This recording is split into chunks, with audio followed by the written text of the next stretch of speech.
nerve-wracking because we have, well, first of all, I think we've got another group in the mix, and that's the Green Party, and everyone talks about that being a spoiler for the NDP, but that could also be a spoiler for the BC Liberals. That could flip a few different results out. The other thing is that, as Bill said, I don't think I've ever been part of an election that's been this close, with the exception of 1996, where I worked on the BC Liberal campaign with Gordon Campbell for his first run for Premier, and we lost by a percentage point. And it was a bitter defeat, and I still have that taste in my mouth. So you actually won by a percentage point and lost the election. Yes, sorry. Yes, that's right. Vote, and that's another possibility for tonight. Yes, it could that be is, that the NDP actually have a higher percentage of the vote and lose the election. Well, and the question as well is, even with 12, 13, 14%, whatever the Green Party gets by way of support, can they turn it into seats? I guess. Yeah, there's every possibility that they will only have one seat at the end of the night, even if they increase their vote percentage, or they could have 3 or 4. Who knows what will happen? I was looking at some voter turnout numbers earlier on, and looking back to 1983, when we saw the Socrates government leave power. A 70% voter turnout for that election, and that's the highest, really, that we've seen in decades, isn't it? What are we expecting tonight? Well, that election was the election where anarchists were working for the NDP. It was a really wild election, and of course, one of the most closely fought. And of course, Dave Barrett his last election that he lost to Bill Bennett, which is a historic election again. So tonight, I don't think there's anywhere near the level of excitement or engagement of voters in this election. I think it's unfortunate. I don't know whether we're going to have the entire turnout that we had last time. Will it be a little bit higher, a lot higher? I give Elections BC a lot of credit. You could not miss their advertising, all of the extra advanced polling days. And I think that's paid off. But we have to remember, every single party working on this election campaign is asking their volunteers, asking their supporters to go out, vote early so they can reduce the E-Day work, the election day work today, to get out the vote work today. And I think for millennials as well, I think we always hope that they're going to come to the polls, but do they really have something in this fight? They don't own a home, they don't have children yet. And I think a lot of people, although they want to be part of the political engagement, this particular game doesn't feel familiar or anything that they want to be part of. They're more outside of the partisan politics. And the issues, they're issues driven, but the issues that were on the table this time may not actually be part of their daily lives. And yes, we saw 50, they're projecting close to what we had the last election, which is 55, 57,000. But that's a really poor turnout, or sorry, 55 to 57%. Right. I'm going to have to get my stuff together. I think the last time around, I think it was 57%, and we also had really high turnout for advance voting last time. We've seen that this time around again, but doesn't seem to be much of a relationship between the people who get out there early, and there are more and more indications. I mean, the parties want people to get out early. And Stephen, I talked to somebody in the David Eby campaign in Point Grey today, and they said that basically they're phoning. There's a ranking of voters: 1, 2, 3, 4. The ones are definitely the support group. They've basically got their ones already out to the advanced poll. So they've already collected a lot of the people, so now they're focusing on 2s and 3s. I'm sure that's the case with the BC Liberals. The Greens is the question. We don't know what the GOTV get out the vote possibilities are for the Green Party because they're new to this, and so they haven't been through this, and particularly not in a large number of ridings. I'm sure in Andrew Weaver's riding they'll have a very sophisticated effort, but in all the other ridings, so you can have, you can have 15, 16, 20%, but if people don't get out and vote, and younger people also are part of the Green demographic. And the one voter, or that level 1 voter that we're talking about, is a dedicated voter. It's a voter that's often a baby boomer and an older, more committed voter.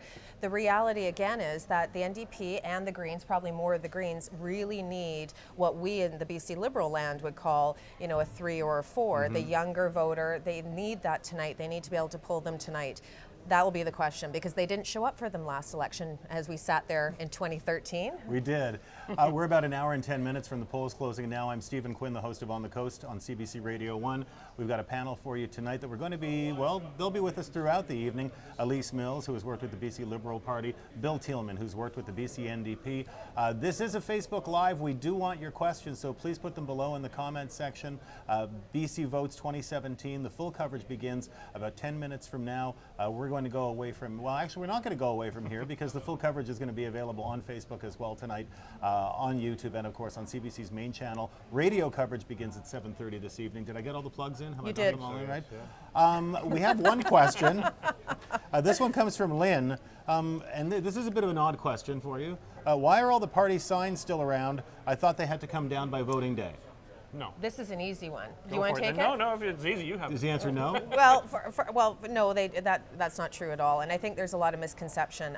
There's a lot of rules about where you can put your signs, and they cannot be a certain distance away from a polling station. Those have to be gone. What I noticed in my riding was that the NDP candidate there had actually pinned his signs to a school.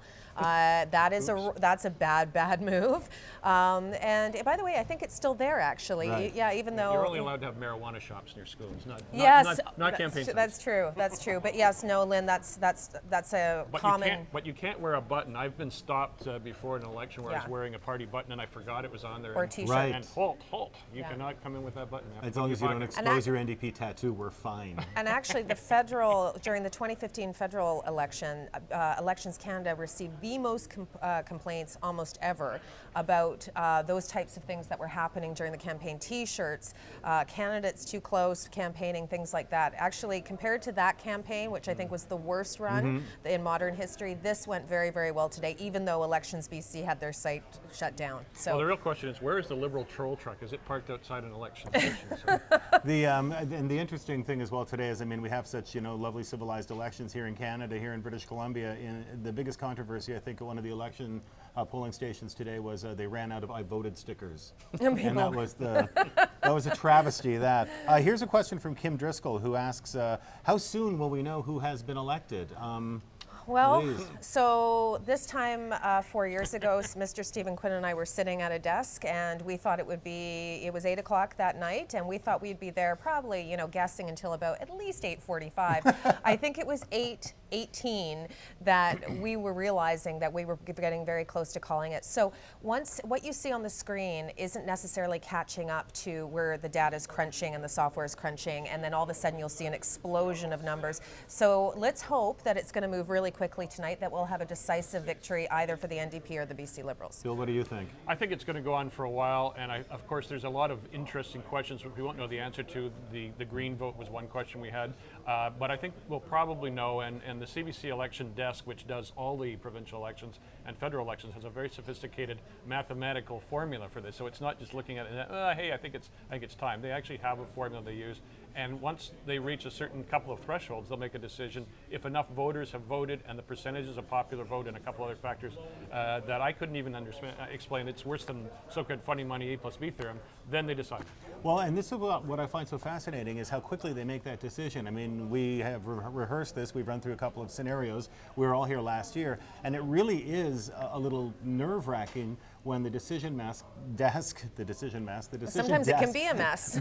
makes the decision early on, because you're sitting there and you're looking at these polls and you're thinking, well, 24 of 160 polls have reported in one riding in the province, and we're still making a decision based on that. But as you said, it's lots of complicated math involved.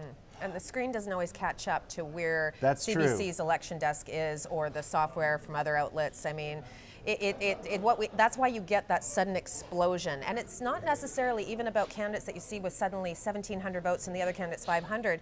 It's really about what that looks like as a group, as a collective as well. So. Yeah. But conversely, we've seen other elections where it really was late at night, and this could be one of them. We don't know. But if you really can't tell, there's too many seats that are too close, and not a clear majority for any party, then we will be here for quite a while, and you'll be stuck with us for a long time. We'll be doing the morning show. Rick Clough is standing by. I ran into Vancouver City Councillor Tim Stevenson on the weekend and asked him about when he was in NDP MLA. Of course, he lost the Vancouver West End riding by 11 votes. And so when you ask the question, does my vote count? It apparently does, although some votes count more than others, I suppose. Ridings you're watching, each of you. Bill, what's got you excited tonight? Well, I think we all know the Suris and the Burnaby's are the ones we're watching most closely. I think Vancouver Island South is another area because of the Green surge there, to see what happens taking on the NDP in South Vancouver Island. There's other ones. I'm looking at Delta North in particular, very close riding in the past, and I think the NDP have to take that one back if they're going to have a chance at winning this election. There's others, Fraser-Nicola, where Harry Lally's making a comeback. and trying to make a comeback. And then again, another close riding. So these are some of the ones I'm looking at. Elise? I'm going to start with Cowichan Valley. I think that's going to give us a good indication of how strong the NDP support is. I'm going to be looking at a lot of the South Island and even the North Island, because for two different reasons. Number one, South Island, the Green vote, is the NDP able to weather those storms? And that should give us a clear indication. But also, how much does softwood lumber and the trade issue, and Christy Clark's response and Justin Trudeau's support of her response matter on the North Coast and in certain key softwood lumber ridings? Because that, as we know, I think you can be working in retail and you can be working in other places and you know what softwood lumber feels like in this province. So, and it also, interestingly enough, draws back to the narrative that Christy Clark and the BC Liberals have been trying to talk about with the mistakes that have been made in the past with the NDP. Not trying to get partisan, but that was an interesting little quirk that came out of that as well. I'm also very much looking at Peter Fassbender's riding, Suzanne Anton's riding. If those flip, those will be indications that maybe this didn't go according to plan. Some more questions from Facebook. This is a Facebook Live, by the way. I'm Stephen Quinn, the host of On the Coast on CBC Radio 1. Elise Mills, Bill Tillman are our panelists, and then we're going to be with you all evening as CBC's live coverage begins on television at 7 o'clock. We're going to be with you right here all night long and on CBC Radio as well. Aaron Gallant wants to know, do the Greens have a chance to take more than one seat? We're not in the business of making predictions at this stage, but what do you think of the campaign? Absolutely. Yeah. I think they are going to get 2 for sure, and I'm going to go out on a limb here. I don't like to predict because then there's egg on your face, and Bill and I know the rules, but I want to see 3 from the Greens. I really do.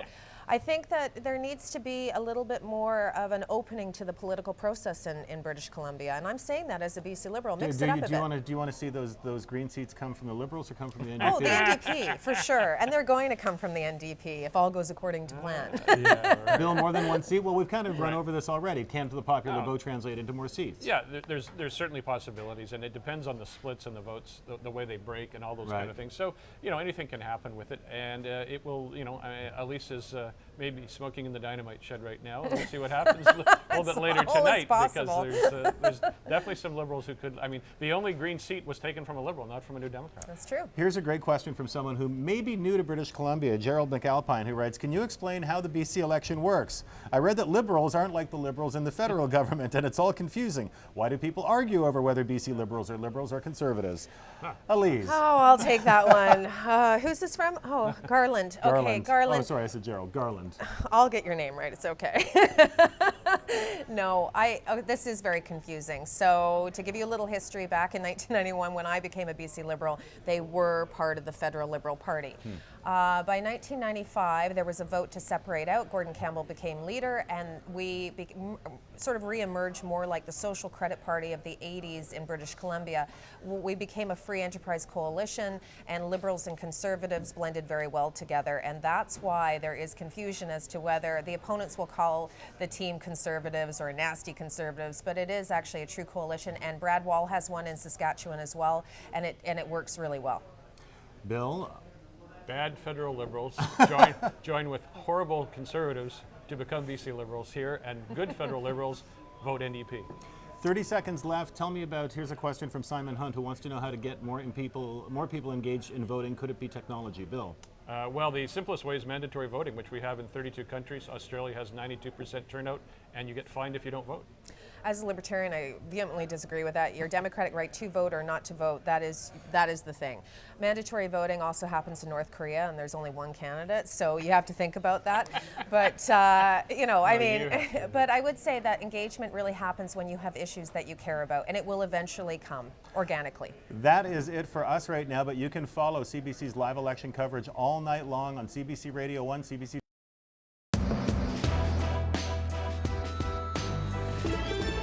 I want to voice my opinion. I always told my children you have to vote. This is a very important time. Very important for young people right now. We have no hope of having housing security ever. That's all we want. I think the economy is the primary driver for me. So we're going to need to have childcare for him. But we have to show that democracy is still alive and that we are not going to go in the extremes. If we want the person we want in, we have to vote for them.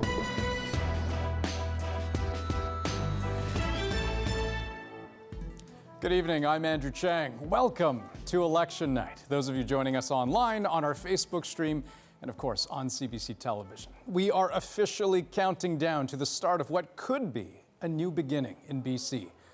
1 hour until polls close. That's the countdown that you see in the lower right corner of your screen. And once that hits 0, game on.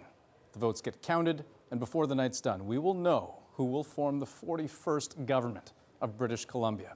But make no mistake, every indication we have is that this could be a close race with no sure outcome. So settle in, and let me introduce you to all those folks who will be joining me tonight to help us understand and also to maneuver through exactly what the results mean as they come in, because the numbers alone will only get us so far. Let me start over on the far edge of the table. Our panel, 2 seasoned politicians. We've got City Councillor, Deputy Mayor Jeff Meggs for the City of Vancouver. Also someone who spent time in former NDP Premier Glenn Clark's office. We also have Kevin Falcon, who's a former BC Liberal Finance Minister, former Deputy Premier. Hello to the two of you. Hello, Andrew. Kevin, maybe I'll start with you. What are you looking forward to tonight? Well, you know, as always in British Columbia, elections are often very tough to call. I'm looking to see how well the parties did in getting out their respective vote. I mean, that is critical to an election. It's not what voter intentions are, it's actually the people that took the time to get out and vote. So I'm really looking to see how well the ground game was on either party. I think we'll start to see that reflected fairly quickly in the voting results. I'm also really interested in seeing, you know, where the vote lies, because I'm fascinated by the fact that the NDP leader, John Horgan, didn't campaign at all in the north. You know, he didn't campaign in the northeast, the northwest, the Kootenays. He chose his ridings very strategically. Yeah, very strategic, very urban and Vancouver Island centric. And so I'm fascinated by that, because to me that means they're kind of giving up on the old resource workers, you know, the people that typically used to be their base. But you make a great point about the ground game, right? And getting out the vote. That may very well be even more critical to the NDP if they want to affect any kind of change tonight. Well, I think that's right. And John did cross much of the province. The issue for the NDP, and John did an excellent job of leading the campaign forward and solidifying people's enthusiasm within the party ranks, was that we have a difficult path to victory. We need about 8 seats to form a majority, whereas the Liberals could afford to lose 5 and still hang on 6. I can't remember the exact number. They can afford to lose 5. They could afford to lose 5. I mean, and that is a very, very tight race, but it means that with the Liberals' strong financial backing and the advantages of incumbency, the NDP has a big hill to climb, but John has done a great job of leading people up that hill, and I think it's very competitive tonight. It's going to be an interesting race, that's for sure. We will have plenty of time to talk over the course of this evening. For now, let me throw things out to the floor. On the coast's Stephen Quinn, who's got a couple of political strategy junkies with him. Hey, Stephen. Hey, Andrew, thanks. Yes, of course, you probably recognize Elise Mills and Bill Thielman. Bill has worked with the provincial NDP. Elise Mills has worked with the BC Liberals as well. They are our panel here tonight. We just wrapped up a Facebook Live a moment ago, and we're going to be with you all evening. And we were just talking off camera a little bit about what kind of election this is. We know it's supposed to be a tight race, but I can't find a single person who feels comfortable predicting whether one party is going to win over another tonight. Bill? Yeah, I agree. This one we've not seen before. We've got basically the two main parties, the Liberals and NDP, almost tied. Maybe the NDP slightly ahead, around 40%. And we've got the Greens at about 20% possibly. So that makes it new. We've never seen the Greens this high at the end of an election. The highest they got was about 12% in the 2001 election. So we don't know what that means. They could still come out of this with only 1 seat, or they could come out with 3, 4 seats possibly. And they're potentially going to be spoilers in a bunch of seats, not just NDP, but Liberal as well. And now, Elise, less than an hour until the polls close. What's going through your mind right now about this election? Every election since 2013, so 2013, 2014 when I was in Alberta, 2015 where the NDP had been polling very high, 2013 when you and I sat in these chairs and I was getting ready to concede defeat. And I don't think you were ever really ready to do that. No, never. I never give up any ground, but sometimes, you know, the law tells you have to. Yes. And then it flipped around. So we had a very similar situation. I mean, do you remember the day before we went out to vote in 2013, the province ran that picture, this man could win an election if you kicked your dog. That was Adrian Dix. Look what happened. I'm not necessarily sure that the polls are that tight. I'm more cautiously excited than I maybe should be. But the Greens have factored this time around that they certainly were not last time. Yeah, and we all have to be pretty careful. We've seen the Brexit vote, the Donald Trump phenomena, Alberta in 2015, as Elise just mentioned. So we really don't know what's going to happen. And with these elections, you know, we don't know who the turnout actually is. Are young people going to come out and vote? They traditionally don't come out and vote. So these kind of questions are there. And then just riding by riding, it's going to be a battle. And in some, the Greens may have a high percentage, and others, they may not be there at all. And Elise, briefly, the Green factor?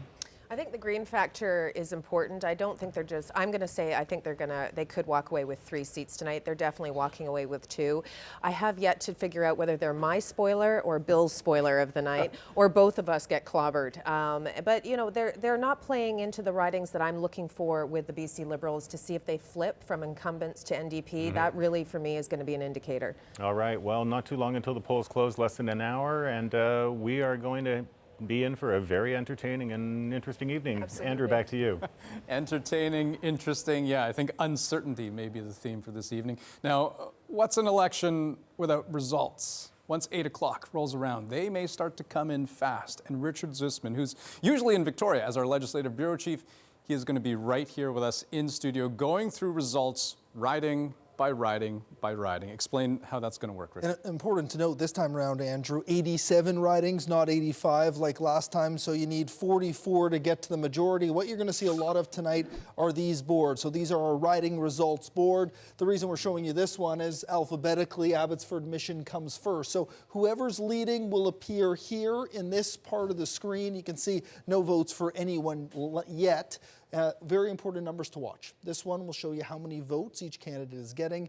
This will be clearly the lead, and then you're also going to get a sense here of the polls reporting. So the smaller the number is, the earlier we are in the night. I'm also going to be joined all night long, and I bring him in now, Max Cameron from the University of British Columbia, to break a lot of this down for me. And Max, one of the really important things here is the electoral map. There are different regions where the Liberals do well and where the NDP do well. Which regions are you going to be watching tonight? I think that's right. You know, the geography of the vote in British Columbia is really so interesting. And if you're just looking at the province-wide polls, you may not get a very clear picture of that. The Liberals tend to be concentrated in part in Vancouver, particularly the North Shore, Richmond. The Fraser Valley is almost completely locked up by the Liberal Party. And then we get into the interior. When you go into the Okanagan, the Thompson Caribou, and up into the Peace, that's really Liberal heartland. The NDP tends to be much stronger on the west coast, the Skeena, coming down Powell River to Vancouver Island, down through Vancouver Island into Victoria, and of course in Vancouver. They also have a pocket of strength in the Kootenays. But in Vancouver, I think that's really their biggest base. So where are the tight ridings? Right. It's really in the suburban ridings in Metro Vancouver that I think we have to watch. It's going to be places like Burnaby, Coquitlam, Maple Ridge, above all Surrey, and the Delta. Those are where this election is likely to be decided. Yeah, and ultimately, we're also going to see a little bit on the island with the Greens. They have some strength there, and Andrew, if they're going to have a breakthrough tonight, the Greens will have to break through, at least on Vancouver Island, although they have a hope to get beyond the island, but that's a little bit of a stretch. But we'll see. It's going to be interesting. Max laid it out, and you're going to be seeing on this screen a lot of those ridings in and around Metro Vancouver, because ultimately that's what the election will come down to. No kidding. Thanks very much to the both of you, Richard and Max. Now, let's talk about you, the people who drive so much of the conversation that we report on, whether it's answering questions on Facebook through our panel with Stephen Quinn, or tackling all the tweets, the pictures, the videos that you take of the madness that is election night. We want it all. And to help with that, none other than Dan Burritt, host of CBC Vancouver Late Night. Dan, how do our viewers take part in the conversation? All sorts of social media, Andrew, and welcome to everybody tonight. This is how you can do it, and here's what we're already seeing so far, with still just about an hour, less than an hour before the polls close. Today, General Voting Day. Another reminder from Elections BC, you can vote from 8 to 8. Let's all vote. Let's see who voted. The Night Ninja likes this. We also see from Pacific Coast School, Prince Rupert supports our democratic institutions. 7 first-time voters. We've also seen our own Grant Lawrence flex your democratic free society right to vote today, while remembering those in the world who can't do so. Not forgetting the leaders. Liberal leader Christy Clark, I voted for a bright future. Here we have Green Party leader Andrew Weaver also voting today. John Horgan, the NDP leader, voted in the advanced vote. And here's where you can get in touch with us and stay in touch on social media. Tweet us, CBC News BC, at Dan Burritt, hashtag BC Votes, BC Election 17. Send us your photos, send us your gifts, send us your videos. Let us know what's happening in your area, from Kispiox to Prince George to White Rock, the island, everything in between. And we'll bring it on screen. Andrew. All right, sounds good. Thanks a lot, Dan. Now, with the campaign kicking off about a month ago, the main party leaders have been keeping very busy, mostly by bus. They have crisscrossed through the province, some more than others. And our reporter, who's spent a good chunk of the campaign on both the Liberal and NDP buses, joins us right now from Liberal Party headquarters in downtown Vancouver. Farah Morali, hard to believe that it's almost over, yet I suppose this is just the beginning, isn't it? It has just begun, but I guess you could call it maybe the final act in this play, and what a production it's been. I was lucky enough to have had a front seat to much of this campaign. As you mentioned, I spent 28 days on those campaign buses. I started out with the NDP and John Horgan. I spent 2 weeks there, and then I spent the last 2 weeks with Christy Clark and the Liberals. And it's really in those final 2 weeks that you start to see a campaign crystallize and take form. And I think that's especially true for the Liberals. I got on the bus the day after the televised debate, and we hit the ground running. Riding the campaign bus on the leaders' tour is a little like Groundhog Day. You're living what seems like the same day over and over for weeks on end, but in different cities. You get on the bus, you get off the bus, there's a rally or an announcement, and you start to learn parts of the campaign platform by heart. Cut middle-class taxes, create jobs, cut taxes. We want to make sure that we grow jobs, that we cut taxes. Sometimes you travel on a plane, but most days you're spending a lot of time in a moving bus, struggling to perform seemingly ordinary tasks, like working or eating anything. The BC Liberals hit the road quickly and early. They kicked off their bus tour with an impressive resume, the lowest jobless rate in Canada, a strong economy, and consecutive surplus budgets.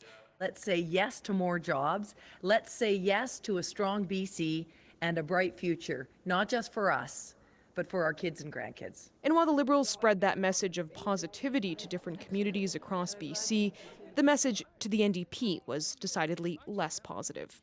Their platform has a $6.5 billion crater in the middle of it. The BC Liberals spent much of the first few weeks blasting the NDP's platform as not feasible and not costed. And then there was the so-called truth truck. It became known as the troll truck on Twitter because it would show up at NDP events and park outside with large attack ads visible. But it was the week of the televised debate that marked a distinct shift in messaging from the party. I say to Donald Trump, bring it on.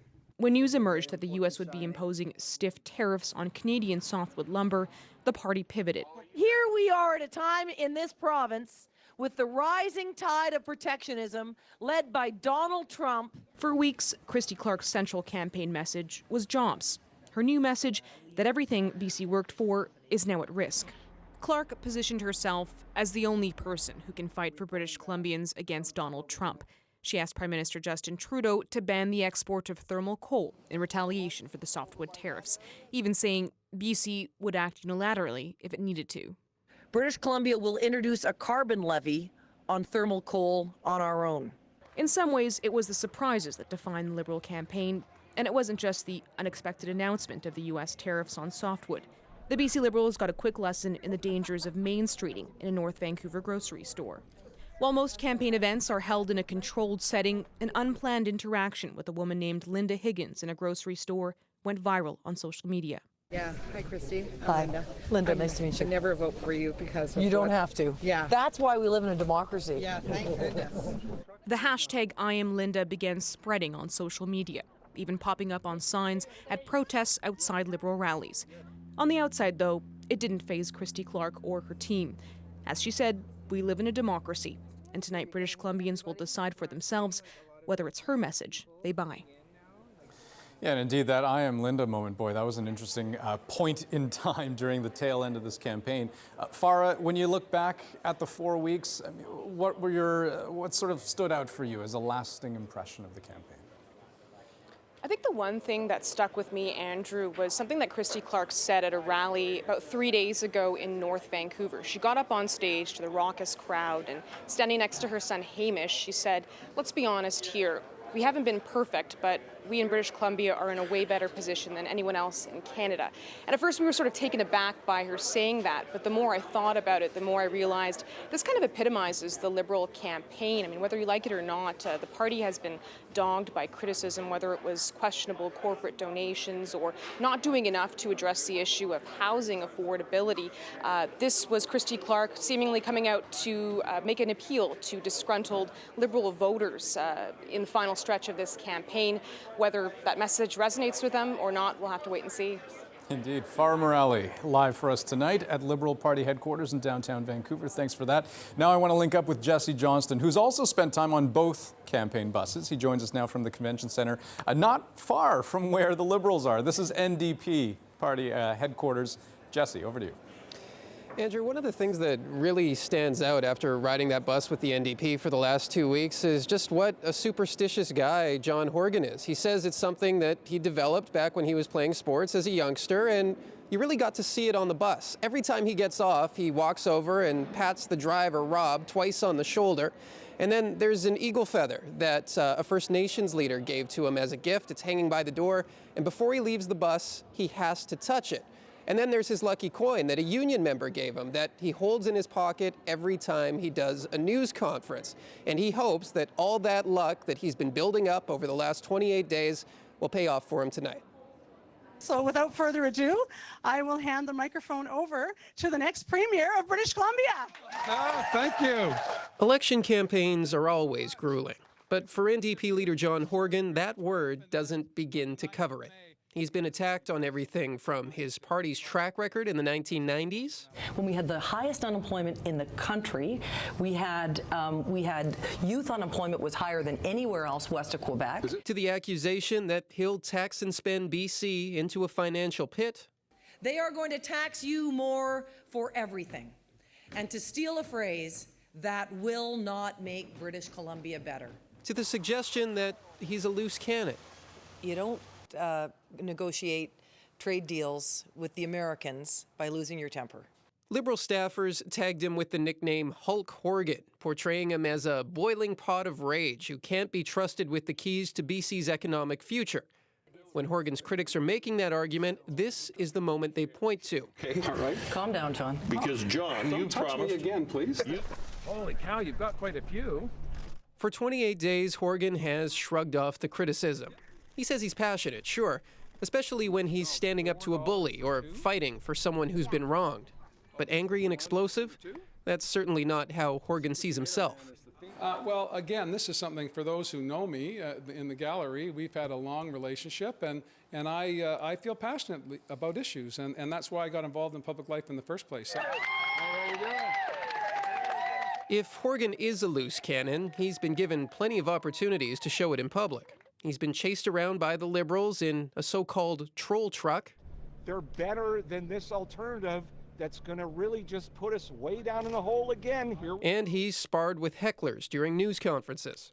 I don't know what more I can do to appease you, but if you want to sit down and have a conversation, I'm happy to do that. But I suggest you were probably here to just disrupt this.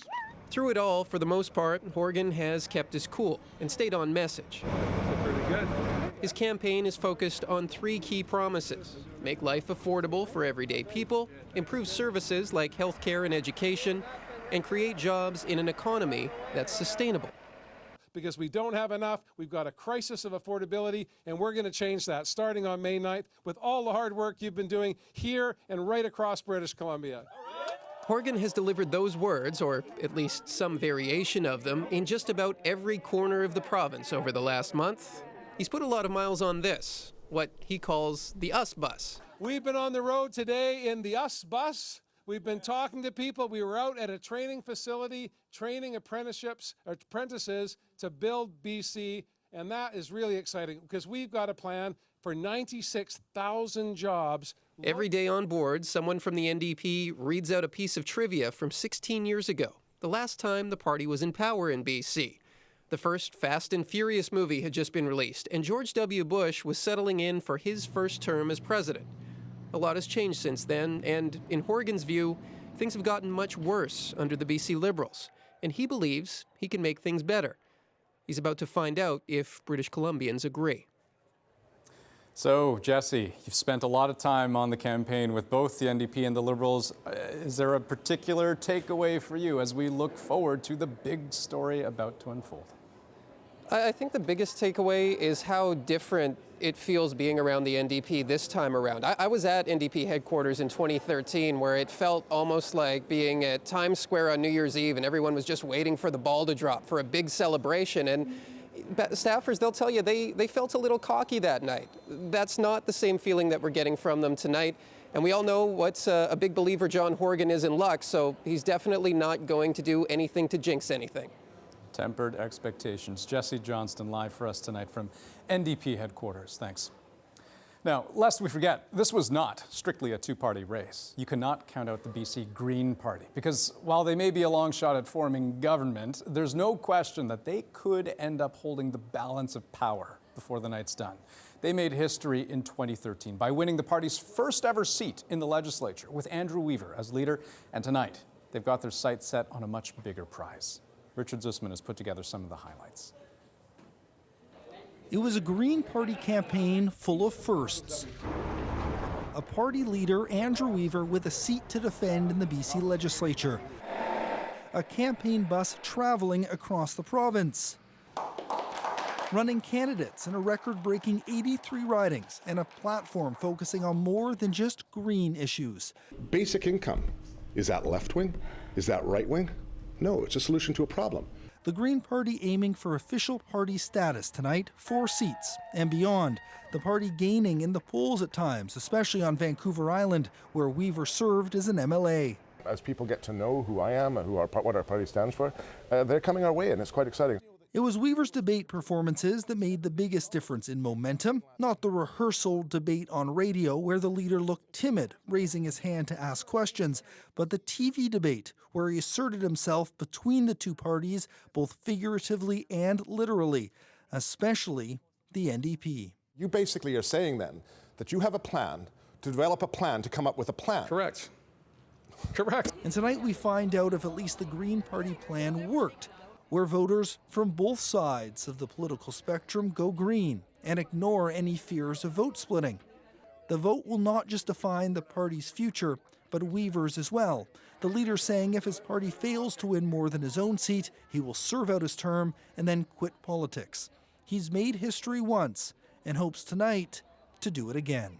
Richard Zussman, CBC News, Vancouver. Ignore the Greens at your own peril. That may very well be the moral of tonight. Kevin and Jeff, you both know what it's like to fight the political fight on the campaign trail. Jeff, maybe I'll start with you. How big of a factor do you think the Greens have been? John Horgan's closing message to voters was if you really want to change politics in this province, if you want a government that works for you, then all of the people who feel that way should combine and vote the same way, which he would prefer to be NDP, of course, so that we can maximize the chances of that change happening. And it was a very straightforward and open-handed call to all voters, and a very respectful one, which we'll see tonight how it played out. And it will be fascinating to see, though, to what extent the Greens will be able to throw a wrench in the works and completely derail things for the NDP, possibly for the Liberals as well. There's no question. I mean, I think I see a credible path to them becoming official party status. That's 4 seats. I think, you know, the NDP clearly don't like the fact that the Greens are going to be cutting into their vote, but, you know, I'm not sure the NDP have the credibility with the Green voter, to be honest with you. I mean, they oppose the revenue neutral carbon tax we introduced in 2009. They've said they're going to eliminate tolls, which, you know, that doesn't make sense from a Green point of view because tolls are a demand management tool. So I'm not sure that voter is just necessarily going to throw their weight in with the NDP, you know, to But Andrew Weaver's two deal breakers, which are very interesting. Line. 2 deal breakers that he cited were proportional representation and taking the big cash out of politics. Those are 2 things that he agrees with on the NDP that he said were deal breakers for his commitment to work with a different party. So it will be very interesting time in an hour or so. Yeah, but even that I think is undemocratic because the fact of the matter is the voters have had 2 chances to decide whether they want to change the vote in British Columbia, the voting structure, and they've said no both times. So I think, you know, any party saying, well, we just are going to impose a different voting system is not appropriate. Let me ask you both this question. As you look back over the last 4 weeks, was there any defining moment for you that sort of stood out as being, oh boy, the trajectory, the momentum of this campaign feels like it's shifting? Well, look, candidly, as a former finance minister, I tend to look at the plans pretty carefully. I was surprised, frankly, that the NDP put forward a plan The one area they know they're going to be exposed to is the issue of whether they can be fiscally responsible. You know, that plan just had huge holes in it that were really obvious. Their housing plan wasn't even factored into it, and yet it's tens of billions of dollars to build 114,000 affordable homes. They had the MSP premium that they were going to get rid of, but it's not included anywhere in their costing. They said they're going to get rid of all the tolls, and yet they don't say where the money's coming from beyond the first 2 years. Well, and the Liberals' plan was clearly to make a big point of that. I mean, I don't know how many times I heard them refer to the $6 billion crater. Yeah, which was fictitious, really, because the 114,000 homes was a plan developed by the BC Nonprofit Housing Association and Landlord BC, not notably left-wing, and had been based on cost funding with the two senior levels of government. The MSP program used the same funding that the Liberals did for reducing in the first year or so. I thought a high moment for me was the... Let me jump in here because we're going to try to break away from this here because we've got so much more to talk about. Let me say this. You don't need me to tell you that tonight will not necessarily be a slam dunk for either side. If you followed the polls over the last few weeks, most did have the NDP out in front, but some of them said, no, the Liberals have the lead. And indeed, it can be a tangled web of numbers. So to guide us through that, a familiar face, if you've ever followed any election ever in this country, Eric Grenier, CBC's poll analyst, joining us live from Ottawa right now. Eric, let me ask you this. Maybe we should tackle the elephant in the room. And this is something that Jesse Johnston alluded to just a few moments ago. And that is when you look back at 2013, boy, the pollsters didn't do so hot, right? They predicted a landslide victory. And we all know how that turned out. So tell me, how much stock do you put in the polls this time around? Well, we'll find out if we should put a lot of stock in them or not in just a few hours. Now, yeah, you're right. In 2013, the polls said that the NDP would win about 7 or 8 points, and they ended up losing by about 5. So clearly, if the polls have that kind of error tonight, we could be in for a wild ride. The polls have shown that this race is close, and I think that does line up with people's expectations at this stage. I think both sides would argue that this is going to be a very close election. The polls do suggest this could be one of the closest elections we've seen in 20 years. In 1996, the New Democrats won the most seats. They lost the popular vote by just a fraction of a percentage, and we could see the same kind of thing this time around. So yes, the polls missed in 2013. They could miss again tonight, we'll find out, but there have been a series of successful calls at the federal level, in provinces ever since 2013. Even that big miss south of the border, it was only a couple points at the national level. So that mattered in the United States, and that could matter a lot in this kind of election. When you do have a tie, an error of 1 or 2 or 3 points, it could make the difference between a majority government, a minority government, NDP or Liberal. And Eric, talk to me just a little bit about the range of possibilities here, right? Because as you broaden out that range, the certainty becomes less and less. So what are some reasonable expectations for this evening? Well, it could be pretty much anything, because what you're looking at right now is that the Liberals do have an advantage regionally. They're doing very well in the interior, at least in the polls. They are losing ground, or they did lose ground throughout this campaign in Metro Vancouver. If they are able to hold on to their seats in Vancouver and win some new ones in the interior, we could see that they could even gain some seats here. For the New Democrats, they are going to be looking to win big in Metro Vancouver. Because they have been losing ground in the interior, they need to make up those losses in Vancouver, and they could also be chased a little bit on Vancouver Island by the Green Party. So they are in a bit of a delicate situation. So it could go a lot of ways. That Green vote, very, very important. If we see some of that vote move over to the New Democrats, if there was some strategic voting, we could see the New Democrats get a bit of a boost from where they were in the polls. But on the other hand, if we see that the Liberals had that sort of incumbency bonus, they benefited from it in 2013, and we often see incumbents do that in other provinces, then we could see them also get a bonus, and then we might be in for another Liberal majority after 16 years. Eric, always good to talk to you, and I do appreciate you staying up a little later than we do here on the West Coast, 7:30 p.m. here, 10:30 where you are. Eric Grenier, CBC's poll analyst. Now, when it comes to the vote, there was strong turnout this year for advance polls.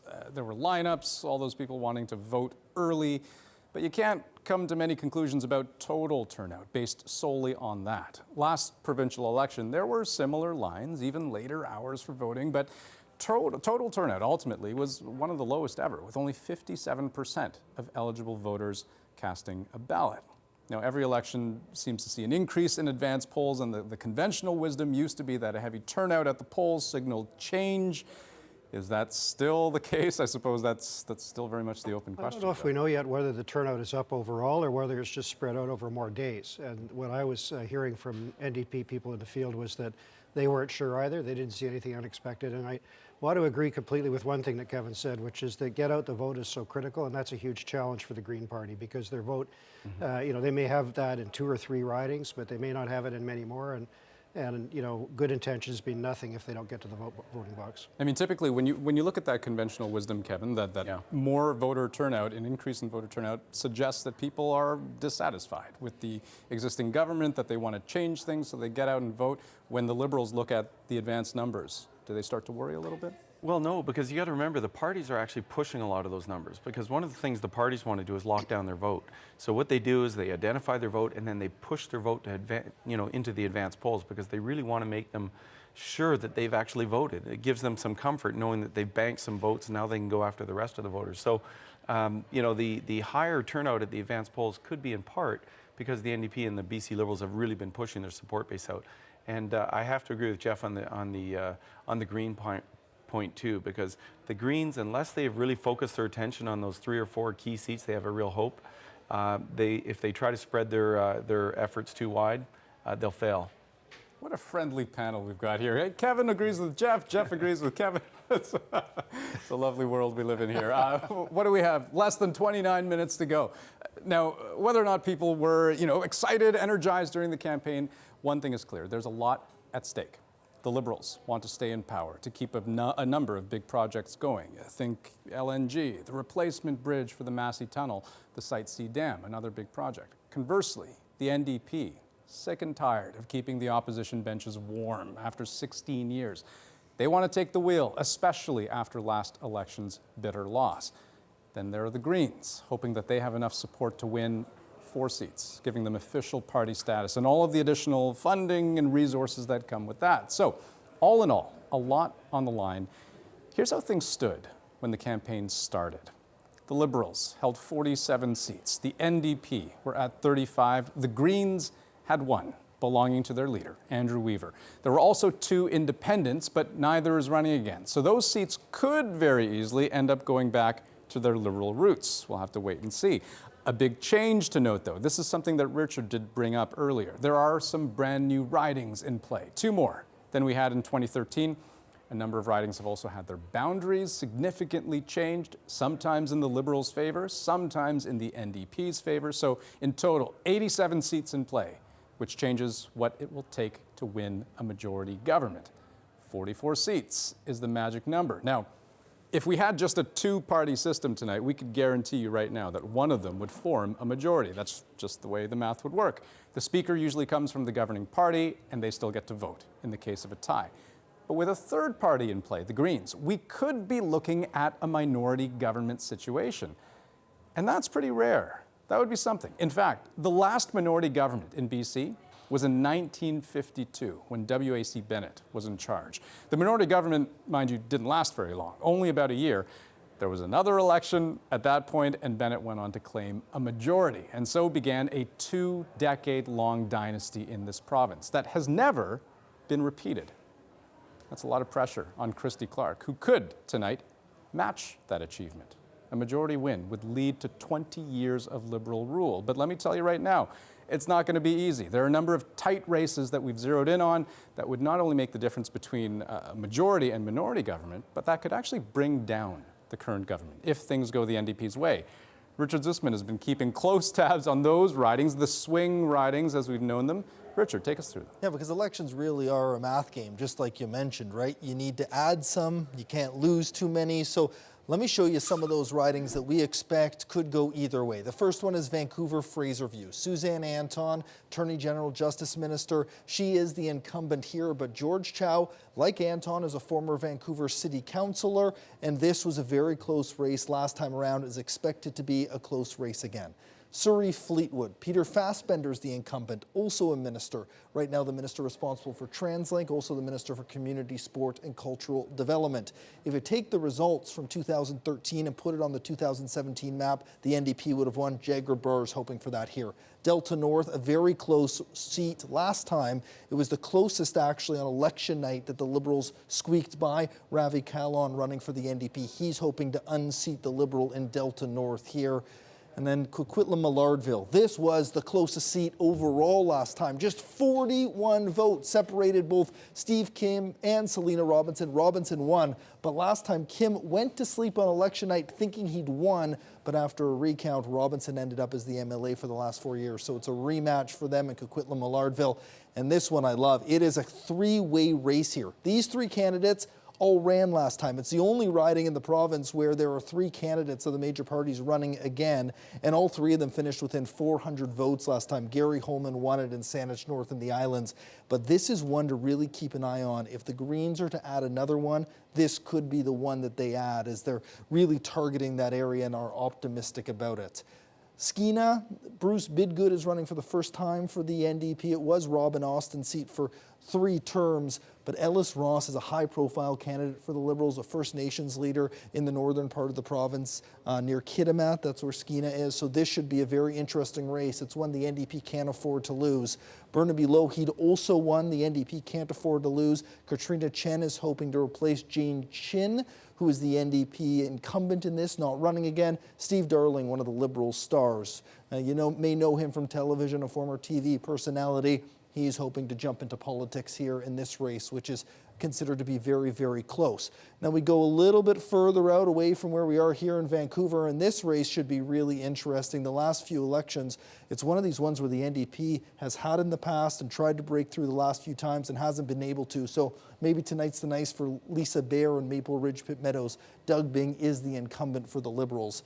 Fraser Nicola outside of the Lower Mainland. Harry Lawley's return to politics. He's hoping to get back to Victoria. In his way is Jackie Taggart, who is the caucus chair for the Liberals and also the incumbent in this riding as well near Kamloops. And Caribou North, this is one that the NDP cannot afford to lose. They need to flip it if they're going to form government tonight. Scott Elliott is trying to do that against Minister Coralie Oakes. Andrew, she's the minister responsible for red tape reduction, and that's another one outside of Metro Vancouver that's one of those swings. But again, as you noticed, a lot of these are in Metro Vancouver, and that's where we're going to be keeping an eye on all night long. You're going to have your hands full, aren't you? Yeah, it's going to be fun. And you'll see a lot of those faces again and again through the nights, because those are ultimately the seats that will end up deciding how this election goes. And whereas we get more and more votes, the lead keeps batting back and forth. Exactly. That's what I'm certainly anticipating. Thanks so much, Richard. Let me take you over to our maps right now, just to help you visualize what this all looks like. And what we're showing you right here are the results from the last vote, including by-elections and the redistribution that added 2 new seats.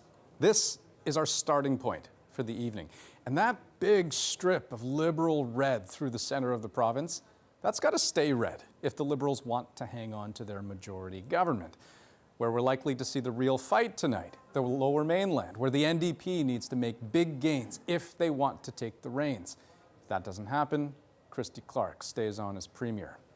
But that being said, let's wipe the slate clean. Everything's up for grabs tonight. And now we wait for the polls to close. 21 and a half minutes to go. You starting to feel the nervous energy? I think I can definitely feel a little bit of it in this room. But imagine if you're one of the party leaders, the kind of weight on your shoulders right now. Interesting thought, one we figured that we should put to some former leaders to get us warmed up. We're calling them the voice of experience. 3 former premiers who've all helped shape this province. And we asked them, among other things, what it feels like to hurry up and wait.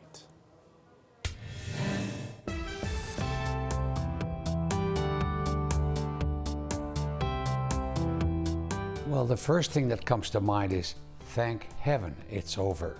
That's number 1. Number 2, you think about all the people that you've worked with, particularly those that you've met on the trail. And of course, as the results come in, if they're favorable, you feel elated. It's great. If it looks like we had in 1991 where the results were overwhelmingly positive, you're starting to feel pretty good. With a very brief statement, on election night said the best thing we can do is let's boogie. You can't imagine how nervous it is on election night. Even if you feel good in your own constituency, you're still nervous because the people choose, and you really never can tell for sure how they're going to vote. So it's a very nerve-wracking time, and you're watching those early returns pretty carefully to see how you're doing. Are you up? Are you down? Where's the vote coming in? Where it's not? It's a tense time. Just coming together, particularly family and those that you've worked with closely, and sort of celebrating the results in the end of a hard campaign. I think that's what comes to mind first, and that's what I remember best. Coming to the election headquarters with my wife Becky and son Justin and my mom and dad, and seeing all the happy old CCFers, New Democrats, and a lot of the young people that had come out for this election, and to see them being able to enjoy the fruits of their labor. The favorite moment is coming out when, after you've won, of course, and it's just walking out on the stage with all your supporters there and your families there, and having not let people down, having actually been able to deliver a victory for all those people who work so hard to try to help you get elected. We need to be more open with the people. Everything gets out there very quickly. The media is very effective in so many ways, the social media included. So I think it's very important that we communicate regularly and openly with the people. I think if we're open with them throughout the campaign and before and after the campaign, that's the best way in politics today particularly. Stick to your election commitments. Keep it simple. And sometimes politicians change their mind too much. They don't stick with what they campaigned on. Realize the commitments you made to people about the budget, about your priorities that you're going to focus on. Stick to them. It would behoove the leader, whoever wins, to take a break, to step back, reflect on the campaign, and remind themselves what they saw during the campaign. Because during a campaign, you're really out there naked. You know, you're out there dealing with people every day. You're not in a bubble now. You're right out there talking to people, and you really get a sense of what's connecting with people, what they really want you to do, as opposed to what you promised to do.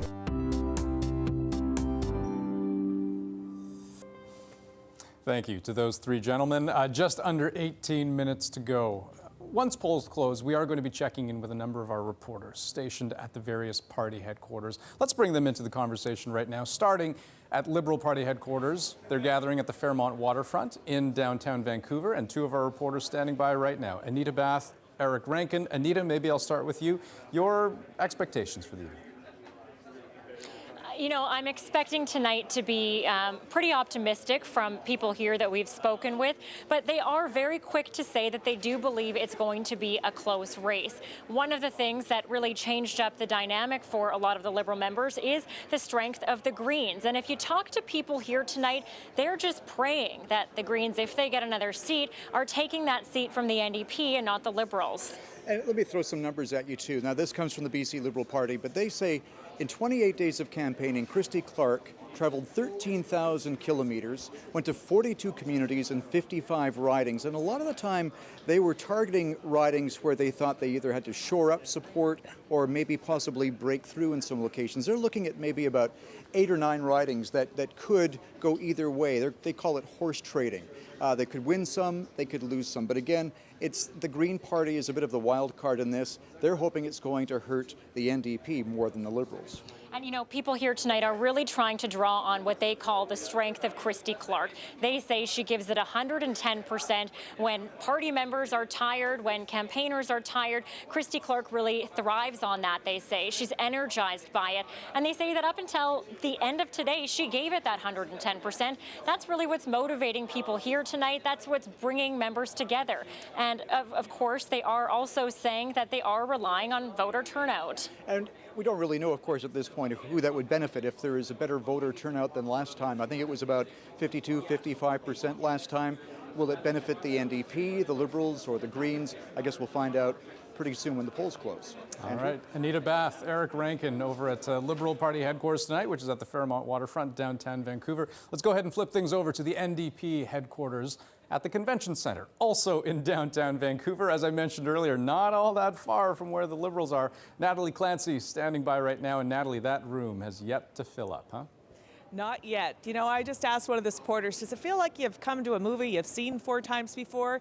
And he said, no, this feels different. Now, I've watched the NDP lose a few elections at NDP headquarters. There's a lot of optimism, but this is the time of the night where I look for the booze, Andrew. I try to find out if there's Orange Crush on ice or champagne. There is none of that. Now, Jesse mentioned earlier that Horgan is superstitious. Well, the party is superstitious. They don't want to look arrogant. So at this point, there's nothing around to suggest there's going to be a party here. And in fact, there's a small army still trying to get the vote out, hoping very much that Horgan was able to get his message and resonate with people. His idea that Christy Clark is a business class premier who's worried about her friends at the front of the plane and not worried about regular working people like he is. He wants to put money back in people's pockets, create $10 a day daycare, affordable housing, get rid of MSP fees and high ferry rates and ICB rates, freeze hydro.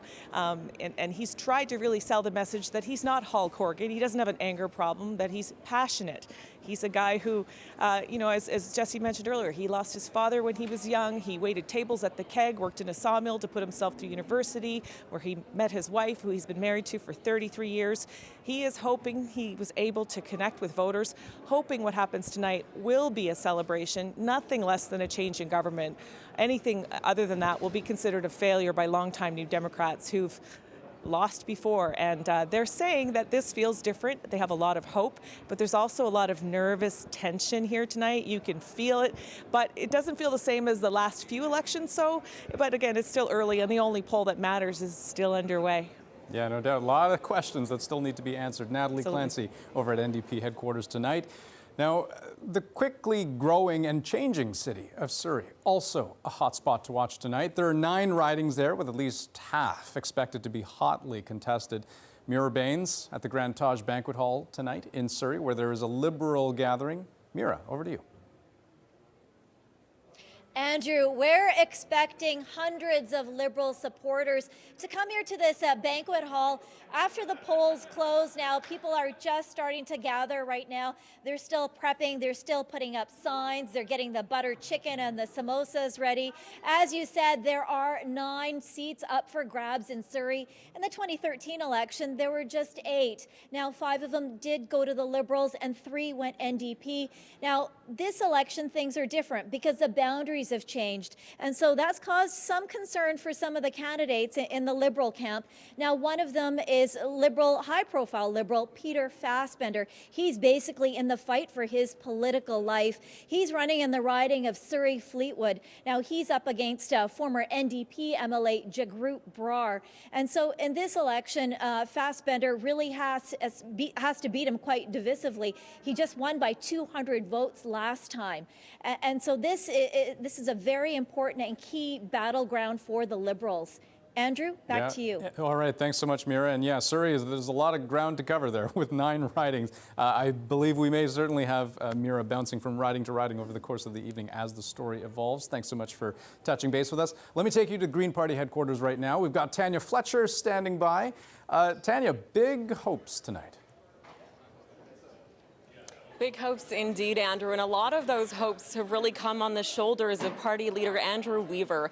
The turning point in this election really seemed to be about halfway through the campaign during the televised leaders debate. That was all of a sudden when everyone kind of sat up and took notice as he really went at both other party leaders. And when asked earlier today, he was kind of wandering around here chatting with people, quite casual, quite confident. And when asked who he'd prefer to work with given a minority government situation, the NDP or the Liberals, he played pacifist. He said he would work with either party. And he's really been the most non-politician of all the politicians. You look at his background, he's a climate scientist born and raised on Vancouver Island. So a very familiar face for people here. And the island is where the Greens look to take the most seats, if any, they can add tonight. And you look as well at all the high-profile support. He has environmentalist David Suzuki coming out and endorsing him. And you look at the federal Greens. This is an area as well where our federal Green Party leader Elizabeth May also made history on a national level. So quite high profile and a lot of riding on this tonight. This is generally an NDP stronghold across the island, but two ridings in particular that the Greens will be watching, that being North Saanich and the Islands, as well as Cowichan Valley, and of course Andrew Weaver's own seat, his own in Oak Bay Gordon Head there. And so there's hope that he'll at least maintain his one sole seat. If he doesn't, that's where the future of the party and Weaver as a leader comes into question. He said if they don't make any more additions to their seat count, he would consider that a failure. So they're hoping to at least double their seat count to 2, perhaps 3 seats, and of course 4 would give them official party status. So a lot riding on this tonight, and not just for the party itself. This also comes into significance when looking at the entire election. Of course, we've been talking about how the Greens could really hold the balance of power given a minority or majority government, depending on how that plays out. And as well, Andrew Weaver brushed off the whole idea of vote splitting. He says that's really just voter suppression. He says people should be voting for who they believe in and what they believe in, and the rest is really just the numbers. So we'll have to see how that plays out here tonight, but no doubt a lot riding on the Greens as we head into the evening and see the results come in. Andrew? Okay, indeed. Tanya Fletcher live at Green Party headquarters tonight. Let me flip things back to Stephen Quinn's Political Insiders panel with 9 minutes left to go until polls close. So guys, Greens, Liberals, NDP, which storyline do you want to follow now? Well, I was interested to see the map that you just showed us a little while ago, which was, of course, that big red streak through BC's interior. We see the coast. We see part of the Kootenays being pretty firm NDP territory on Vancouver Island as well. I think about this as really a battle between the rural and urban British Columbians. Elise, tell me who or how the Liberals have tried to grab their share of both here. Well, I think you have to be careful. I mean, what worked in 2013 doesn't work in 2017 necessarily, because we have migration based upon housing prices. A lot of younger people are moving to places like Fort St. John, which are economically very stable and affordable, right? Great schools, good community. Good plug for Fort St. John there, but so that's something that we faced in Alberta too, and that's where that NDP surge came from too.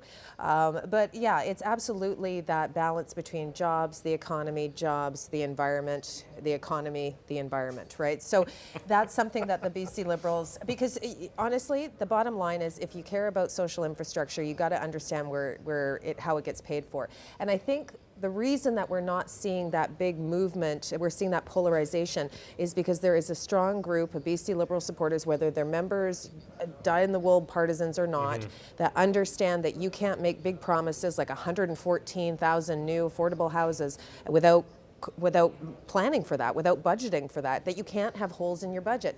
That does divide on the rural and urban line. The needs are extremely different. We saw, though, Bill, John Horgan doing his bit to try to relate to the average working British Columbia, somebody who's worked in a mill, somebody who, as he said, he's put on a hard hat to go to work, not just for a photo op. Yeah, exactly that. And, you know, Elise would like the issues to only be jobs and economy, but the top 2 issues in British Columbia, poll after poll, doesn't matter which pollster, were housing affordability and healthcare. And so those are issues that are also issues in rural and urban areas, but particularly more in the urban ones around the housing affordability piece. And so we've seen that it's huge, not just here in Metro Vancouver, but in Victoria, in Kelowna, increasingly in places like Kamloops. So these are factors, and we can, obviously, BC has had the best economy. We all know that from the stats. But the question is, and what John Horgan focused on, was who benefits? Are you benefiting from it? And a lot of people don't feel they've had that benefit. They see those stats, and then they say, how come my MSP went up? How come it doubled? How come my ICBC rates went up? How come my hydro rates are up? And so, you know, we'll see tonight, but certainly there is a rural-urban split, and we see it federally as well, with federal Conservatives and a lot of rural ridings, NDP and Liberals and urban ridings. Annalise, briefly, are we worried about losing any of that foothold in the interior?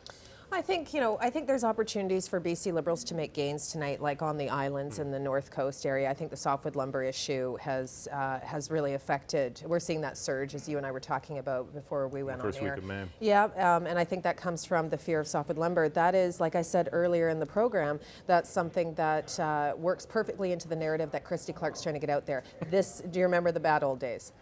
We'll hear much more about that, I'm sure, throughout the evening here. And back to you, Andrew. All right, thanks so much, Stephen Quinn and the panel. One other reporter out in the field I want to bring into this conversation, that is Belle Puri. She is also prepared to be on the move as we hear about big wins and big losses.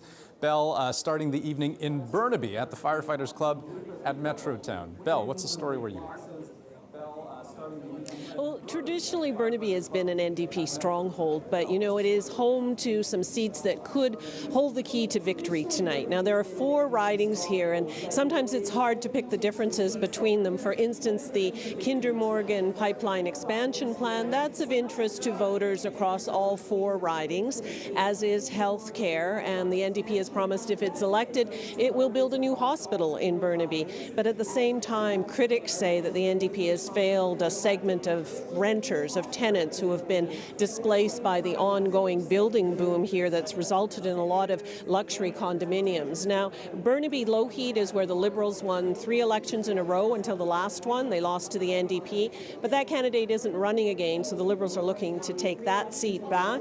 Burnaby North, NDP insiders say, is a must-win for them tonight because they've lost it the last 3 elections by less than 1,000 votes. And in Burnaby Deer Lake, it could be a swing because Kathy Corrigan is not running there this time.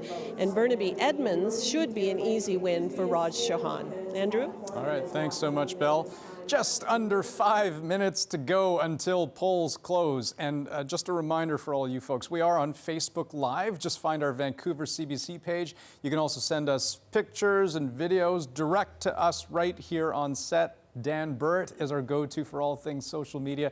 And Dan, looking forward to a busy night. Already it is, Andrew. And look at this. In the past hour, look at these polling stations. In queue at BC Elections polling station, mostly young people, looks promising. Look at this lineup outside a polling station in New Westminster at Ye Old Cathedral there. A long queue at the polling station at BCIT for this election. It's still going on. Glad to hear at my polling station, my neighborhood had a very high turnout today for a BC election from Matthew Walker. Well, no I vote BC sticker for me. Don't worry, Kathleen, it also happened to me as well. They're running out. And we want to see your tweets, your photos, your comments at CBC News BC and at Dan Burrett. Don't forget those hashtags too, BC Votes and BC Election 17. Andrew. Gosh, say it ain't so. Running out of stickers. Oh, no. What's next? Thanks so much, Dan. So, boy, what do we have left? 3 minutes, 18 seconds. Talk to me about the leaders. What are the leaders doing, even at this exact point right now? I think in John Horgan's case, he's sitting down and thinking through the various scenarios that he may face later in the evening. Probably polishing his remarks, hopefully for various outcomes, thinking about how he will reach out to voters and to other parties if that's necessary in the case of the Greens. And he certainly has indicated he's prepared to do that. So I imagine that's what he's doing, as well as trying to stay calm and wait for the outcome.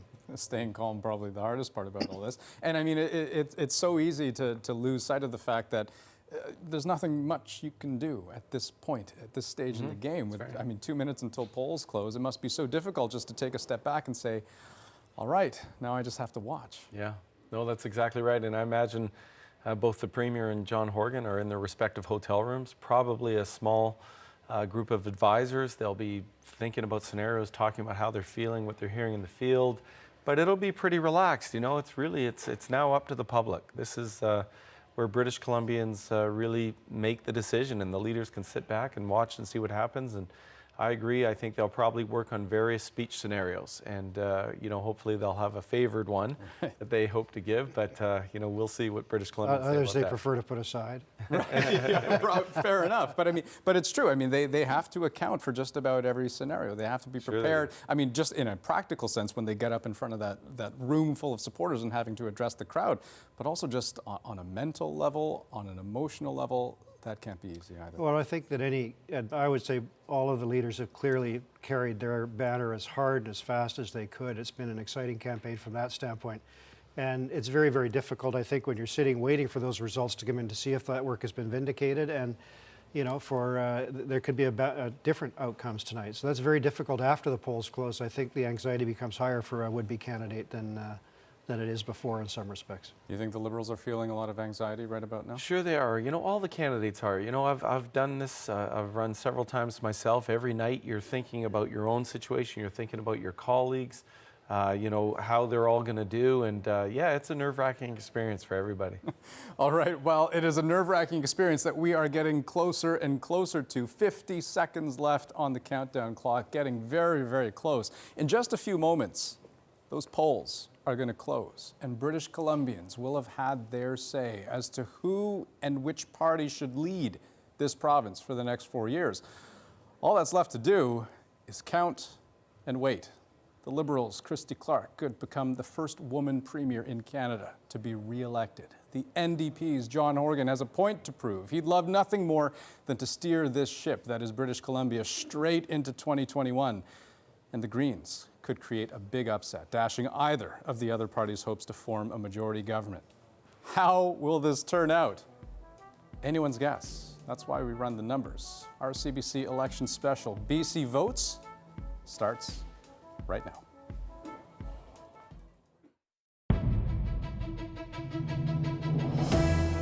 Officially begin the 2017 provincial election campaign. This is not as good as it gets. We can do better than this, and we will do better than this. Do people feel that they are being served by the same tired choice? Voters on May 9th deserve to know what it is they're going to vote for. I'd like them to think, here's someone who's going to have their back, someone's going to be working for them. This is really our last chance in British Columbia to deal with the climate issue. Create jobs in British Columbia. We're trying to inspire people in British Columbia. To provide treatment when people seek it. They're in the economy of tomorrow. We are building it right now. We're planning for that future. Hello, hello. Welcome to CBC's election special, British Columbia Votes, and a special hello to those of you joining us from around the country on CBC News Network. Might be a late night for you. The polls are officially closed. Voting is done. And within minutes, we are expecting results to start coming in. Finally answering the question, who will be this province's next premier? Will it be Christy Clark carrying the torch for what could become a 20-year Liberal dynasty of power? Or will the NDP's John Horgan pull off a stunning victory, solidifying his place in party history?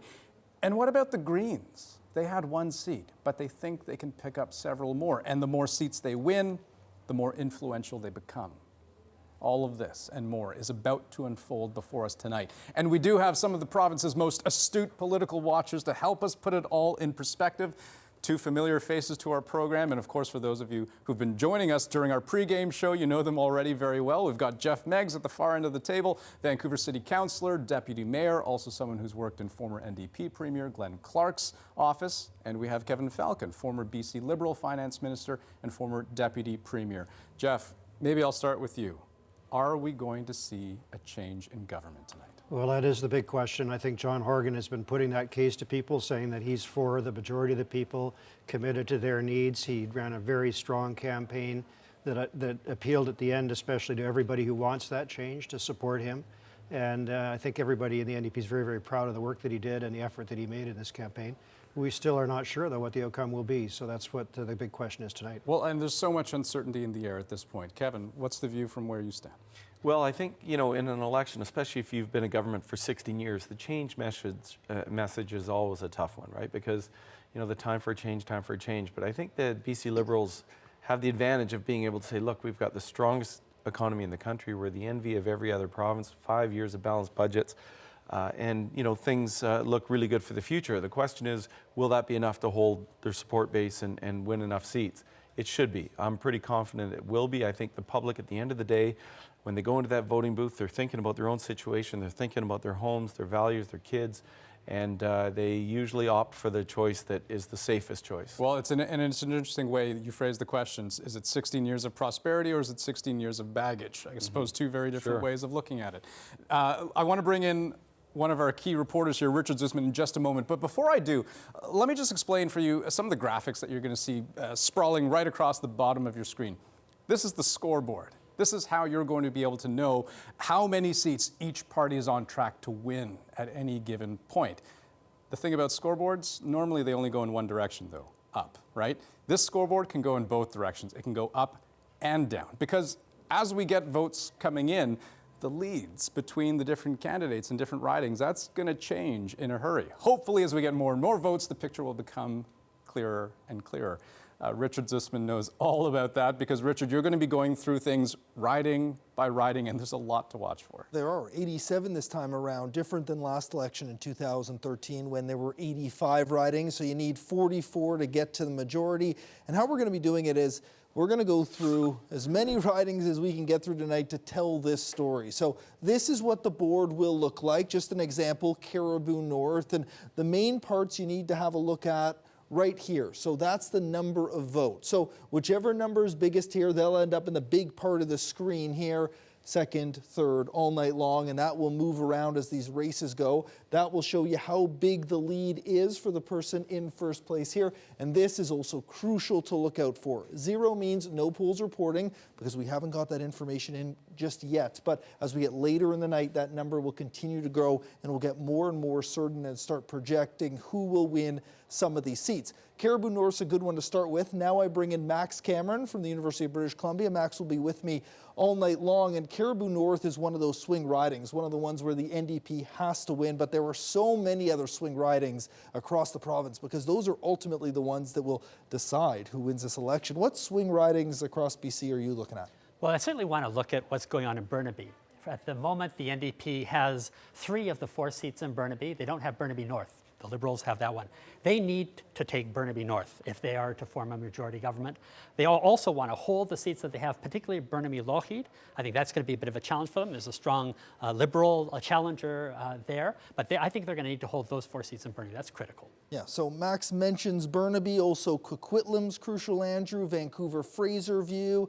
And you're probably hearing I'm mentioning a lot of seats in Metro Vancouver. Right. We're going to be keeping our eye on those. More than half the seats in the province are in the Vancouver area, and a lot of the swing ridings are right nearby. So those are going to be the places where you'll see a lot of on the screen here throughout the night. Yeah, and over the course of the night, I mean, we're going to get into the numbers quite a bit, right, in terms of the math breakdown, because a lot of very smart people have done some number crunching to figure out how many seats, the NDP would need to gain in order to form government and perhaps to form a majority as well. So these are all things that we'll be talking about as the program progresses, because, boy, do they have a battle, an uphill battle perhaps, in order to make any significant headway. Let me take things out to Stephen Quinn and the panel on our floor. Political insiders, as we know them. Stephen, over to you. Thank you, Andrew. Yes, of course, we've got Elise Mills and Bill Thielman with us. Elise, of course, has worked with the BC Liberal Party. Bill worked with the BC NDP.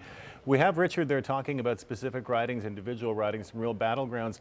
Let's talk about regions, Bill. Are there particular regions of this province that you're going to be keeping an eye on? Yeah, this is a real Metro Vancouver battle, and particularly in the Suris, particularly in Burnaby as well. Those ridings are up for grabs. They're very close. Some of the key ridings are extremely close. We've got cabinet ministers like Peter Fassbender, who only won by a couple hundred votes, who spent more than any other candidate the entire BC election last time to win.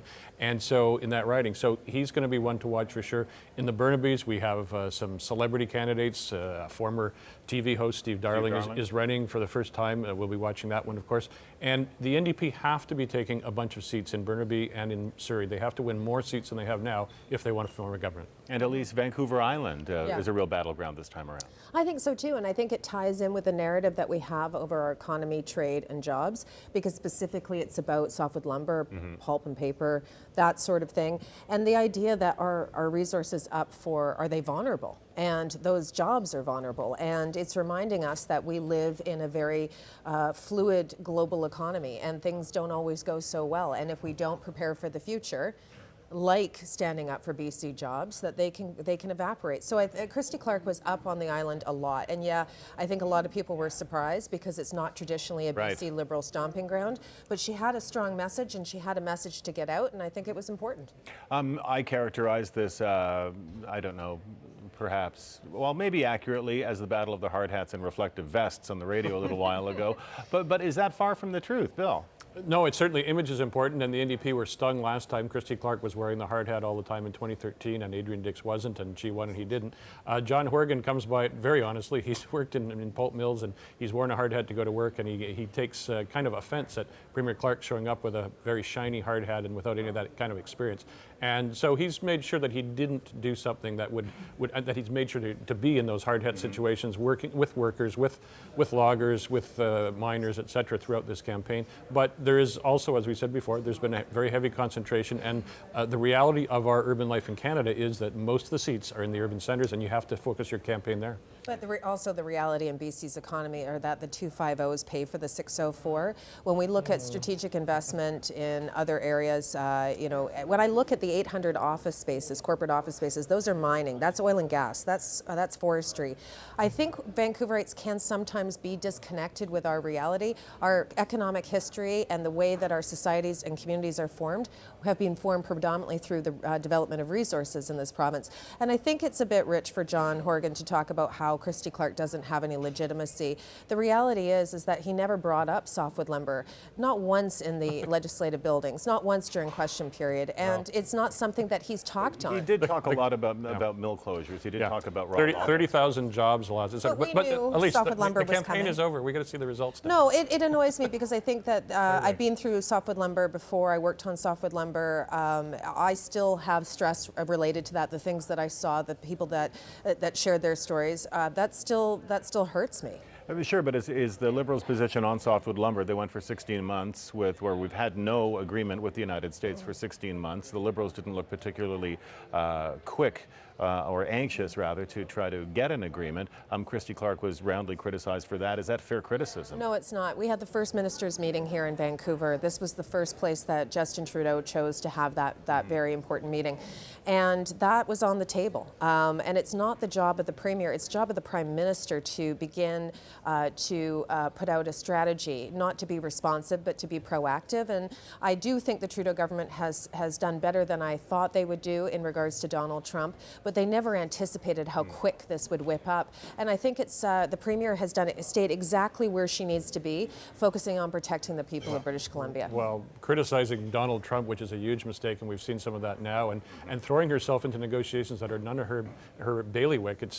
Elise is right. It's the Trudeau government's bailiwick to do so, and she's been exploding things all over the yard during an election campaign, which is not helpful to anybody, including those workers whose jobs are at risk.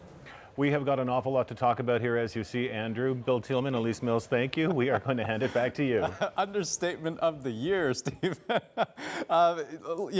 Resources, reflective vests, and hard hats aside, let me just make one point here, and that is that the NDP, they're going to need a lot of things to go right for this to be a good night for them if they're going to go on and form government and possibly form a majority government. That's the big prize, right?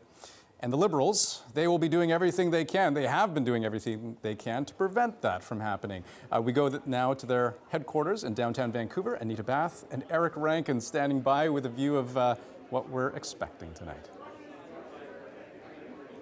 Andrew, I mean, you could see behind us, the room is still completely empty, but that doesn't mean that people aren't here. If you go out into the hallway, you've got people running around back and forth, and I don't know about you, Eric, but as soon as those polls closed, I kind of felt a little bit of a buzz. Maybe a little bit of a buzz. I mean, what I'm really curious about right now is where this all goes tonight, because last time in 2013, I was at Liberal Party headquarters, and there was this real pessimistic mood because the polls were showing, cast your mind back, the Liberals were behind 20 points. And they came from behind and they, formed government handily. This time, they seem to be a little more cautious. The party is telling us sort of behind the scenes here that they're not exactly sure how this is going to go this time. And I'm a little surprised about that because the numbers, as you've mentioned, I think, as well, Andrew, sort of favor the Liberals at this point. But the Liberals themselves seem to be a little more cautious, and they're worried about perhaps losing a couple of seats, maybe gaining a couple others. And there's a few people that they're a little worried about.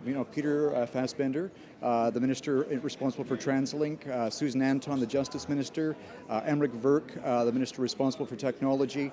These are all seats that they barely won last time, and it's a possibility that they could struggle this time as well. I guess we'll be seeing the results coming in shortly. And they're fully admitting that. I mean, if you talk to Liberal members here, they are throwing out those names. Susan Anton, Peter Fassbender, Emmerich Verk. They are very clear that they could lose those seats tonight. At the same time, they talk about that horse trading right. They've got Coquitlam-Millardville, which they lost very narrowly to the NDP last time around. And they think, okay, if we lose a different different seat this time. Maybe we'll gain Coquitlam-Millardville back. So they are really emphasizing that horse trading.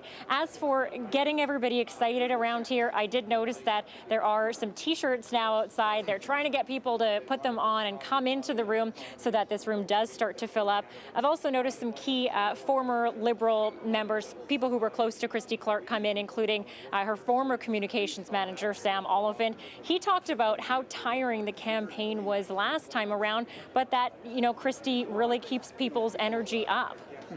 And keep in mind, I mean, this room is not going to fill for the next little while because people are at constituency offices. They're waiting to hear the results come in. Once we start to see the polls reporting in, this room will start to fill. But right now, it's pretty quiet as people await the results. Well, and especially the candidates as well. They are sort of watching in their own private areas, and then they'll come in as the results start to come in. All right, lots still to watch for. Anita Bath and Eric Rankin at Liberal Party headquarters, downtown Vancouver. I want to pick up on one theme that they brought up, quite rightfully so, and flip that over to Natalie Clancy, who's standing by at NDP headquarters down at the Convention Centre in downtown Vancouver. Because, Natalie, you know, Eric and Anita, they were talking about the mood of caution, right, from the Liberals' point of view in this election, but especially in the last election when they were going into election night in pretty rough shape. The NDP, boy, they've got to dispel some of their demons, right? Because in 2013, they thought they had this, it was a lock, and it didn't really pan out the way they thought. Boy, you nailed it. I mean, I think everyone's going to need therapy after this election. I got to say, compared to the other place, this place is filling up and the bar is open. I found the booze on ice, but they're not getting too arrogant. There's a lot of tension. You're right. There's so much at stake riding on this election because if they lose again, that's number 5, and that means they're going to have to seriously rethink, especially given that insiders say they wouldn't change anything about how they ran this campaign. They love their party platform. They think they wouldn't change that either. They think they have the right guy. So if not tonight, when? There is so much riding at stake, which is why people are very nervous. This is the time of night where polls aren't out yet, so anything's possible. They could still form government. And if they don't, anything less than a minority NDP government for them will be seen as a failure, which is why it's interesting to see there's a lot of people. It's early in the night for it to be filling up. There's a lot of people behind the cameras and on that side of the room by the bar. So it is interesting that there's more people here, but the mood right now is it's not over yet. This is actually probably the best time of the evening because things can go south so quick, so fast, which we've seen in the past. So I think the hope is everyone's like, please here, not let it be exactly like the last 2 election results in which they lost. So there's still hope and lots of reasons for them to hope it's going to be a long night and they'd be happy with a minority government. But as you know, in BC, the polls say one thing, but only what happens tonight really matters. Yeah, not over yet. And hey, we've just barely begun. Natalie Clancy over at NDP headquarters, thanks so much. And now we flip things over to the Green Party headquarters over on Vancouver Island. That's where we find Tanya Fletcher. And Tanya, the Green Party also talking a lot about what would mean success for them tonight and what would mean failure. That's right. In a nutshell, Andrew's success would be doubling their seat count or more. Of course, leader Andrew Weaver is currently the only Green MLA in the legislature, so they're hoping for at least 2 seats, possibly 3. That would definitely, I think, be a victory for the Greens. We were chatting with some of the campaign directors earlier. That's what they're hoping for. 4 seats would give them official party status. So that's what they have to gain, and what they have to lose is a lot as well. So this election not only significant, of course, for the Green Party, but for the election as a whole. We talk about the Greens holding the balance of power, where there's been talk about vote splitting on the left. And Andrew Weaver says, you know what, I'm always about policy and not politics. So he has said if he is the one and only candidate still remaining who wins his seat for the Greens, he'll consider that a failure. And he says he'll serve his 4 years, serve his term as MLA for Oak Bay, Gordon Head. But after that, he won't run again. He'll step aside and they'll have to find a new leader. And at that point, it's really a question of where does the party go? Do they blow it up completely and start from scratch? Or do they try to still build on the momentum they've gained through this campaign? You saw that about halfway through when the televised leaders debate, when everyone kind of sat up and took notice of Andrew Weaver. Of course, anyone who is essentially concerned about the environment above all would obviously vote for the Greens in theory. And they've also taken a very hard line on a couple of other other issues. The Greens have taken the most hardline and aggressive approach when it comes to affordable housing. In their platform, they're promising to double the foreign home buyers tax to 30% and make it province-wide. They're also saying they'd bring in a speculation tax, and as well they would tax sellers who flip their homes within 5 years. So affordable housing, arguably the biggest issue of this election for all of British Columbians, especially here, not only in Metro Vancouver, but on Vancouver Island, which across the board has traditionally been an NDP stronghold. That's where the Greens hope to make the most gains. And you heard John Horgan talk about $10 a day daycare for the NDP. Well, Andrew Weaver is saying, hey, we'll have free daycare for working parents who have kids under the age of 3. So some pretty bold statements in their platform. Of course, they're the only party when it comes to cash for access that's already banned union and corporate donations. And I was speaking with a political scientist yesterday who said, in a pleasant twist of irony perhaps for the Greens, they've actually had almost $1 million come into their kitty for this campaign, presumably based on that stance. So a lot of positives working for the Greens, and of course a lot of those riding and resting on the shoulders of their leader, Andrew Weaver. So tonight we'll see if they can at least maintain, and if not pick up some seats as well, and whether that comes at the detriment of the NDP will be a big question as well, Andrew. Yeah, and those ridings, I mean, particularly on Vancouver Island, those are the swing ridings that we have to keep a very close eye on in terms of in which direction they might swing. Most of the islands on Vancouver Island were the property of the NDP. One, as Tanya mentioned, went to the Greens in the last election, and they think they can build on that. You look at the scoreboard right now, still pretty flat as far as scores go. Still waiting for results to come in from right across the province. I don't expect we'll be waiting much longer for the initial results, at any rate, to start coming into the system, and then that scoreboard will be updated in real time for you as the volunteers get counting. Let me take you out to Ottawa, actually, if I could, just for a moment, because that is where we have CBC's poll analyst, Eric Grenier, standing by. And Eric, I mean, there's so many things we could talk about in terms of the lead up to this big election night that we find ourselves in tonight. You know, one of the questions that I have is, for all those voters out there who have such a tough decision to make in terms of, do I vote for the candidate? Do I vote for the party? Do I vote for the leader? Am I voting against another leader? Boy, there's a lot at play, huh? Yeah, and we have seen some polling asking about those motivations. For New Democrats, it tends to be a desire for change that is motivating them. For Liberals, it's a desire for stability. For the Greens, it's that they like their leader. Andrew Weaver has done very well in this campaign. He's increased his profile. His favorability numbers have increased during this campaign. People say their opinion of him has gotten better as this campaign has gone forward. That hasn't been the case for Christy Clark. People say their opinion of her has worsened. For John Horgan, also it has worsened.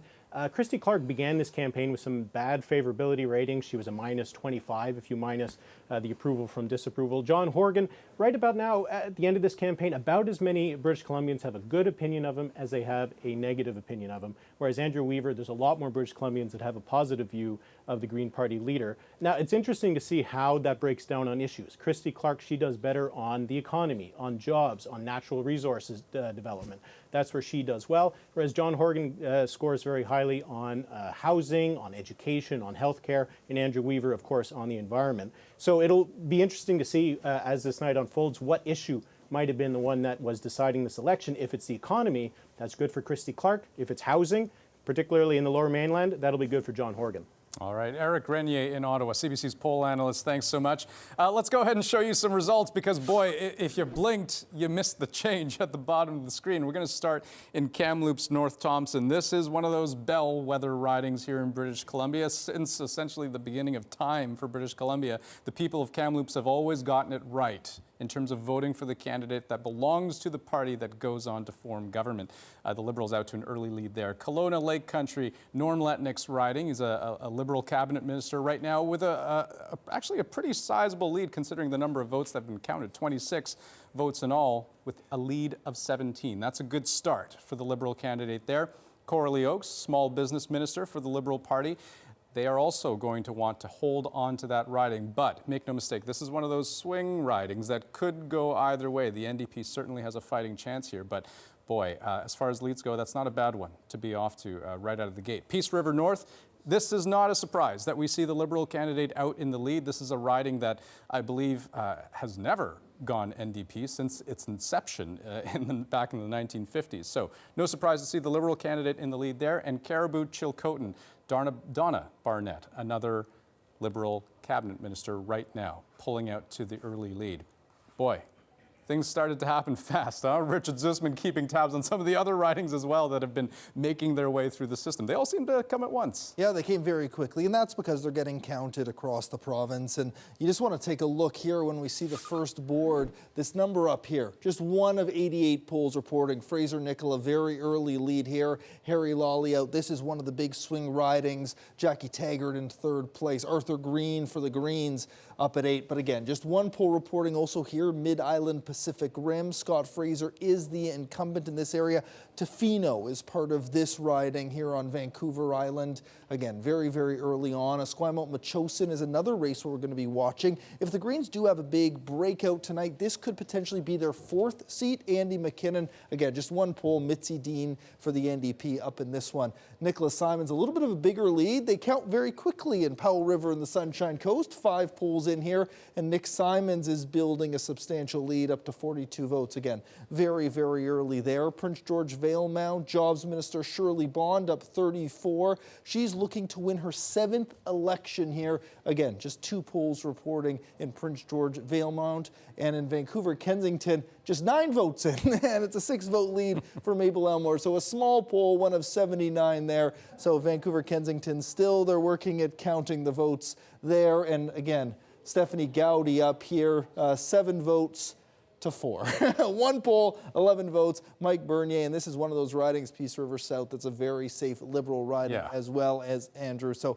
you know, we're seeing very early results. Important to note, just 1 poll in so many of those places. Yeah, this would be a very surprising riding in which to see an NDP candidate actually run away with the big prize. But yes, with vote margins that tight, anyone can be in the lead at any given point. Thanks so much, Richard. So, boy, look at the bottom of your screen. Liberals leading in 8 ridings. The NDP also leading in 8 ridings.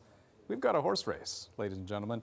Dan Burrett keeping close tabs on the conversation happening online. A lot of buzz, I suspect, Dan, out there. Oh, Lordy, it's an entire hive, Andrew. And look at what people are talking about, especially because we know that some people are still in line waiting to vote. And if you are in line, you are allowed to vote. And others, many of whom have already done so. Our New West family on Election Day, Charlie Dog, wants to know if you voted. Don't disappoint the bearded Muppet Dog. Thank you, Kaylee. We also have Cam, too important to stay home. Even I came out to vote today. This from Chilliwack and an NDP supporter, ye old Sasquatch. There it is. Susanna Millette, she's made a compelling argument to stay up tonight and watch. Oh, and look at that. There's Kevin Falcon in the background. Ness Murby, proud Canadian. I trained hard today and I voted BC. Proud Paralympian as well. And don't forget, Daughters says kids should have to wait until they're 5 or 6 and understand what's going on before they can vote. Ouch. And we want to hear more from what's going on where you are. If you're at a party, if you're still in line, is there a line at your polling place? Let us know at CBC News BC, at Dan Burrett. Watch us live on Facebook as well, and of course here on television. Andrew. All right, thanks so much, Dan. A lot of characters out there. This is great. Let me just point out one quick thing that you probably have noticed by this point. Also scrolling along the bottom of your screen, this is kind of a ticker that we have where you're going to see each and every riding for which we have results kind of sliding through there. The big thing you need to know, they come in alphabetical order. So if you live in Abbotsford and you see Burnaby down there, you got to wait for a little bit. Sorry to break the news to you. But great news if you live in Coquitlam. Richard Zussman standing by right now. You got more results because, boy, Liberals leading in 12 ridings now. Yeah, again, very, very early on here. So let's have another look, Andrew, at some of the riding results here. North Coast, Jen Rice is the incumbent here, expecting to win again. Just 1 poll reporting, but off to a pretty good lead. 21 of 25 votes so far. Coquitlam-Millardville, this is one of the big swing ridings here. 16-vote lead, just 1 poll reporting. Last time, though, Andrew, this one came down to just 41 votes between the two of them. This is one the NDP needs to hold on to if they're going to form government, and should be a really close race to watch all night long. All right, yeah, that one was so incredibly close. Almost written like a Hollywood script, right, in the last general election. We'll see how tight it is this time around. Thanks so much, Richard. Let me show you a little bit of the big picture, right? Because if you look at the scoreboard down there, each of the parties are trying to get to that magic number. 44 seats is what they would need in order to form a majority government. And if you look at the share of the vote right now, the popular vote, the Liberals way over the line that historically the benchmark would be 38.8% of the popular vote in order to form a majority government. Boy, they've blown right past that. Nearly 50% of the vote. And this is with about 1,800 votes in our system right now, which is, just about twice as good as any poll out there. So these are real results that are coming in, looking good for the Liberals. But let me just say this, the share of vote only tells a part of the story. Votes don't always translate into seats. Now, the thing you need to know looking at this graphic right here is that prior to this election night, we've crunched the numbers, we've done the math, we've looked at all the boundary redistributions right across the province. The Liberals, at the end of the day, can afford to lose 5 seats tonight and still form a majority government. Right now, they are down, -2. That may not be the best start for them at this point in the game, but they still have a little bit of wiggle room. Christy Clark, Liberal leader, may be biting her fingernails right now. I believe we've got a live shot to show you of Christy Clark. This is not a live shot. It's a tape shot from earlier this evening, but Christy Clark with her son watching the big night unfold. Boy, they've got a lot riding on this. Nice to see them with smiles, though. Let's go ahead to a shot of John Horgan also watching tonight's events unfold. John Horgan's got a lot of his family there with him, also a number of his very trusted insiders, all hoping for the same thing, hoping for a big sea change in the political dynamic right across this province. Let's go ahead and take you over to Liberal Party headquarters, where Anita Bath is standing by as the story begins to unfold. And Anita, I can see you have a very prominent guest with you. Andrew, I'm here with former Attorney General Wally Oppal. Now, Mr. Oppal, the Liberals are at 17 right now, with the NDP at 11. What do these early results suggest, or should people really not be paying attention to these early ones? Well, I think you have to pay attention. It's not over till it's over. But there's no question that the Liberals are very confident. They're the governing party, and they've been in power for 16 years. Their record shows they've run a good economy, the best economy in Canada, so that's what they're relying on.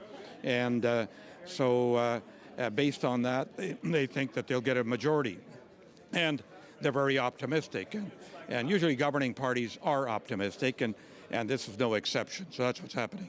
You've known Christy Clark for 20 years. Yes. Some people would say that she can be very in your face. Do you think that's working for her or against her in this campaign? There's nothing wrong with being in your face. Christy is a very passionate person, and she lights up a room wherever she goes into it. And regardless of what you may say about her, she's controversial. You're bound to be controversial. I worked with Gordon Campbell when I was in government. He was controversial. But the fact is she a good leader? And I think by all accounts that she's led the province very well. And I pointed out to the economy, the economic position of this province, and I think based on that, the Liberals are counting on that, and they think they'll get a majority based on that. Okay, thank you. Former Attorney General Wally Oppal. Back to you, Andrew. Thanks very much, Anita. And yes, we cannot underline the point enough. Still early goings right now. You remember when I said earlier tonight that the scoreboard can go up and down? That's very true. Richard Zussman looking at some more of the ridings that are in play right now as results come in. Yeah, let's have a look at some of the ones we now have some results for. And again, remember, just one poll reporting here. This is one of the big swing ridings. We'll be watching it all night, 19 to 18, so very close here between Suzanne Anton, who's the incumbent, and the Attorney General, and George Chow. Melanie Mark out to a big lead. This was one of the NDP's biggest victories 4 years ago. So Melanie Mark, just 2 polls reporting, but she's on her way here with a 15-vote lead. And West Vancouver Sea to Sky, Jordan Sturdy is the incumbent here. This riding is Whistler, Pemberton, Squamish, 2 out of 89 polls reporting in this one.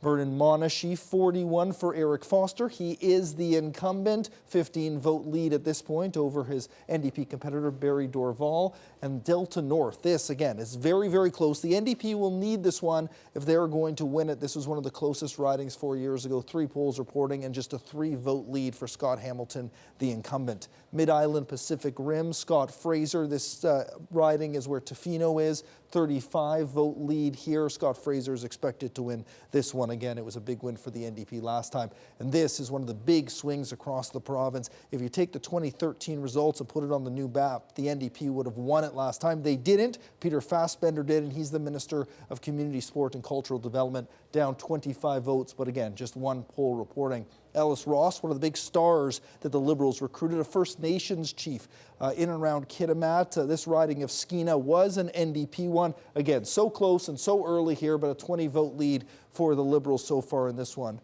And Richmond-Steveston has been a safe one, and this is the first pretty substantial lead we've seen so far, Andrew, here. John Yap, the incumbent for the Liberals, against education advocate Kelly Green. So 187-vote lead, although we just have 4 of 82 polls reporting. That's still a pretty substantial lead for Yap. Yeah, no kidding. And I mean, when you look at all the different strongholds across the British Columbia for the Liberal Party, Richmond certainly one of them. All 4 of the Richmond ridings having gone decisively to the Liberals in the last general election. Yeah, absolutely. And Richmond is one of those ridings, and all of them around there, the 4 of them, the Liberals hope to hold on to. But then you get into the Deltas and the Coquitlam's and the Burnabys, and those are a little bit more of a toss-up. So the Liberals would be in big trouble if they start losing ridings like Richmond-Steveston.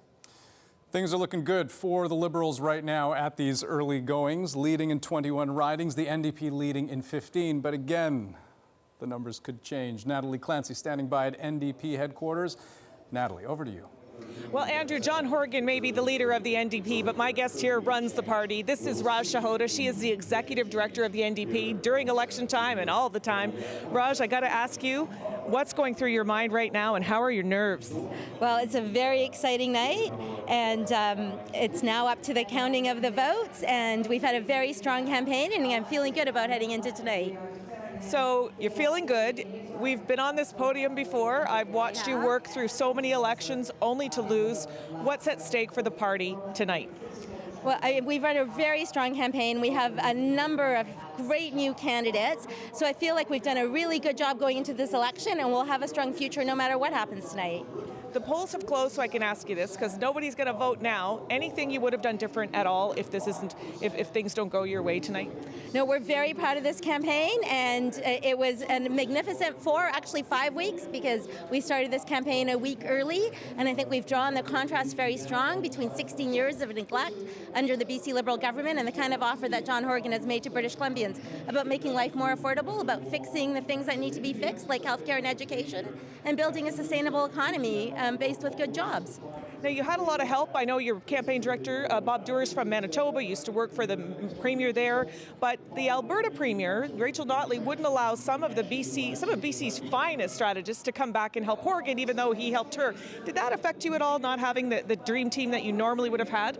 And we had a number of strong campaigners from British Columbia, and we've agreed to disagree with Premier Notley, but I'm very proud of the campaign team that we had here, and lots of strong campaigners and lots of British Columbians working on this campaign.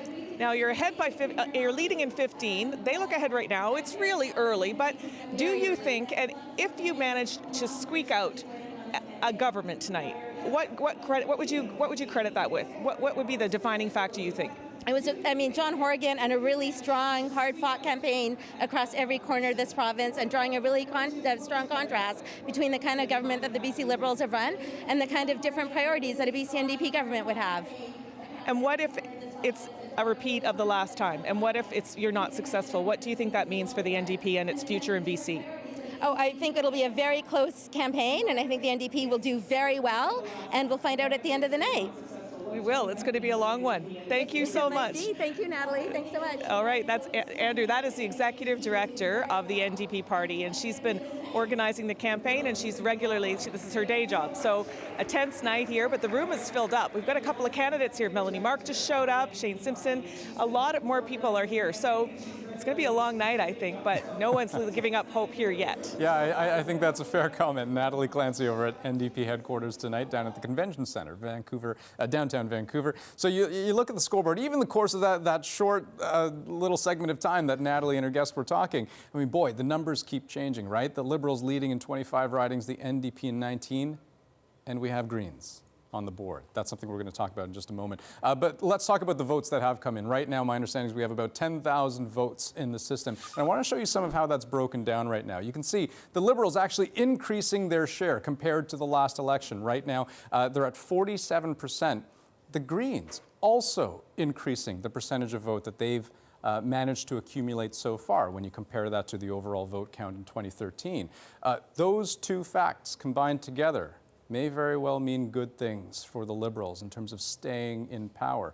Will they form a majority government? Well, hey, that's anyone's question right now, anyone's call. But let's take a look at the seat change here, because this is also going to tell a part of that story and trying to answer if the Liberals do form government, what kind would it be? You remember I mentioned earlier on tonight that the Liberals can afford to lose 5 seats and still form a majority. Well, they're down 5 right now, so they're hanging on for dear life. All bets are off. Boy, pretty interesting stuff happening right now. You want to talk about the Green candidate in the lead? That's Adam Olsen right now. Saanich North and the Islands. This is on Vancouver Island. Not a huge lead, mind you, just 17 to 6 to 6. But as Richard has mentioned a number of times over the course of the evening, if the Greens were to pick up a second seat over and above Andrew Weaver's riding, well, this would certainly be it. And it's been a very tight race. Even when you look back at 2013, it was an incredibly tight race between the 3 candidates. Let me show you a map of British Columbia right now as it stands. You can see the different ridings starting to get filled in, kind of like a paint-by-numbers scenario, except, hey, this is the fate of the province on the line. And you remember earlier on tonight when I was talking about that big Liberal strip that they managed to carve through from the top of the province right on down to the bottom. You can see some orange splashed into there. A lot of red, but some orange. And you can see a second Green pickup. This is over in the Kootenays. Very interesting stuff happening. All of these storylines developing at once. Richard, which one do you want to talk about? Yeah, there's so many. That green one looks to be Nelson Creston, but I'll show you some other riding results here. Stakeen, Doug Donaldson, the incumbent, up 37 in this one in northern British Columbia. Just 3 polls reporting here. We're going to work our way through some other results. So we have Vancouver-Quilchena. It looks like Andrew Wilkinson is on his way to heading back to Victoria. Again, just 5 polls reporting, but this is a big lead. 277 votes for Wilkinson. He is the incumbent here and the Minister of Advanced Education. And Surrey-Guildford, this is one of those ridings where the NDP was very optimistic they could pick it up. And so far, a good lead, 77 votes for Gary Begg. But interesting, the incumbent, Amric Verk, sitting in 3rd place behind Jody Murphy from the Greens. Again, just 3 polls reporting here. Surrey White Rock, Tracy Reddy's, this is her entrance into politics, and she's hoping to replace Gordie Hogue, who was a long-time Liberal MLA in this area. So she's up 77. Again, just 3 polls reporting there, Andrew. So some interesting early results coming in from across the province. All right, thanks so much, Richard. So you can see these numbers trending up. Things are looking very good for the Liberals right now. Certainly aren't ready to make a call definitively one way or the other, but it looks like they may end up forming government here. Will it be a majority or minority? That's an open question. Let me show you this riding first, the one in which the Green candidate is leading. It is out in the Kootenays. It's not Nelson Creston. It is Kootenay West, where we have Sam Troy pulling out to an early lead. But, well, the numbers tell the whole story. It is a very tenuous lead at the moment. On that question of possible majority, let's take a look at that. The Liberals right now, leading in 31 ridings, right? Let me put it this way. Let's say they managed to hold on to that over the course of the evening. Let's also say that they managed to hold on to all of those ridings for which we don't have results yet, but which they won in 2013. If they managed to hold on to those ridings, 31 plus 13, they've hit majority territory. That would be the 44 seats that they need. If they can hold on to that, that's going to mean good things for them. Again, too early to make a definitive call because there are so many ridings in which the margin between the first and second place candidates, it's sometimes 2, 3, 4, 5, 10 votes. Certainly not a wide enough margin for which we can make a definitive call. But let me take you over to Liberal Party headquarters where we've got Eric Rankin standing by on the floor. And Eric, you've got a guest with you. Andrew, this is Brad Bennett. If that last name sounds familiar, he's the grandson of longtime Premier W.A.C. Bennett, the son of Premier Bill Bennett, and this time he was one of the advisors, he says, special advisor, I would say, to Premier Christy Clark. You were on the bus with the Premier from start to finish of this 28-day campaign. What were those 13,000 kilometers like for you? A lot of fun, very exhilarating, intense. And at the end of this 28 days, I think I'm feeling every one of them. Now, what's your read on this? So you've been with the Premier, you've tested the pulse of the province. What is your projection tonight? I'm feeling optimistic about our chances. I think our message is solid. I think it resonates. And I think we've kept our center-right coalition nice and solid. So I'm feeling very optimistic, but this is BC and politics being politics. It ain't over till it's over.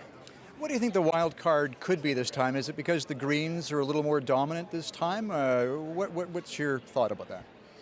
Yeah, I think the Greens have a shot at picking up 2 or 3 seats, probably Island, and you know that's a bit of a disruptor. I believe more for the NDP than it would be for us. We don't have the split situation forming on the center-right Free Enterprise coalition. It's the left of center that has a split forming. Now, a lot of the ridings you went to, we're being told anyhow, you were checking to see places that needed to be shored up, maybe some places that needed a breakthrough. What about those kind of ridings, these kind of swing ridings, swing voters that you were trying to appeal to? Well, those identified ridings on either side are always the battleground. It's the key battleground on where you think you've got a shot. You'd organize a tour accordingly and spend more time in those ridings where you think you have a shot. I didn't get the sense on tour that we were looking to have to shore anything up as much as taking a shot at some ridings we thought we could take from them. We're hearing some reaction in the background to some of the results coming in, obviously favorable to the Liberals at this point. Any other thoughts tonight as this progresses, as this all unfolds? I think at the end of this evening, the voters will have spoken once again for I think what the message is we delivered, and that's what they want governments to provide. A solid economy, jobs, prudent fiscal management, balanced budgets, and lower taxes. Brad Bennett, thank you very much. Brad Bennett's advisor to Premier Christy Clark. Andrew, back to you. All right, thanks so much, Eric. Let me take a moment and show you the results that we've got coming in from Kelowna Lake Country, because this is a riding where we've seen enough of the votes to be able to say definitively to project that Norm Letnick will indeed win in his riding. Agricultural Minister, this is a riding that has gone very decisively Liberal in previous elections, so no surprise if he does end up being elected, which we can confidently say he will be. Richard Zussman, taking a look at the numbers, we seem to have lost the Greens off the face of the planet here, off the scoreboard right now, but a lot of those margins were oh so tight to begin with. Yeah, I'll explain that to you because it moves so quickly. There were 20 ridings that were within 30 votes the last time that we counted. So these are the ones that are too close to call, and you see they fill up the screen here. Look at this. 0 votes. 1, 2, 3, 5, 6. A tie here on the North Island between the Libs and the NDP. So there are just so many close ridings, Andrew. That's why we're not able really to forecast anything yet. Again, we don't have a lot of polls in, but you can take a look here, and some of these races are just so close. And some of these ones are some of the swings that we pointed out earlier. Delta North, Maple Ridge Mission, even Esquimalt-Machosin is when the Greens sort of thought if they had a big night, they could break out here. So that's one of the reasons, Andrew, why we're not making any forecast yet, because so many of these races, about 20 of them, are just within 30 votes. Yeah, but boy, you look at the Liberal numbers right now. They've got to be happy with where things are going right now, leading and elected in 39 ridings, closing in on that majority territory. 44 is the magic number that they would need. Kevin, your reaction to the numbers that we're seeing here? Well, I'm feeling good. I certainly like the trend. I like the popular vote number is still trending well. I see it looks like the Green Party has roughly doubled its percentage from last election, which I think is probably causing challenges for the NDP vote. But the BC Liberals are on a good trend right now. I like what I see. Jeff, what do you think is causing problems for the NDP vote in terms of what we're seeing on the score? Well, I think the Green vote is part of it, but the Green outcome is not really changing very much. So, you know, it could be a spoiler factor as opposed to a contribution in either respect if it looks the way it appears right now. It certainly is a strong showing on the popular vote for the Liberals. But I'm looking through various close ridings here, and they're up and down. Some people who I thought would be in good shape are not. Some people who I thought would be, in trouble are doing pretty well. So there's a lot of very close races still. Well, and you talk about the Green vote, and I mean, last we checked, they were at something like 12, 13, 14%, which would be a huge increase over the last election, 2013, when I think they had something around the 8% ballpark. And is it sort of conventional thinking to think that the Green vote is coming at the expense of the NDP? Well, I think people have been wondering how much comes from either side. There's definitely a big overlap between the values of a lot of Green voters and a lot of NDP voters. Where the Greens have concentrated their forces, they've been able to make some headway, particularly in more well-to-do ridings in like Oak Bay and Saanich Islands, Saanich North and the Islands. Whether they can make it a bigger impact is very much a question that would take a long time at this rate. Boy, you look at the numbers at the bottom of your screen, the Liberals jumping from 40 to 44 and then to 45. They've crossed that threshold into majority territory. 44 seats is what they would need. But they've got to do a lot more than just cross that line. They've got to stick the landing. Let me show you some more results that we've got coming in right now. You can see the Liberals carving a huge swath through the center of the province, and the Burnaby ridings, I mean, these are going to be key ridings for the Liberals to try to hang on to. Burnaby North, for one, and the NDP certainly trying to contest, hoping to increase the number of ridings that they hold in that key battleground. Yeah, and let's look at some of those ridings closely, Andrew, because that will tell some of the story of what we're seeing unfolding here with the Liberals heading out into this lead. Raj Chauhan, this is the one Burnaby seat where everyone sort of concedes it's the safest for the NDP. Tonight, just 3 polls reporting, but a 73-vote lead already for Raj Chauhan for the NDP. But this is one of the ones that if the NDP is going to have a big night, they have to win this one. And so far, not looking good. Richard Lee, the incumbent, up 132 votes. Again, just 7 polls reporting here, but so far not looking good for the, in that case, for the NDP. But here it is looking pretty good in New Westminster. Judy Darcy is the incumbent. Again, just 2 polls reporting here, Andrew, but this historically has been a pretty safe riding for New West. But one of the things was the Greens had targeted this one. One of the ones that they were hoping to get off Vancouver Island was New West. And so far, although 2 polls reporting, not looking so good. And as you can see on the bottom of the screen there, the Greens just have 1 up on the board overall. Yeah, and that one is Saanich North in the Islands, Adam Olson's riding, which he's hoping to take. So that's going to be one that we're going to be keeping a close eye on. But I want to stick with the Burnaby storyline because Belle Puri right now is standing by. Last check was in Burnaby. Belle, what's the story where you are? We are still in Burnaby at the headquarters where the 4 riding candidates in Burnaby are watching the results come in, and my guest is Kennedy Stewart. He's the NDP Member of Parliament for Burnaby South. Now, we were talking about how, you know, the NDP has held a stronghold here, but just by a bit. It's, the numbers have always been tough. It's always really close here. Even back when Sven Robinson won here federally, it's always been very close races. My races, I won in 2011 with 1,000 votes, and then in 2015 with 500. So it always comes right down to the wire here in Burnaby. And how is that reflecting in tonight's numbers? We just saw Raj Chauhan's numbers. Right. I mean, for us, actually, we for my campaign in 2015, we lost the entire evening until they counted the advance polls, which we know we had huge advance vote in this election. So we'll have to wait till all the votes are counted before we'll know what will happen here. Talk to me about the challenge about how the demographics in Burnaby change drastically, and that could impact who wins or loses. That's right. I mean, Burnaby, you know, it's a place where a lot of new Canadians come to, and a lot of people coming across Canada. So you do have a lot of turnover here, up to 40% between elections. So there's a lot of new people that get to know every election, and that always causes a challenge.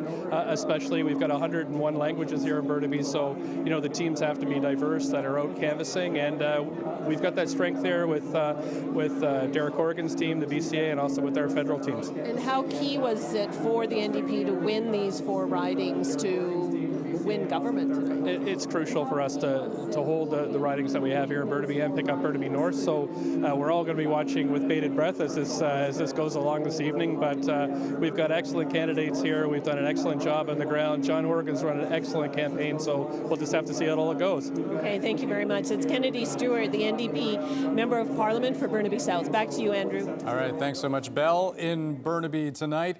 Let's go ahead and take a closer look at these numbers, because at home you may be wondering, are the Liberals on track to form government and possibly a majority government?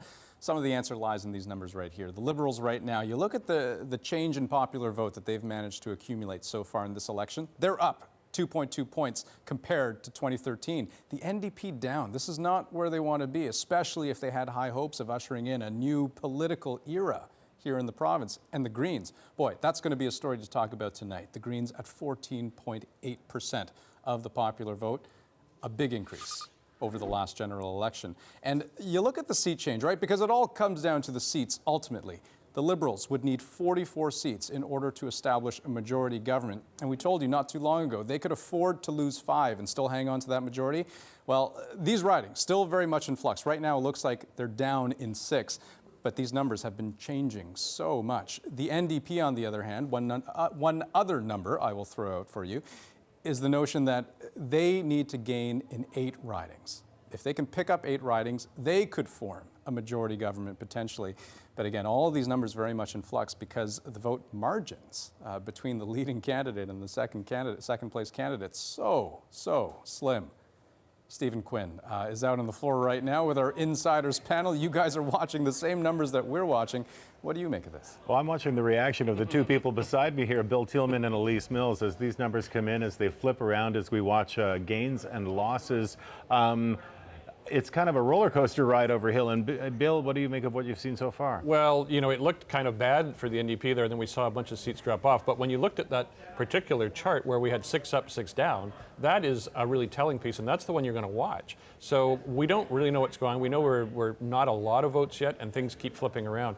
I mean, I'd prefer, obviously, to be ahead than behind overall in the seat count, but when you look at 6 up, 6 down, you got to like that for the NDP. Elise, what are you making of what we're seeing? You got to hate that for BC Liberals. I mean, 6 up, 6 down. I mean, to lose, well, look, here we go, yeah, 42, here we go again, right? Yeah. Now, where our stronghold is, like Rich Coleman, Mary Pollock, those haven't come in yet. So we're dealing with one poll with Rich Coleman. We've got Mission.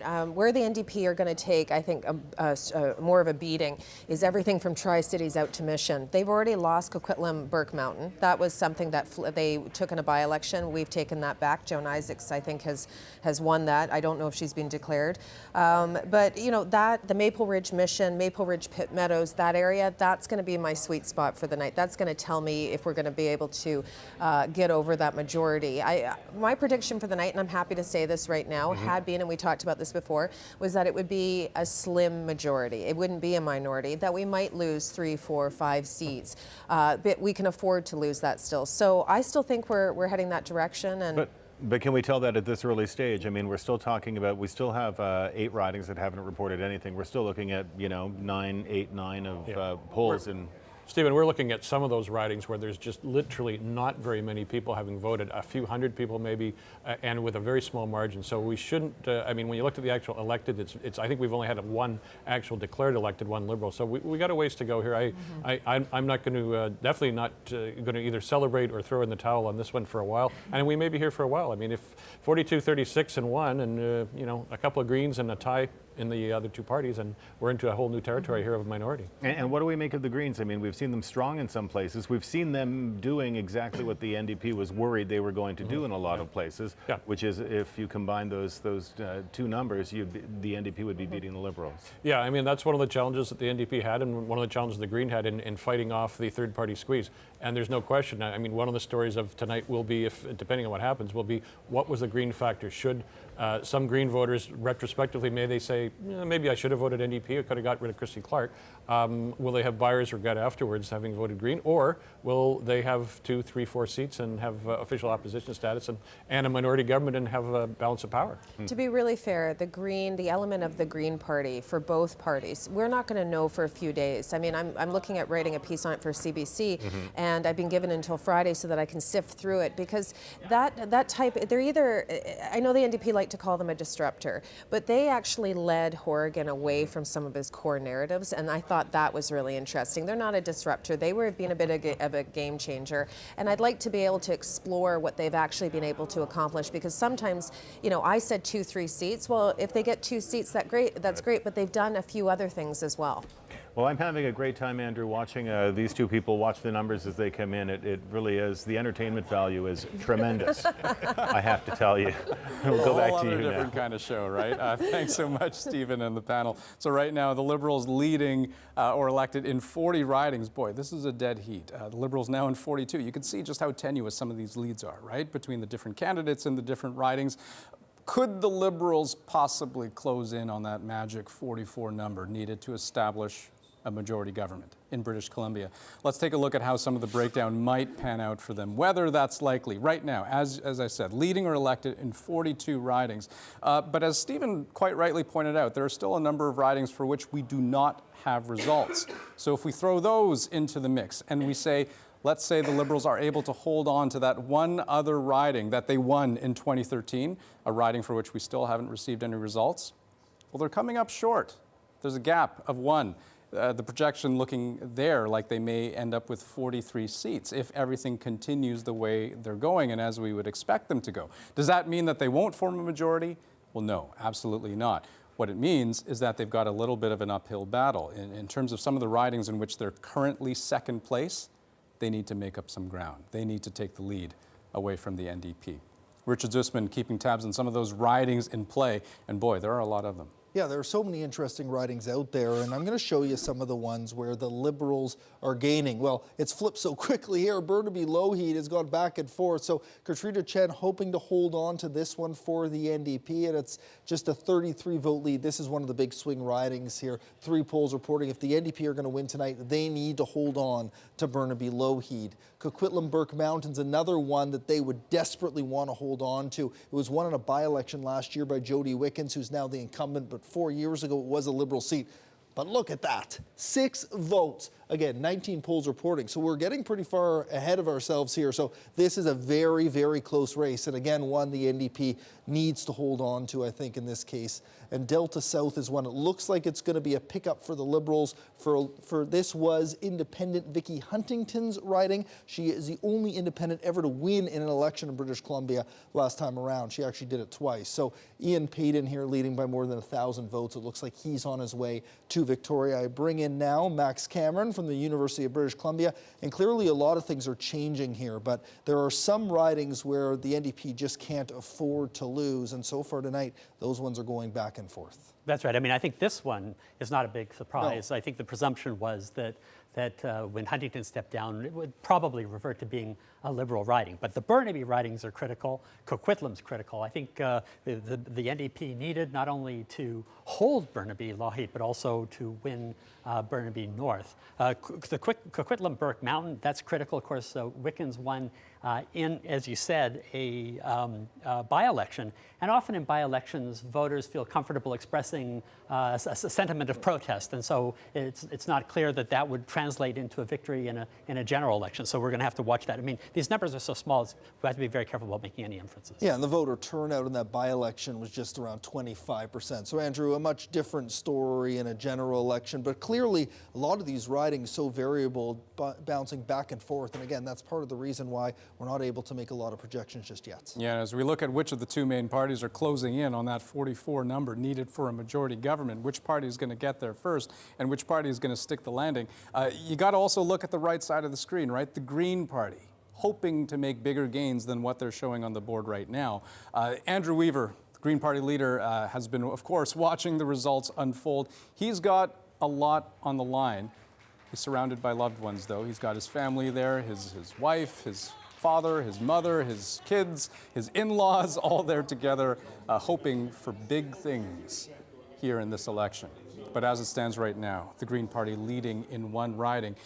Kevin, I'm curious to know what you make of the Green factor here at this stage in the game, now that we have as many votes coming in as we have. Well, it's still early, but I think that the Greens, although they're only showing one seat here, I think you'll see some pickups on the island. It looks like, that Kootenay riding and possibly Nelson Creston could be some surprises, though those are longer shots. The BC Liberals are still trending nicely, but you can see the race tightening up as we all expected. Yeah, it's still early, though. I mean, there's a lot of votes to come. And you know, what's incredible here is as you look at the number of ridings for which we have results, I mean, we've been talking about the Liberals leading in 45 ridings, the NDP leading or elected in 37.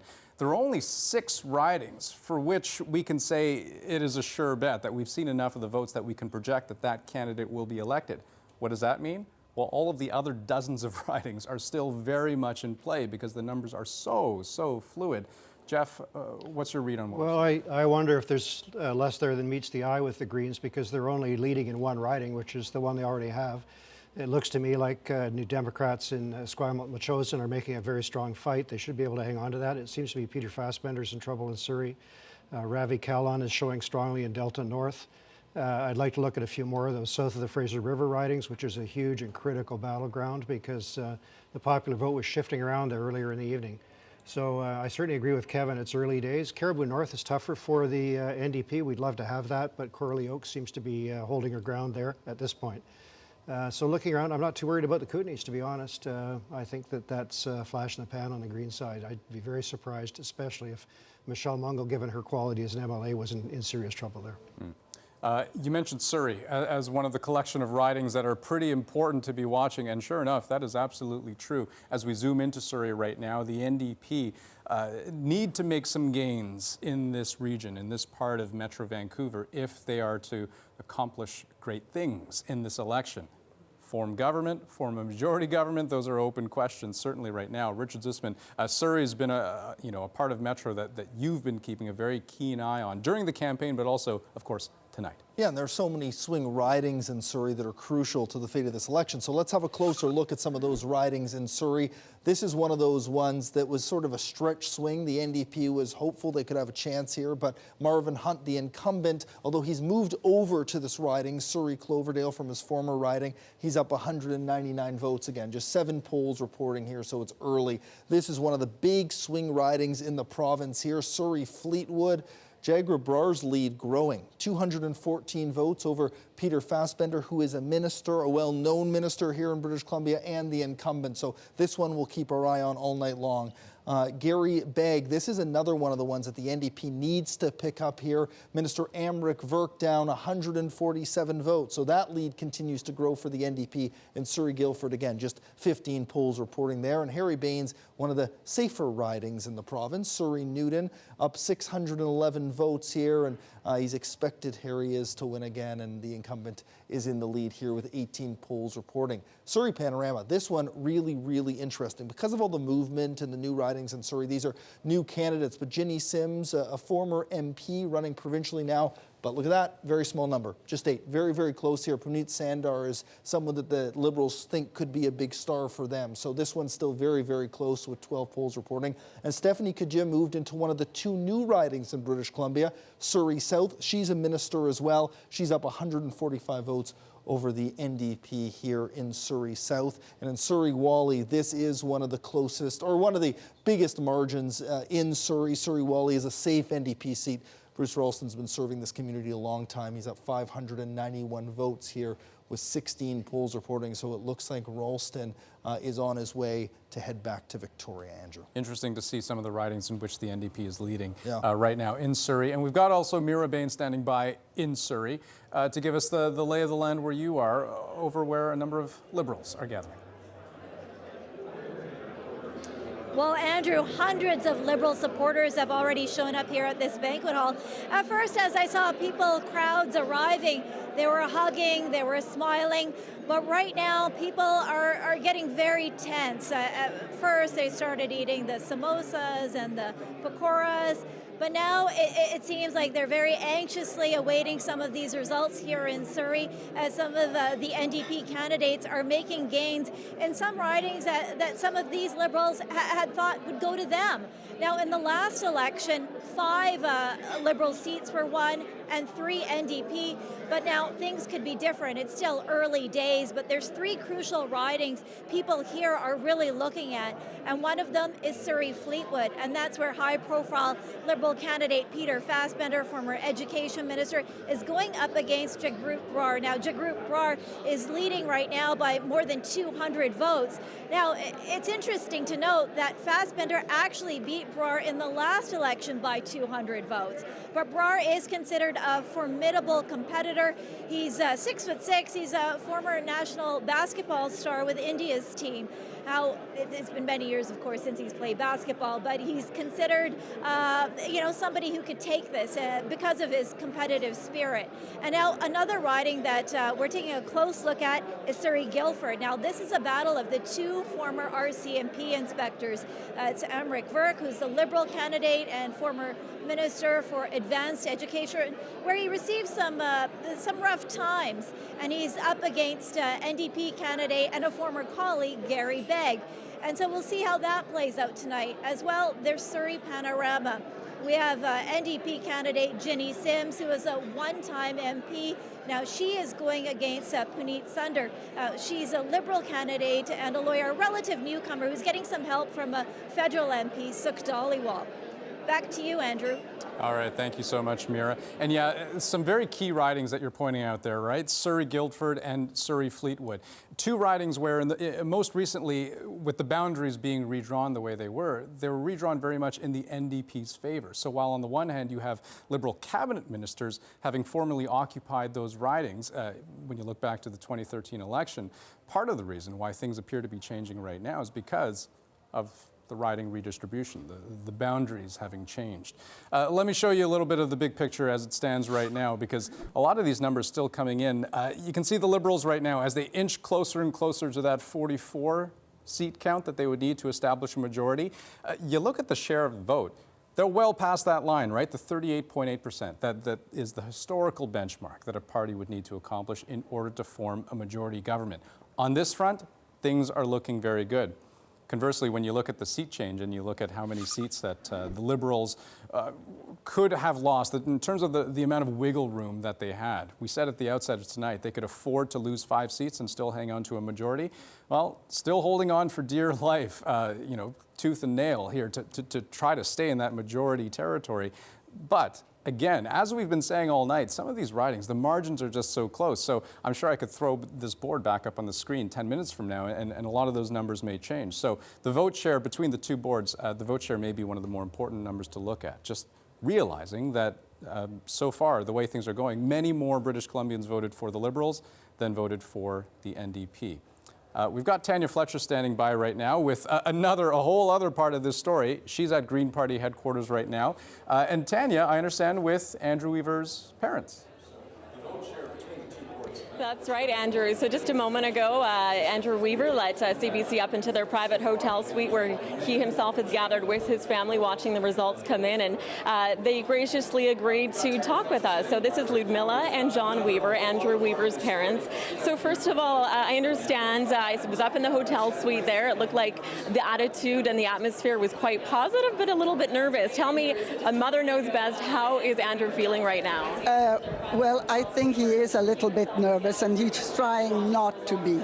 So he goes outside and refreshes himself and comes back to the room, rejuvenated.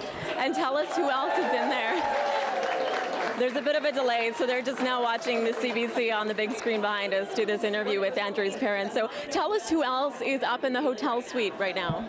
Well, his wife, Helen, her parents are there. Her daughter and son are there. So Andrew's in-laws and the grandchildren there. And who else is there? Alexandra's friends. Sister and daughters and son. And our grandchildren are running around there. So it's full of kids. That's great. And John, yourself, I know you were helping out with Andrew's campaign. Tell me a little bit about that from your standpoint. I just came in near the end of it, phoning people and sitting in the office with a very enthusiastic young set of campaigners. I think I was the oldest there by far, but it was fun phoning people and asking if they'd been to the poll yet. And I actually drove an elderly couple to the polling station as well, which was very nice to meet them. So definitely a busy month for you both. And finally, what are you hoping for tonight for your son? Oh, he's worked so hard. And I think I'd like him to be re-elected. And because he's an honest, hard-working person. And in politics, it's not always like that. And final words from you? Well, I hope he gets some colleagues in the legislature. It's been a hard battle, a lone voice, and he's introduced a lot of bills, and I think he needs some backup help. I'm just hoping he gets 2 or 3 others to sit in the legislature with him. There you have it. That's Andrew Weaver's father and mother themselves telling us what the Green Party is hoping for by the end of election night. It's really starting to get crowded and louder in here, so we'll have to see as the results come in. Quite hopeful at this point, though, Andrew. All right. Thanks so much, Tanya. And yeah, that is an absolutely critical point, right? The Green Party hopes right now the big prize is for Andrew Weaver to get some company in the legislature, perhaps building on the size of their team to 2 members, 3, 4, 5 in the legislature. that would be a dream come true for them. And funny enough, what I'm being told from my producers is that you can see at the bottom left corner of the screen, seats to come 2. There are 2 ridings in which we haven't gotten a single result. One of them is Andrew Weaver's riding of Oak Bay Gordonhead. We haven't gotten any results, and it would be quite a surprise if Andrew Weaver were not to pull out to an early lead in his own riding. So you may very well expect to see that green number turn from 1 to 2. Vancouver Island, of course, is where a lot of that action may end up happening for the Green Party. Saanich North and the Islands and Oak Bay Gordonhead, 2 of their big potential pickups over the course of this election. The other thing to note here, though, is that while the NDP historically has been very strong on Vancouver Island, the Liberals, they did have ridings here. If you look back in 2013, Parksville-Qualicum, Courtenay-Comox, those are 2 ridings that did go Liberal 4 years ago. Right now, not a trace of them. Richard Zussman taking a look at that picture of Vancouver Island. What are you seeing? So the Liberals were optimistic. They spent a lot of time on Vancouver Island during the campaign, and the Greens also optimistic on Vancouver Island. My parents live in Oak Bay Gordonhead, Andrew, so I can tell you things move slowly there in Oak Bay Gordonhead, so that may be one of the factors. So Langford Wandafuka, NDP leader John Horgan, lives in this community and is in a big lead here. 19 polls reporting a lead of more than 1,000 votes. Courtenay-Comox, that's one of the ones you mentioned. Ronna Ray Leonard trying to pull off the upset here. Jem Benninger, a big star candidate, former boss at the Comox base. 6 polls reporting, but this is one of the ones the Liberals were really optimistic about. And if the NDP are going to have a good night tonight, they need to seal the deal here and pick this one up. Cowichan Valley, this is one of the most interesting races in the province as well. A 3-way race. Sonia Furstenau, a big star for the Greens, but Lori Inindenardo, I'm going to have a hard time with that one all night, I think. Up 87 here for the NDP. She's trying to replace Bill Routley, who is the incumbent in Cowichan Valley. Just 4 polls reporting there. And Nanaimo North Cowichan. This one is a little bit safer than Cowichan Valley for the NDP, and Doug Routley is the incumbent, up pretty substantially here, although 11 polls are reporting 282 votes for Routley there. And Claire Trevina, this is one of the ones the Liberals put a lot of time and effort into. They were telling me if they were going to pick any up on Vancouver Island, this is the one they were optimistic about because of Dallas Smith, a First Nation leader in the community. But Claire Trevina, the transportation critic for the NDP, she's up 255 votes, pretty substantial with the, about a quarter of the polls reporting here. And this one, another potential upset. The Liberals, like you said, Andrew, aren't doing particularly well on Vancouver Island so far. Still very early in Parksville-Qualicum. But Sue Powell here, and it looks like a 3-way race. Less than 40 votes or 43 votes are separating just all 3 candidates. So things very close there in Parksville-Qualicum. And Nanaimo, this is one the Liberals spent time on. Christy Clark, the leader, went there twice, and they were hoping to pick it up. But so far, Leonard Krogh is doing quite well here, 225 votes, 7 of 98 polls reporting. I bring back in now Max Cameron from the University of British Columbia. And Max, interesting to see all this orange so far on Vancouver Island. Yeah, that's right. I mean, they're small numbers, but it is indeed surprising. I think if the Liberals really hoped to make gains in Vancouver Island, it was going to be in the Nanaimo area. Nanaimo, North Cowichan, and Cowichan Valley. Right. At this point, the NDP is hanging on there, and indeed, it looks like they're giving the Liberals a bit of bother in Courtenay-Comox and in Parksville-Qualicum, which they, in fact, hold to date. So far, at least, it doesn't look like a big Liberal breakthrough. And one of the big things that we talked about, Andrew, going into this, where were the Green votes going to come from? Exactly. And it looks at this point like they may be coming more from the Liberals than they are from the NDP, especially based on those early results there. So that will be really interesting to watch, especially considering we haven't seen that big Green breakthrough yet. And now would be a good time to take you right to NDP headquarters, because that's where Natalie Clancy is standing by. And I'm sure the people there can see just the same way we can see right now. The NDP leading or elected in 43 ridings right across the province, pulling out to a lead for the first time tonight in a long time. And what a time to come to us, because people here are screaming and happy. No one happier than this woman, Melanie Mark, just elected in Vancouver, Mount Pleasant, it looks like. Yes. Tell Andrew what's going on in this room. Oh my goodness, well, we're all just gripping our seats right now. We are so excited and thrilled. I'm here with my family. People are coming down here, the volunteers, the campaign managers. This room is electric. I can't even describe it. I just have to say, we did it last year. We won the by-election. We're here again. I want victory. You want victory at home. I know you do. We're going to have to just wait. We're going to grip our seats and find out what those numbers look like in the next hour. I don't know. Do you know? I don't know. When are we going to know? We don't know how this party's going to end, but there is a lineup at the bar. People are very excited. There's a few hundred people here now, Andrew. She is the first First Nations woman elected to the BC legislature in a by-election last night. She's been declared elected tonight. Melanie, what does it go through? What's at stake for the party tonight? Not forming government or forming government, majority government. What's at stake in your mind? Oh man, there are so many people's lives that are depending on us to make their lives better. Here in Mount Pleasant, we know we had the fentanyl issue, the housing crisis, the affordability issues, the environment that Christy Clark's neglected. So there is so much on the line. But man, I've been dreaming in color, and I'm so thrilled. And I just really, really, really pray. I'm sorry. My colleague, we fought against Kinder Morgan, and I just can't tell you. It is so thrilling. But there is a lot on the line. And again, it's about making people's lives better. So we'll see what everyone did when they went to the polls in the advance and tonight. That's the mood at election headquarters for the NDP, where several of these candidates are here. George Hayman's here, Shane Simpson's here. So we've got lots more people to talk to, but right now the mood here couldn't be better. Andrew? Yeah, well, that much is clear. Natalie Clancy over at NDP headquarters right now. You can't celebrate too early. You certainly don't want to count your chickens before they hatch because, boy, these ridings have been flip-flopping back and forth very quickly over the course of the evening. I want to bring in Eric Grenier, who is CBC's polls analyst, keeping an eye on things from Ottawa tonight. Eric, what do you make of the numbers that we have been seeing so far? It's pretty darn close. It is very close, and the polls did suggest this was going to be a very close election. We've seen, as the vote is counted, that the Liberals have had that lead in the popular vote, but as we speak now, that lead is down to just under 5 points, and it does seem to be narrowing as more votes are being counted, so we might end up with a very close result on the popular vote as well. The reasons why the New Democrats are now one seat ahead in the leading and elected, well, it's because they are making those gains in the Lower Mainland, that the polls suggested that was their best opportunity. And they're not doing as well in the interior. We're seeing that the Liberals do seem to be increasing their share of the vote there, but the New Democrats winning where they need to.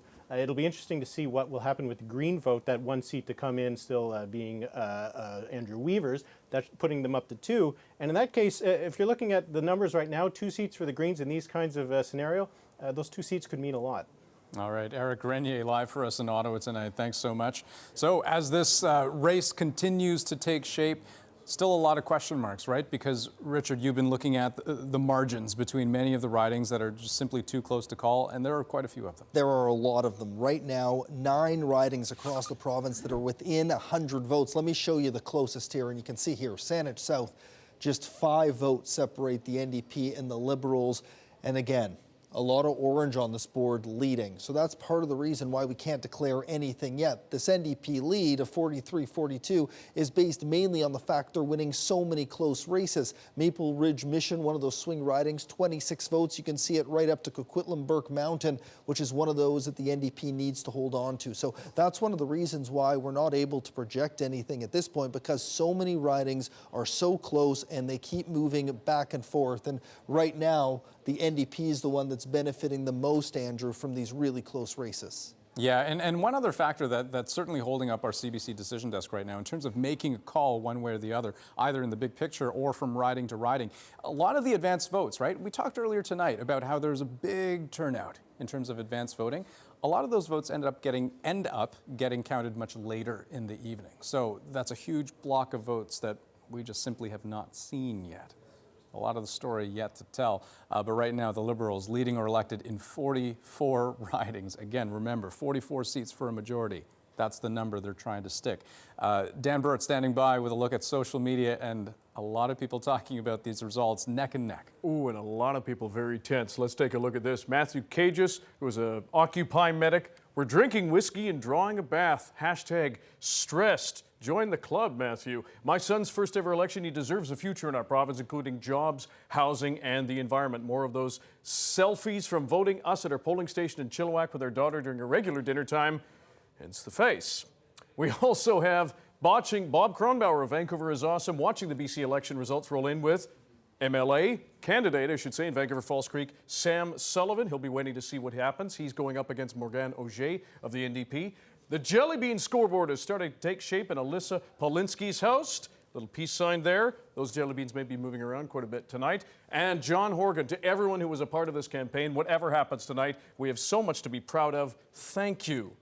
Again, let us know what's happening where you are, everywhere across the province. CBC News BC at Dan Burrett. We've also received some tweets from Nova Scotia, New Brunswick, and even Los Angeles, don't you know, from people who are watching us as well. So keep sending them in. All right, thanks so much, Dan. I want to bring in our panel to talk a little bit about the results that we do have right now. And, you know, each party has flirted with this number of 44, trying to reach a majority. And in a big way, British Columbia has sort of taken the whole concept of majority government for granted because we haven't seen a minority in more than half a century, in 65 years. Right. But let's say we do. If it's going to happen, maybe it'll happen tonight.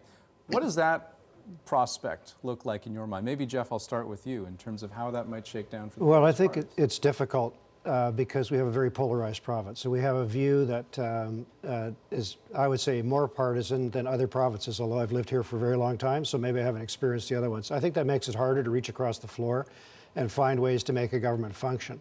And the assumption has been that the Green Party would be in a bigger role to make that contribution, but I'm not seeing that yet tonight.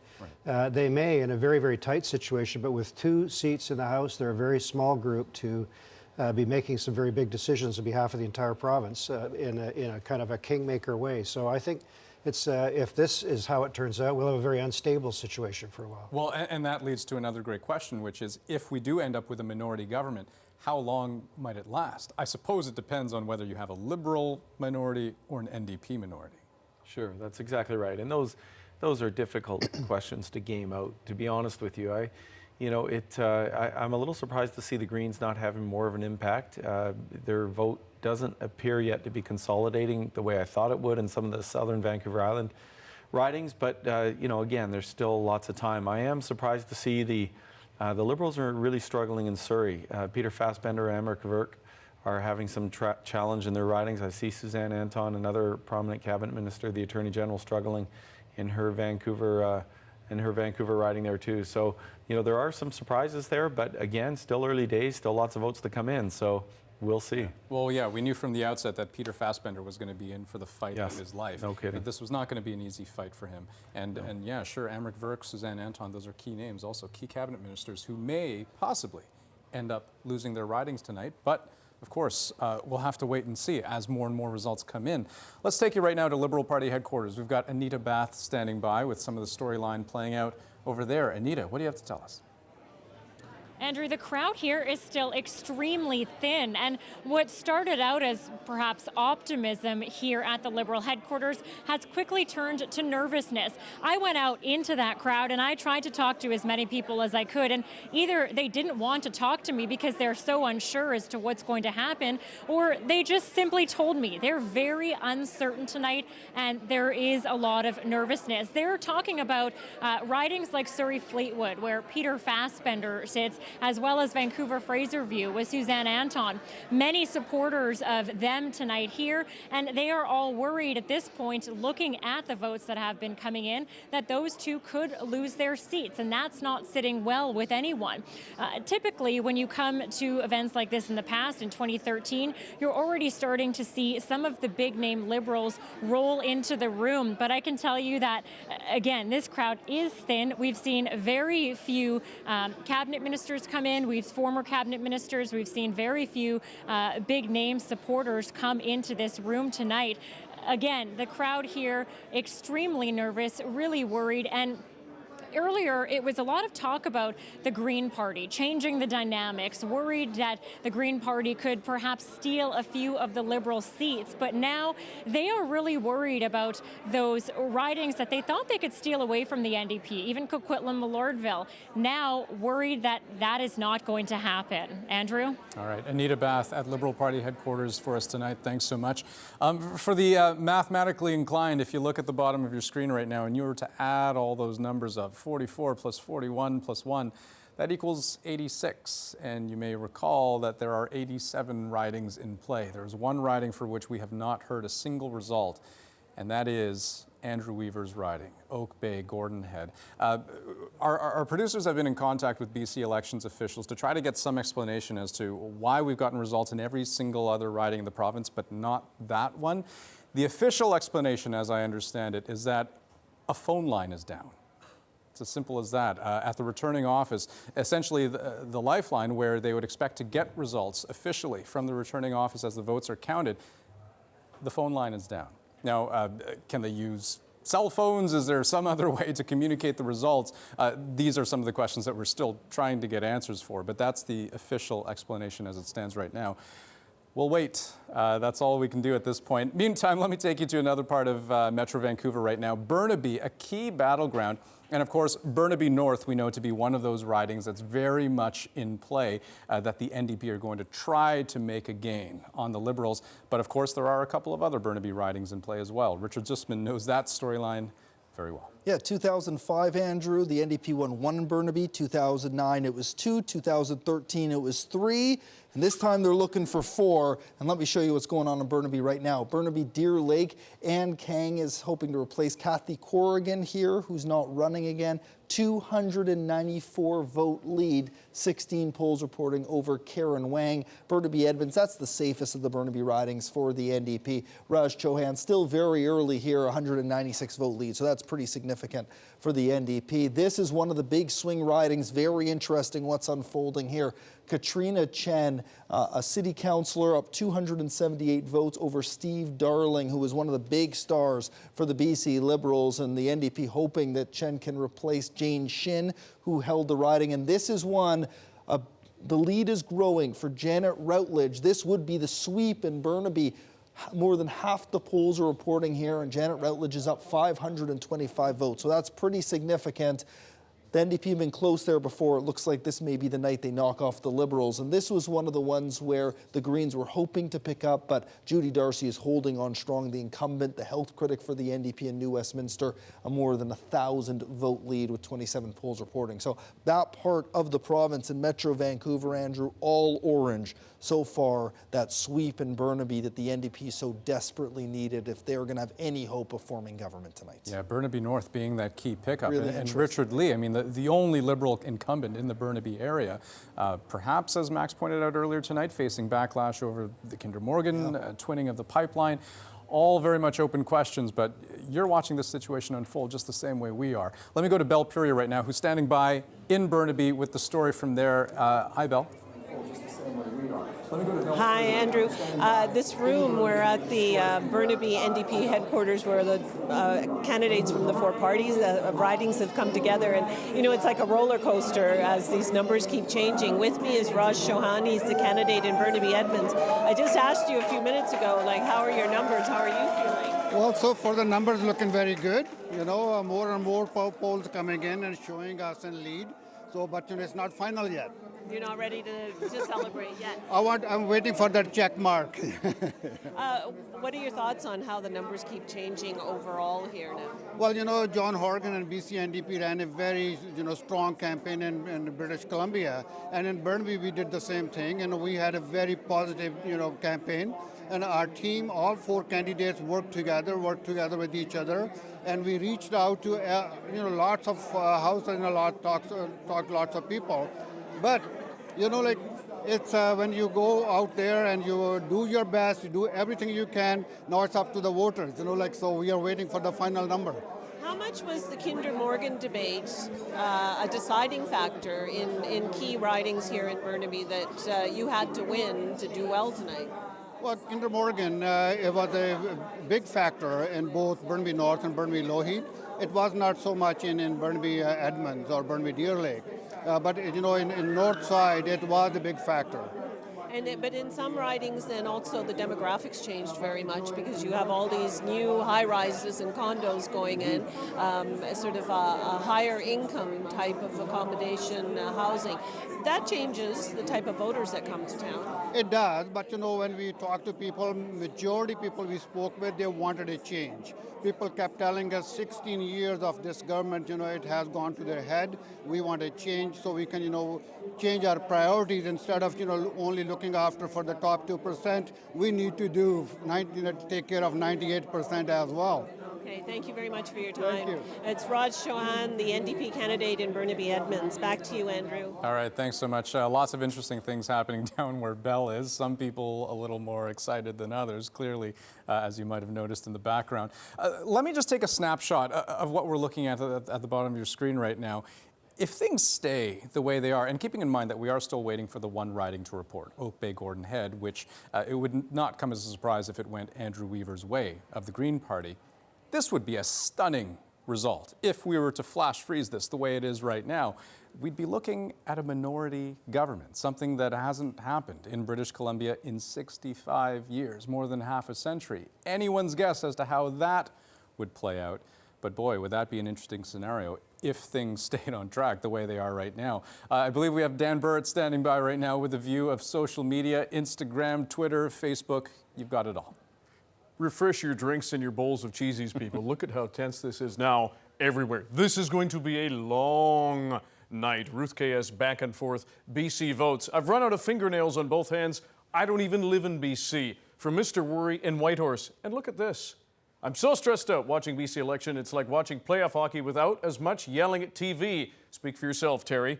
As well, from J. Peterbolt watching the election all the way from Korea. And just in the past few moments, people watching from, again, New Brunswick, Nova Scotia, another person from Korea, all thanks to CBC Vancouver and Facebook Live and all those other places you can watch us online and on TV. Keep sending those comments in wherever you are from across the world. We want to hear from you. Andrew. I wish I had one of those endless bags of popcorn that we saw in the gift. That would be great right now. Thanks so much, Dan. I want to swing things over to Richard Zussman right now because, Richard, you've been keeping an eye on some of the ridings where key cabinet ministers, Liberal cabinet ministers, aren't looking in such hot shape. No, and this is one of the big differences in this election. So even if the Liberals win, their cabinet may look very different because there are a number of ministers that are now trailing.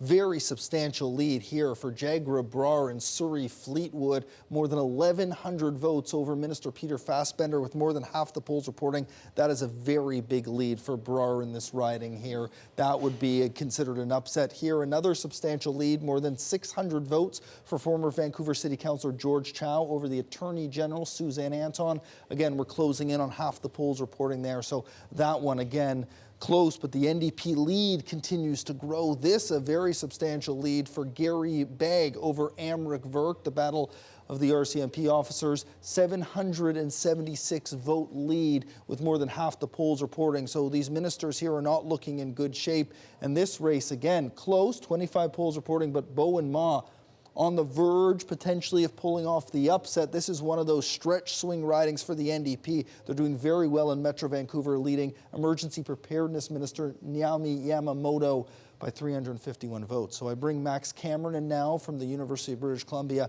And Max, really interesting here. These were some of these swing ridings in Metro Vancouver, and they're all going the NDP's way so far. Yeah, what we're seeing is really strong performance on the part of the NDP in Vancouver.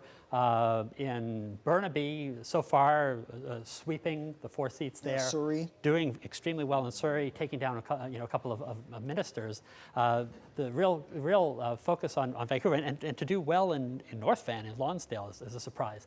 And yet, if we go outside of Vancouver, if we look at some of the swing ridings that the NDP had a chance maybe to pick up outside of the Lower Mainland, Fraser, Nicola, Caribou North, and Boundary Similkameen, these are still being held by the Liberals. So the criticism that the NDP that John Horgan didn't get out of the Lower Mainland enough and get into the interior, that may actually be reflected in these results. It was a strategic decision to really consolidate that vote in the Lower Mainland, but they're not picking up the seats in the interior.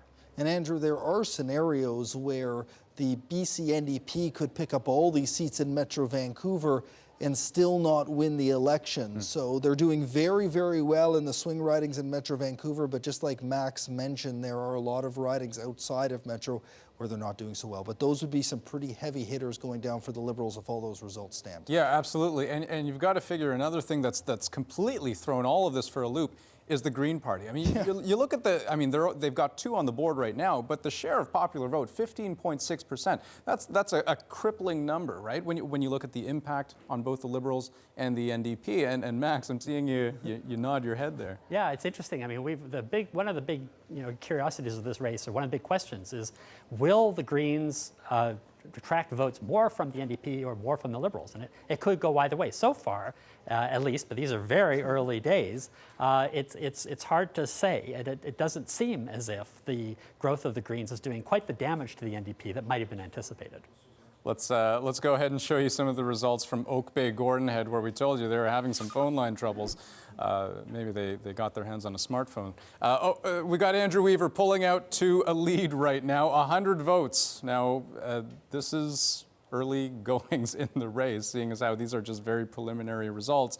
Also, not a result that we would consider to be a surprise. One would have expected Andrew Weaver to pull out to an early lead in his own riding right now, given how much momentum that the Green Party had during this election campaign. But boy, you look at the numbers right now, the NDP leading or elected in 44 ridings, taking the lead away from the Liberals. But still, too many ridings in play, too close to call. That being said, I'm sure the NDP are very happy to see the numbers that we're seeing on the board right now. Natalie Clancy down at NDP headquarters. I can barely hear you, Andrew. People here are screaming. They are so excited. No one more excited probably than this woman. This is Sheena McConnell. She is John Horgan's press secretary, but she's not just his press secretary because she's known the man since she was 10 years old. Sheena, what do you attribute all of this to? What do you attribute the results we're seeing so far? You know, John is a regular guy who genuinely wants to help every single person that he meets. And I think every person we met for the past 3 years while he was leader knows that and have faith in him. And I think that's why it's electric here. It's amazing. I think that's why we're seeing this. I know yesterday we spoke and you were nervous. Yeah. Today, tonight, I know it's early. What do you think? How are you feeling about the result? I'm excited. It's a nervous excitement, but I'm so excited. This is an amazing outcome right now. I mean, look, we're at 44 currently, and the energy in the room is so motivating to me. This is exactly what we were feeling on the campaign. The momentum that we were feeling, we're seeing in results now, and that's fantastic. What is it you think about the message on the campaign that he was delivering, that he was going to be the premier for the working people, that he wants to lead a government, and constantly attacking Christy Clark for being the premier for, you know, rich liberal donors and not being a premier for everyone else? What was that the message, or what do you think it was that seems to have resonated with voters? I think a lot of people felt left behind by this government. I think they feel like they're falling farther and farther behind, and just a handful of people in BC are getting by. When they hear Christy Clark talk about how great the economy is, they don't feel that. And I think that's why our message really resonated with people, and that's why we're seeing such fantastic results right now. I got to ask you, what's your worst fear? Because you know how things can shift, and you've seen it happen before. Truthfully, my worst fear is that Christy Clark and the BC Liberals are rewarded for how badly they've treated people, and that's my biggest fear tonight. So it's going to be a long night. Thank you so much. Yeah. I can't imagine how stressful it is. I know you've been working so hard, but there's a lot of, tell me a bit about the room. There's a lot of new faces here. There's a lot of faces that we've never seen before. It's about 300 people, and you can feel the energy from them. They're just vibrating. They're yelling. They're excited. I've never seen a room like this on election night. And just finally, what do you know about John Horgan that the rest of us don't know? You've known him personally, a family friend since you were 10 years old. Oh, that's a tough one. I mean, there's stuff that some people know, like that he's a huge Trekkie and Star Game of Thrones fan. What a lot of people don't know is that this summer he took some time out of his schedule to marry my husband and I. So yeah, he acted as the commissioner, and he was the proud father marrying the two of us, and that was really special for me. I had no idea. I knew he had a lot of jobs earlier. I didn't know he doubled as a marriage commissioner. So, hey, there's something you didn't know. Thank you very much, Sheena McConnell. Back to you, Andrew. Wow. Hey, yeah, you learn something new every day. A man of many talents. Something else we learned about John Horgan over the course of the campaign, he plays a mean game of Frisbee golf, in case you ever wanted to know. So right now, the NDP leading or elected in 43 ridings. The Liberals not going to be too happy about being in second place right now. One bit of good news from the Liberal point of view that we can share with you, if we pull up the riding of Kelowna West, we've seen enough of the votes to be able to project with confidence that Christy Clark will win in her riding of Kelowna West, and you can see the margin is massive right now, several thousand votes, with just under half of the polls reporting at this moment in time. So, Christy Clark and her Liberal Party right now in second place. Anyone's guess as to whether they saw this coming, but it almost seems like tonight the motto, the slogan should be expect the unexpected. Well, every vote certainly counts tonight in many, many ridings. And I think it's fair to say, I don't know if Kevin will agree with me, that at least on the NDP side, some of the battleground ridings that we're seeing were not anticipated. North Vancouver Seymour, that's wonderful, but for Bowen Ma to be in the lead against the cabinet minister is a tremendous achievement on her part. On the other hand, in the north, in Skeena, Ellis Ross, an outstanding Aboriginal leader for the BC Liberals, is edging out Andrew Bidgood. It's been a long time NDP riding, so there will be new faces and some interesting outcomes here. Certainly, this is going to, I think, at least double and maybe more the number of Aboriginal leaders we have in the legislature. Indeed. And Kevin, are there aspects of the results tonight that you just didn't even see coming, that seem to be coming out of left field? Yeah, I'm with Jeff, although I just correct, it's actually North Vancouver Lonsdale, where Naomi Yamamoto is trailing. That is a surprise to me. It's good to see the First Nations candidate doing well in Skeena for the BC Liberals, but the Suris, that's got to be a bit of a shocker. There's two cabinet ministers, two fairly high-profile cabinet ministers that are in very, very difficult shape. Suzanne Anton is really having a tough time in Vancouver-Fraserview. So those kind of ridings are not altogether surprising, but the margin of loss is a bit surprising thus far. I want to stick with the Liberal storyline, if we could. Eric Rankin over at Liberal Party headquarters, standing by with none other than Andrew Wilkinson, Minister of Advanced Education. That's right, Andrew, and also one of the first cabinet ministers re-elected here tonight. What's your take on this tonight? It's been teeter-tottering back and forth. The faces behind us, I think, kind of tell the story. Not quite sure what to make of the evening. What do you think so far? Well, I think everybody knew this was going to be a tight race going into it, and it's proving to be a tighter race coming out of it than I think anybody expected. We're accustomed to the system of government in British Columbia determining a winner rather than these very tight races. The ultimate outcome isn't known because the vote count isn't complete. We'll see what happens, but it looks like it's going to be very, very close at the end of the evening. We were being told earlier by sources within the party that to expect some really tight races and also some recounts at a certain point. Is that your sense of what the intelligence was saying, the polls internally were saying for the party? Well, the individual ridings, of course, you get very limited data because you can't do any better poll than the actual evening of the election. And so, sure, there are tight races, but in terms of being able to predict them, that's very hard to do. We knew that there were going to be about a dozen or 15 ridings, very close races. That's proven to be true. And I suppose the net effect of all of those being added together is turning out to be a very tight seat race tonight that we're seeing on the screen. No, I'm thinking in 2013, it was sort of the opposite of what we're seeing here tonight. There was elation by this point at Liberal Party headquarters at that time. What do you think in terms of the reaction of the people here right now? I mean, is this going to be a nail biter right down to the wire, do you think? Oh, I think it could be a long evening because there are a lot of vote counts that need to be completed. And if there are 15 close races and they're completing their vote counts, then of course there are the absentee ballots to be counted a couple of weeks from now. So I think it could be a long night. Now, you're a physician, a lawyer, Oxford-educated Rhodes Scholar. When you look at a night like this, what makes you want to get into politics? Well, politics is kind of a higher calling to me. It's the sort of thing you can do if you've got the opportunity and the ability to do it. It's a great thing to get involved in. I'd encourage people to look into it as a role in life, but it's something you only do with a lot of optimism under your belt because it can have a lot of bumpy roads laid out in front of you. As a trained physician, you may be treating a lot of nail bites tonight. So, Andrew, back to you. All right, thanks so much, Eric. And yeah, I can tell you, all three parties are going to need a lot of optimism if they're going to get through this evening, just the way this race is shaping up right now. And let me just touch on one thing very quickly, because the two of them, they were talking about how tight some of these races are. One thing you have to keep in mind is that we have a whole team of people, the CBC decision desk. They look at the numbers as they're coming in. They look at the riding history. They look at the candidates. They look at the campaigns. They look at the math. They look at the boundaries. They look at all these things and try to come to some conclusion ahead of time as to which way a riding is likely to go.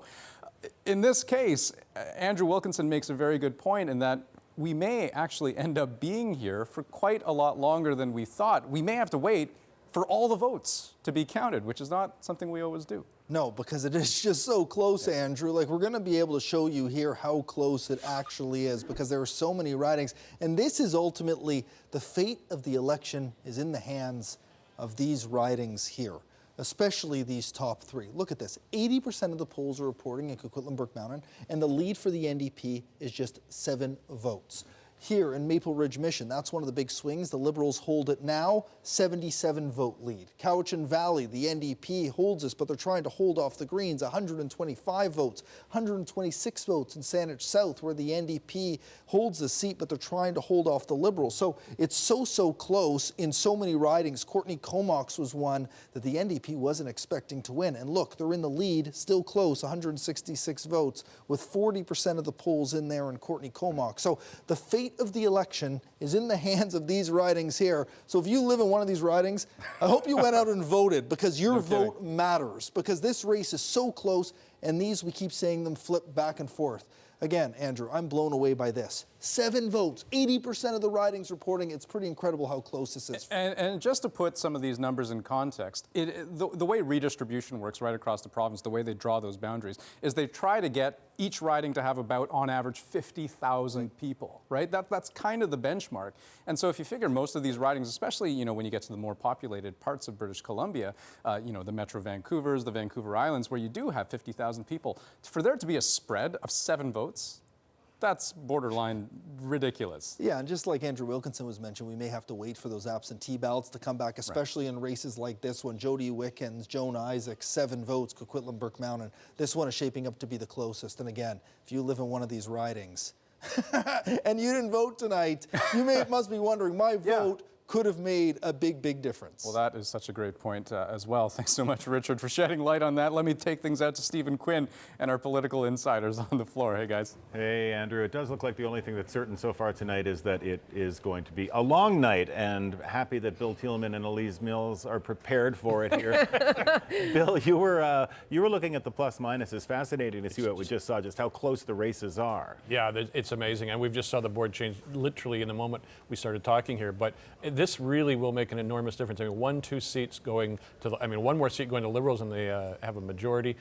2 seats to the NDP right now, and they have a majority. We could have a minority government with the Greens deciding who's going to be in power or holding the balance of power. So everything's up for grabs right now, and I can tell you the Maylux is flowing all over the city, all over the province, and further than that, there's a lot of people watching this election across the province or out of town right now, and I can tell you that they are very nervous. Everybody is on this one, and both Elise and I are. Yeah. Well, and you probably prepared yourself for just about any scenario, because we always knew that it was going to be a close race. How are you feeling right now when you're watching what's happening? Well, I've never in my life had 48 texts in 20 minutes to my phone. You know, and I recognize it's not my good looks and smarts, but I think what's concerning is that the emails that are coming, or the texts that are coming from Alberta, and like Bill was talking about from other places in the country that are concerned. I know Rachel Notley, the Premier of Alberta, must be absolutely concerned right now, because that means her pipeline is not going to happen. Justin Trudeau must be biting his fingernails because he has the same concerns. I mean, what Premier Notley and Prime Minister Justin Trudeau. You are rattled. I know, I'm a little rattled.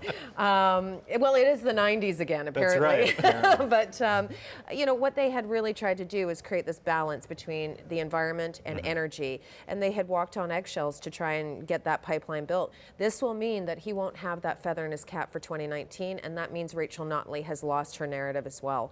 And she's got to get 100,000 Albertans back to work, and those are 100,000 Albertans that have been out of work for a very long time. But at least I think you're a little ahead of yourself here. If I can just finish what I was going to say. We don't know what Rachel would happen with the Notley election explicitly first. told her team in Alberta not, and same with people in the NDP and other places, do not send your people to share campaign stuff out in BC. And we do that a lot. We trade out. I worked for Brad Wall. I've been out with the late Jim Prentice.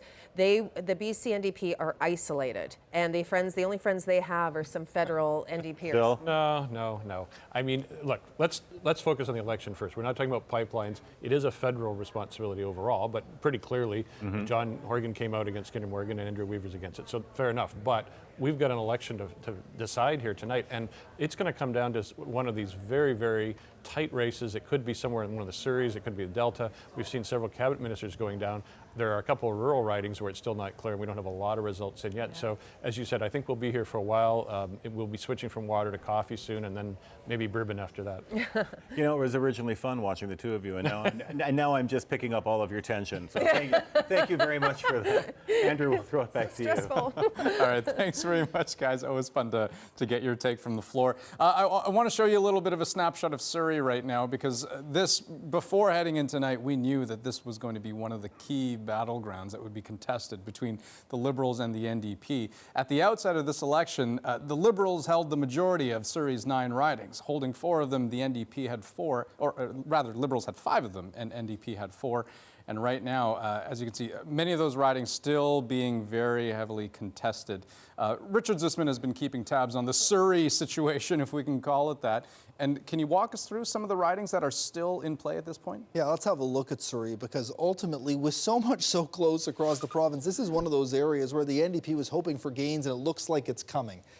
63 out of 86 polls, Suri Fleetwood. Jaguar Brar is well on his way to knocking off Minister Peter Fassbender here. A really big lead for the former MLA. So it looks like Jaguar Brar is very close to heading back to Victoria. Rakna Singh hoping to replace Sue Hamill, a long time NDP MLA. She's up 880 votes here.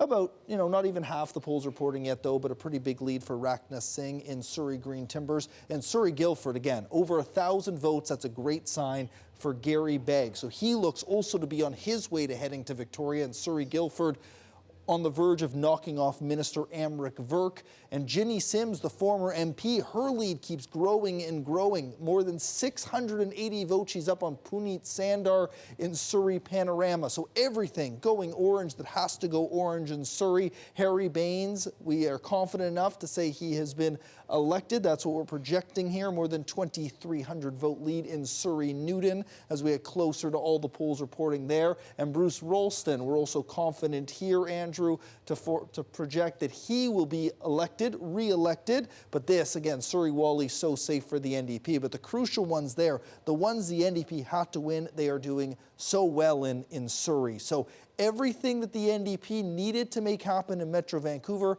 it seems they're making happen so far. Well, in Metro Vancouver, and in one riding in particular on Vancouver Island that I want to show you folks right now, Langford-Wanda Fuca. If the NDP needed a boost of good news, here it is. We can project that John Horgan, their leader, will be elected in his riding. A pretty crushing lead right now over the Liberal candidate. Good news for John Horgan. Let's go over to Mira Baines right now, who's one of our roving reporters, particularly in the Surrey part of Metro Vancouver. Mira, what's the story from where you are? Well, Andrew, I've moved over to the BC NDP south of the Fraser Party here in Surrey. The banquet hall is basically filled up with hundreds and hundreds of people.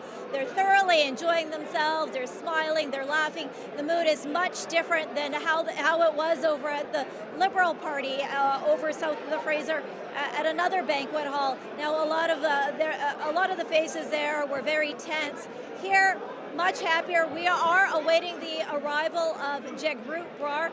He's the one that beat Peter Fassbender. He's basically considered a dragon slayer here. Now people are crowded around the door just to greet him. Harry Baines, who also won for the NDP in Surrey Newton, arrived earlier to a lot of cheers and a lot of hoots and hollers. Now, when we've seen results come up where the NDP has won, it was beaten the Liberals in some key ridings. We're also seeing people dancing around, but that's just the energy in the room. It's electric right now as people await the arrival of some of these candidates who won tonight. Yeah, Mira, thanks so much for that, because, yeah, electric is right, because the NDP and the Liberals, for that matter, they have no idea how this is going to turn out. Will they form government, which in itself would be historic for the party, because they haven't done it in 16 years. They've been languishing on opposition benches. They would like nothing more than to be able to prove to British Columbians that they are a viable governing alternative to the Liberals. A lot on the line for them. Dan Burrett, keeping tabs on social media as he has been all night long. Dan, what's the story? Close enough for you, Andrew? And across the world. This guy's been screaming at the screen. We don't know his name, but apparently he has plenty to say. From Heather Deal, City Councillor. There are many orange cheesy stained nails being gnawed on here. Look at all those orange stacks. Not the first one we'll be seeing. Joe Posty says, weirdly, hoping for a minority government. Joe, you might get your wish for the first time since 1952 in our province. And Melanie Antweiler, my 10-year-old will be tired tomorrow, but refuses to go to bed, knowing the results. Hard to argue with that. We've seen plenty of children who have decided to stay up late. Maybe it's just one of those tactics, but others who are getting extremely interested in, and we've seen tweets from everywhere else. Delegates are amped up and ready for a better BC here in Toronto for the Canadian Labour Congress Convention. We've had tweets from Coupeville, Washington, and even Stockholm, Sweden, where it's a cool 7 a.m. Again, wherever you are across the world, across BC, particularly in BC, tweet at us. CBC News Vancouver, at Dan Burrett. Don't forget the cheesies, Andrew. Dan, you talk about the possibility of a minority government situation, and that is such an interesting scenario that I do want to talk about in just a moment. But first, Richard Zussman, I'm hoping you can shed some light as to which way this race is going to go, because I certainly don't know. Yeah, it's quite incredible, Andrew. I don't think anybody knows at this point. And one of the signs that you often look at the bellwether ridings, and let me show you what we're looking at here in Kamloops North Thompson. Peter Millibar, the popular mayor there, is going to replace Terry Lake, the health minister, who left. Big margin. So that's a good sign for the Liberals in Kamloops North Thompson. He was one of the star recruits for the Liberals, and Todd Stone and Kamloops South Thompson, both those ridings have been part of the government for as long as we can remember. This riding has never not been part of the government. 521 vote lead here, 8 of 89 polls. So this may be the first election, Andrew, where Kamloops doesn't dictate who the government is, because with it so close here, obviously a good sign for the Liberals. They've taken both of those, but those two are pretty safe seats this time around because of high-profile candidates. So, well, but I mean, the flip side is they've never gotten it wrong before. Never. Ever. So that may be a hint there, but again, it's so close. But they've never gotten it wrong in that riding ever. So maybe that's a clue, maybe not. We'll have to wait and see as these numbers come in, because it's just so close. Who am I to argue with over 100 years of history? Thanks so much, Richard. Let me flip things over to Tanya Fletcher right now, who's standing by Green Party headquarters, because yes, one of the big questions from their point of view is how much power will they have in the legislature, even if it is just 2 seats. We're going to double check the connection just to make sure that Tanya can hear us. I'm sure when she sees us on the screen, then she'll know that she's on live television. Tanya, I hope you can hear us. Just wondering if you can give us the view from the floor where you are. Yes, Andrew, I can just barely hear you, and maybe that's the best indication as to the mood here at Green Party headquarters in Victoria. Very crowded room, and every few seconds or so, I'm sure it'll happen while we're talking, the crowds will erupt in cheers. So quite a positive atmosphere, and joining me here now is Stefan Janssen. He's the communications director for the Green Party. So first of all, just walk us through some of the live results we're seeing from the Greens and how you must be feeling. So the first to report was Saanich North and the Islands with Adam Olsen. And of course, Adam ran for us in 2013. It's the same candidates, basically, from 2013. And Adam came within 379 votes of winning in 2013. It was a close call. And he's put 4 years into earning his seat in Saanich North and the Islands. And he has won that seat. And we are thrilled because, of course, that's in addition to Oak Bay Gordon Head. And although there were troubles with reporting the results out of Oak Bay Gordon Head initially, Andrew has won that riding again as the incumbent. So that's doubled our seats. And then there are a couple of other seats that are looking like we could still win. And that's the first is in Cowichan Valley with Sonia Furstenau. She's in a really tight three-way race with the NDP and Liberals. And then there's Saanich South with Mark Neufeld in another three-way race, which is looking to be a nail-biter. And it sounds like the star power behind the name of a high-profile environmentalist David Suzuki was a big part of at least one of these ridings. Talk a little bit about that. Yeah, absolutely. I mean, David Suzuki has been a supporter of Andrew for a long time. He supported him in 2013, but he's never supported or endorsed an entire political party before. And he knew that Sonia had a great chance of winning, and so he campaigned up there in Duncan as well as in other parts of the Cowichan Valley. And I think that may have had a big impact. David Suzuki is an icon, a Canadian icon, and he's a childhood idol for Andrew, and as a scientist and as a broadcaster, and certainly, most people growing up in Canada know the name, and and know that his opinion is something to be admired. You bet. Okay, thank you so much. This is Communications Director Adam Stefan Johnson joining us. Back to you, Andrew. All right, thanks so much, Tanya, live at Green Party headquarters. And if you've been keeping an eye on the lower right corner of your screen, you can see the Green share of the vote. It has been increasing quite steadily over the course of the entire evening, right now standing at double what they had in the last election. A good number of those votes going to this man right here. If we take you to Oak Bay, Gordon Head, Andrew Weaver, we can confidently say our projection is that he will be elected in his riding based on the results that we've seen right now. He's pulled out to a commanding lead since we started getting those results, getting them a little bit late in the game compared to all the other ridings, but there you have it. Andrew Weaver will be elected in his riding. Good news for the Greens. Can they pick up more? That'll be the question to ask a little bit later as the story continues to evolve. Meantime, let's go to Belle Puri, who's standing by right now in Burnaby. And hey, that's a familiar face. Boy, a lot of things have changed here in the last few minutes, and my guest is the mayor of Burnaby, Derek Corrigan. It's a crazy room. Well, I'm cautiously optimistic. I'm looking at the glass is half full, but it changes every minute. So it's a close election, as they predicted. Well, we were saying earlier this evening that these ridings could hold the key to victory tonight, and I'm wondering, from your perspective, what was the issue, main issue for voters in these ridings in Burnaby? Well, there were several big issues. I think people were very concerned about housing issues and felt the provincial government had failed them. The big issue of Kinder Morgan and whether or not the provincial government had done everything it could to represent the interests of Burnaby residents on that issue. And finally, Burnaby Hospital, where the government has failed to do anything for Burnaby Hospital over a protracted period of time. So those three issues, I think, were fundamental for Burnaby residents. Every time we turn around, the numbers change or flip. Clearly, we have a long night ahead of us. We were reminiscing election from many years ago, and Glenn Clark. What happened then? What did he say? Yeah, exactly. Well, back in 1996, he was in an election battle right to the wee hours of the morning, and he just came away saying, phew, that was close. And I think tonight, whoever comes through this is going to say exactly the same thing. Okay, thanks very much. Derek Corrigan, the mayor of Burnaby. Back to you, Andrew. All right, thanks so much, Belle.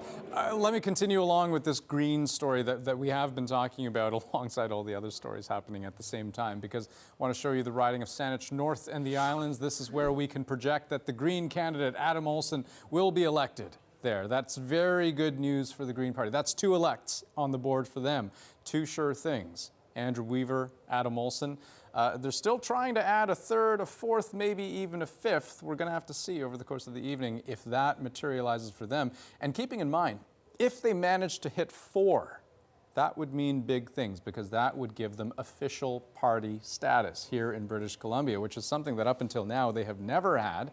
It would give them all sorts of additional resources, funding, staffing, the ability to ask questions in the legislature, all sorts of good things that come with being an official party at the Ledge. All right, let's take a look at Battleground, Vancouver right now, where a lot of the interesting ridings are just shaping up right now. 11 ridings in Vancouver. At the outset of the campaign, the Liberals held 4 of them, the NDP the other 7. The NDP certainly, they were hoping to hold on to the 7 that they had and maybe even pick up a couple. Richard Zisman has been keeping close tabs on those 11 ridings in play. What are some of the interesting ones? Yeah, and these Vancouver ridings you mentioned are ones that the Liberals have to hold on to, and things are, in some cases, surprisingly close. Not so much for Andrew Wilkinson. We have enough here to project that he has been re-elected, the Advanced Education Minister. Lots of polls in, huge lead for him, more than 3,400 votes. But there are others in this area. Vancouver Langara here, Michael Lee, up 1,125 votes, 54 polls reporting here. He's hoping to replace Moira Stillwell. But this one is one of the most interesting ridings in the province right now. Sam Sullivan, the former mayor of Vancouver, the incumbent, up just 38 votes over Morgane Auger. And Auger, if things turn here, could become the first ever transgender woman to become a member of any legislature, any parliament in Canada. So Auger just losing by 38 votes here in Vancouver Falls Creek, with 55 polls reporting. And that's it for Vancouver, but that one so tremendously interesting, Andrew, because of just the historical nature of that race as well. Indeed, and something else that's tremendously interesting if you look at the bottom of your screen right now, the Greens leading or elected in 3 ridings. We can tell you that that third riding is Cowichan Valley, where if the Greens were going to make any inroads beyond 2 seats, that's probably where it would happen. Sonia Furstenau, who is the Green candidate in that riding. And I suppose, Kevin, I mean, this is the Greens' dream come true right now, to be leading or elected in 3 ridings, but more importantly, to potentially hold the balance of power if neither of the 2 other parties make a majority. No kidding. Yeah, I mean, it's really exciting to see how close things are right now, and certainly the Greens leading or elected in 3 seats. You know, pretty impressive showing for the Greens. That would potentially give them the balance of power. A couple of seats that I'm finding fascinating. Skeena, we're seeing Ross Ellis doing very well. The Heisla leader. The Liberal candidate. The Liberal candidate there. Looks like he's going to take it. Columbia River Revelstoke, we haven't seen much on the screen, but that's going Liberal, and that's a fairly big upset for the NDP for sure. That's a bit of a surprise. The NDP also look like they're doing well on the island in the Courtney Comox seat. I've been watching that one fairly closely, and that would be a big loss for the Liberals. They've held that seat for a number of elections and would hate to lose that. Yeah, you talk about some of those ridings that are flip-flopping. It's not just one party making all of the gains, No, right? that's right, yeah. Each party has been stealing from the other. A lot of interesting races that you've been keeping an eye on. Well, and Jody Wickens, who won in a by-election, is in tough now in her riding in, I forget the name exactly, but in the Tri-Cities area. Very strong candidate for someone who hadn't been in the field very long, but having a tough fight there. But I still am surprised by the North Vancouver one, and I think that the green wave has been stalled with the exception of Cowichan on the island. So it's a very up and down scene. Let's talk about the Tri-Cities since you brought it up. Richard Zussman, I believe, is keeping tabs on those ridings. What are you seeing there? Yeah, this is really incredible, Andrew. There are so many regions in this province that are just remarkable how close it is. And this really is a province now that seems to be divided between urban and rural, because you can see here the NDP doing so well in the area around Metro Vancouver. Mike Farnworth looks to be on his way back to Victoria, projected here. A big victory for him. This has long been a safe seat for him in Port Coquitlam. But this was the closest race last time around. 41 votes. Different story tonight. Selena Robinson, huge win over Steve Kim. She'll be heading back to Victoria as well to represent Coquitlam-Millardville. Port Moody Coquitlam, this looks like an upset brewing here. Councillor Rick Glumac up 1,400 votes over Linda Reamer, the incumbent in Port Moody Coquitlam. So the NDP seem to be on the verge of turning that one, a substantial lead there. And this is another one. I've been calling this one as a swing riding for a long time, and Lisa Baer is on the verge here, although it's very close, just 247 votes, but she looks to be taking this from incumbent Doug Bing in Maple Ridge Pitt Meadows and Maple Ridge Mission. This could be an upset as well, but look at this number, just 44. Bob Deeth up 44 votes over incumbent Mark Dalton. And when you're getting this far out from Metro Vancouver, it seems to be this is on the verge of a potential upset here, but very close in Maple Ridge Mission. And Coquitlam Burke Mountain. This could be the closest one in the entire province, Andrew. 29 votes, 67 of 82 polls. So a lot of the polls are in, and Jody Wickens trying to hold on to Coquitlam Burke Mountain here. She won it in a by-election, but the Liberals won this by quite a big margin in 2013, Andrew. So this one is just so close and keeps going back and forth between the Liberals and the NDP. But the story here is that the NDP has done so well in Metro Vancouver and not so well when it comes outside of the city. But just incredible numbers that we're seeing in Coquitlam and Maple Ridge for the NDP. Yeah, certainly this is one of the big holds that the NDP were hoping to maintain in their pool of ridings that they had won control of, that one particularly in the 2016 by-election, as Richard mentioned. You look at the ridings at the bottom of your screen. I don't know what more there is to say. The Liberals leading or elected in 42, the NDP tied 42, and the Greens living out the dream with 3 seats to their name the way things stand right now. I want to turn things over to Natalie Clancy, who's live for us right now at NDP headquarters. Hey, Natalie. Andrew, I am with, what an exciting crowd. It's really loud. I am with the deputy director of the campaign, Glenn Sanford, and he's been involved in all of the NDP campaigns because his mom was an MLA under the Barrett government. Glenn, we've been hearing the NDP is doing really well in Metro Vancouver. That's not an accident. That was by design. What's going on tonight? Well, I think what we're seeing is a real squeaker of an election. Some of these seesaw battles are really exciting because the advance vote hasn't been counted in a lot of them, and that's a lot of votes. So it's a long way to go to tell what's going to happen tonight. But for sure, I think that voters have expressed that they're looking for a change. So I heard that, Andrew, but the NDP thinks there's a lot of numbers in those advance votes, and that won't be counted till later. So I guess it even adds more to the suspense. But for you, what's at stake? Obviously, it's personal. You've been on the end, the losing end, the last 4 elections. I know I've seen you, I've watched you guys. Yeah. What's at stake for you personally tonight? Well, on a personal level, I think that me and like literally thousands of other British Columbians have been working very hard to try to replace this government. It's still early to tell whether we've succeeded, but we're certainly excited by the appetite for change that we see really clearly out there. Okay, let's talk about the numbers right now. 42, 42, and 3. The Greens, can the NDP, is there any hope the NDP can work with the Greens, given what Andrew Weaver has said, what John Horgan has said? What happens here if these numbers, for example, stayed like this? Well, first of all, it's still very early in the evening. We're not sure what's going to happen, but I think that John Horgan has always said the reason he's in this is to make life better for British Columbians. He'll work with anybody to make that happen. That's what his goal is, to work to bring about the kinds of changes that we're looking for. And what do you make? Did you imagine it was going to be like this here, that we wouldn't be able to hear ourselves? This is not a normal NDP election night. Oh, well, not in a couple of years, that's for sure, a couple of election cycles, but it's a very exciting night. We're very excited, and but it's still a long night to go. The advance polls are still coming in, so we'll still have to see what happens. But as you can hear, people are very excited. What do you credit this breakthrough that you've been trying to do for years? What do you credit that happening tonight, at least how it looks right now? Well, I think that the main thing is that in this campaign, John Horgan has expressed very strongly the contrast between what Christy Clark represents, what he's going to fight for, and I think that there's an energy and momentum. You can feel it here in the room and around the province. People are looking for change. When I came here earlier, I noticed this isn't a ballroom. This is where they have the boat show. This is a very big room, and you're filling it. People keep coming from other campaigns. Are you surprised by the crowd? Absolutely. Well, hundreds of our volunteers are involved in vote counts and all of that kind of stuff, and when that ends, they come down here to see the results and watch the results. So the room will continue to fill, and as you can tell, the count is taking a long time. It's past 10 o'clock now, I think, and that means that's an unusual length of time to be counting ballots, but I think it bodes well that a lot of people came out to vote, it appears.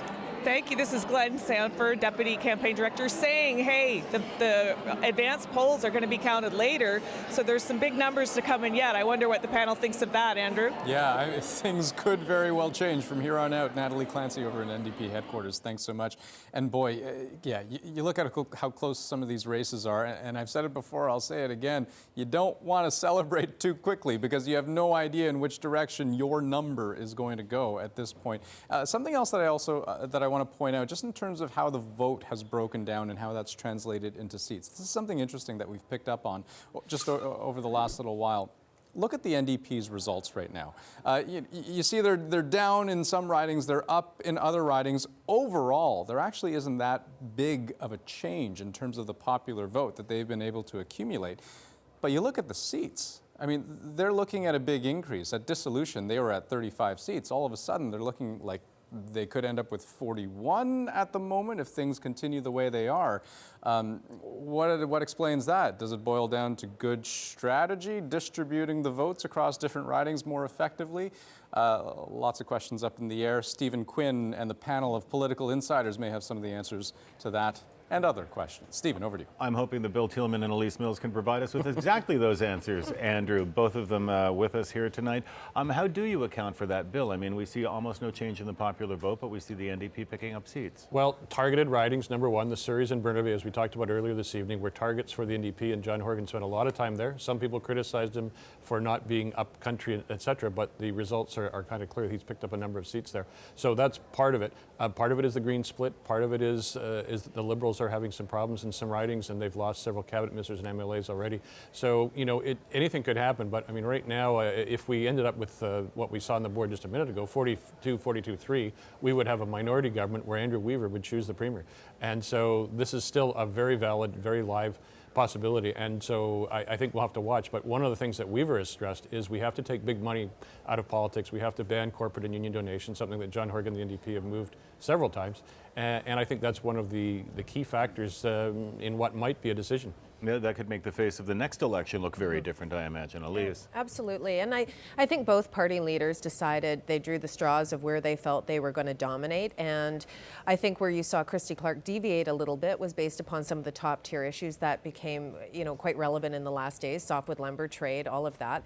And she really gave that extra push, especially going onto the island. We talked about it earlier that she hadn't traditionally stomped through there before. But at the end of the day, you're also seeing, I think, some voter fatigue with a government that's been around 16 years. And I think that the BC Liberals also did something different this time.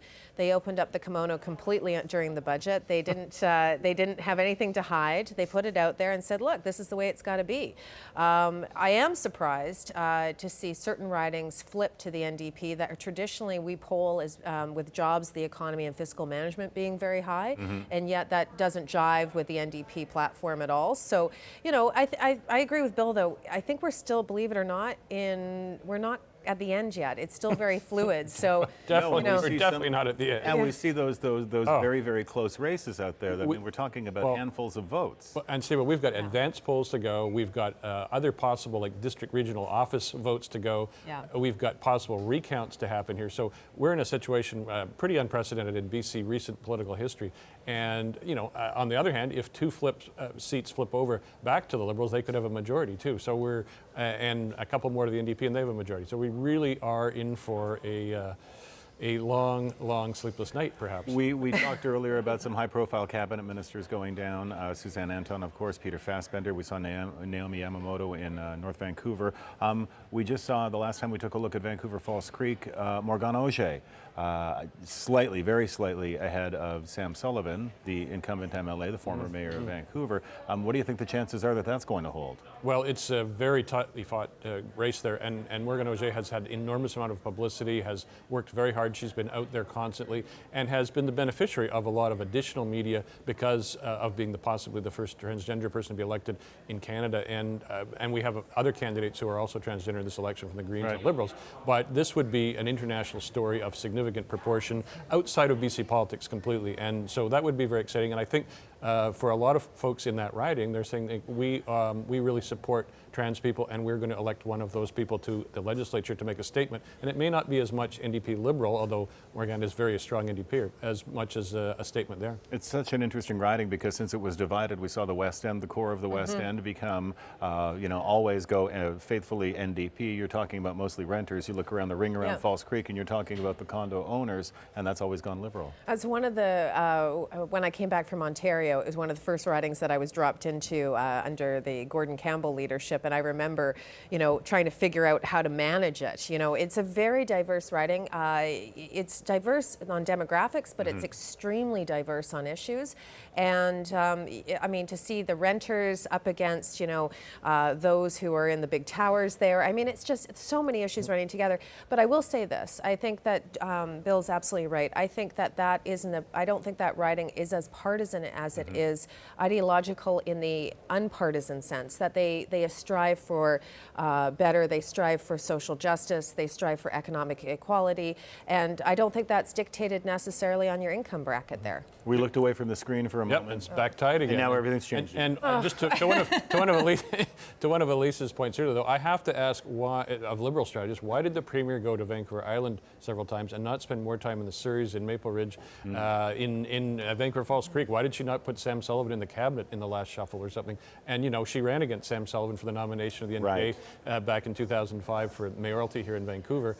There's a number of decisions that have been made in this campaign that will be second-guessed depending on the results. If I can add to that, I would say that the Maple Ridge ridings, the two there, I would ask the same question. I mean, when I was sitting here half an hour ago, maybe 45 minutes ago, I was waiting to see that flip over, because that's traditionally been our stomping ground. That's traditionally been our base, right?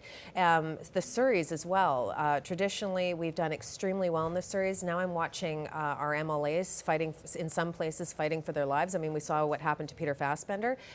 So, you know, it's we're going to question the strategy tomorrow and the next day and the day after that, right? You know, but right now we got to try and get through this. We're going to go get more coffee. Yeah, we're going to need it. It's our strategy right here, right in this panel. Someone give us coffee. Thank you both.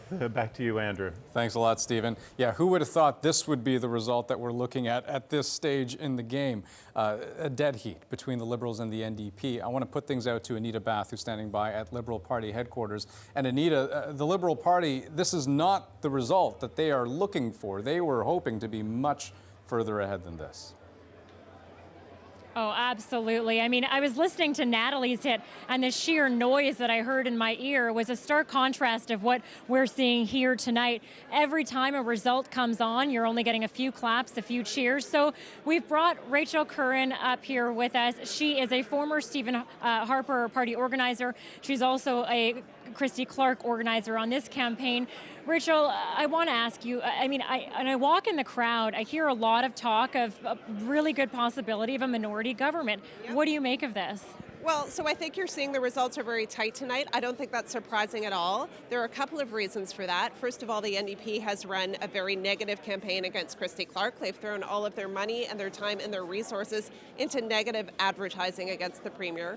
Secondly, she is running as an incumbent. So she is running with 4 years of baggage as Premier, and all of the decisions, the unpopular decisions that come along with that, and the baggage that comes along with being Premier. And I think that is reflected in the results tonight too. It is very difficult to be reelected as an incumbent Premier. And so I think you're seeing that in the results tonight.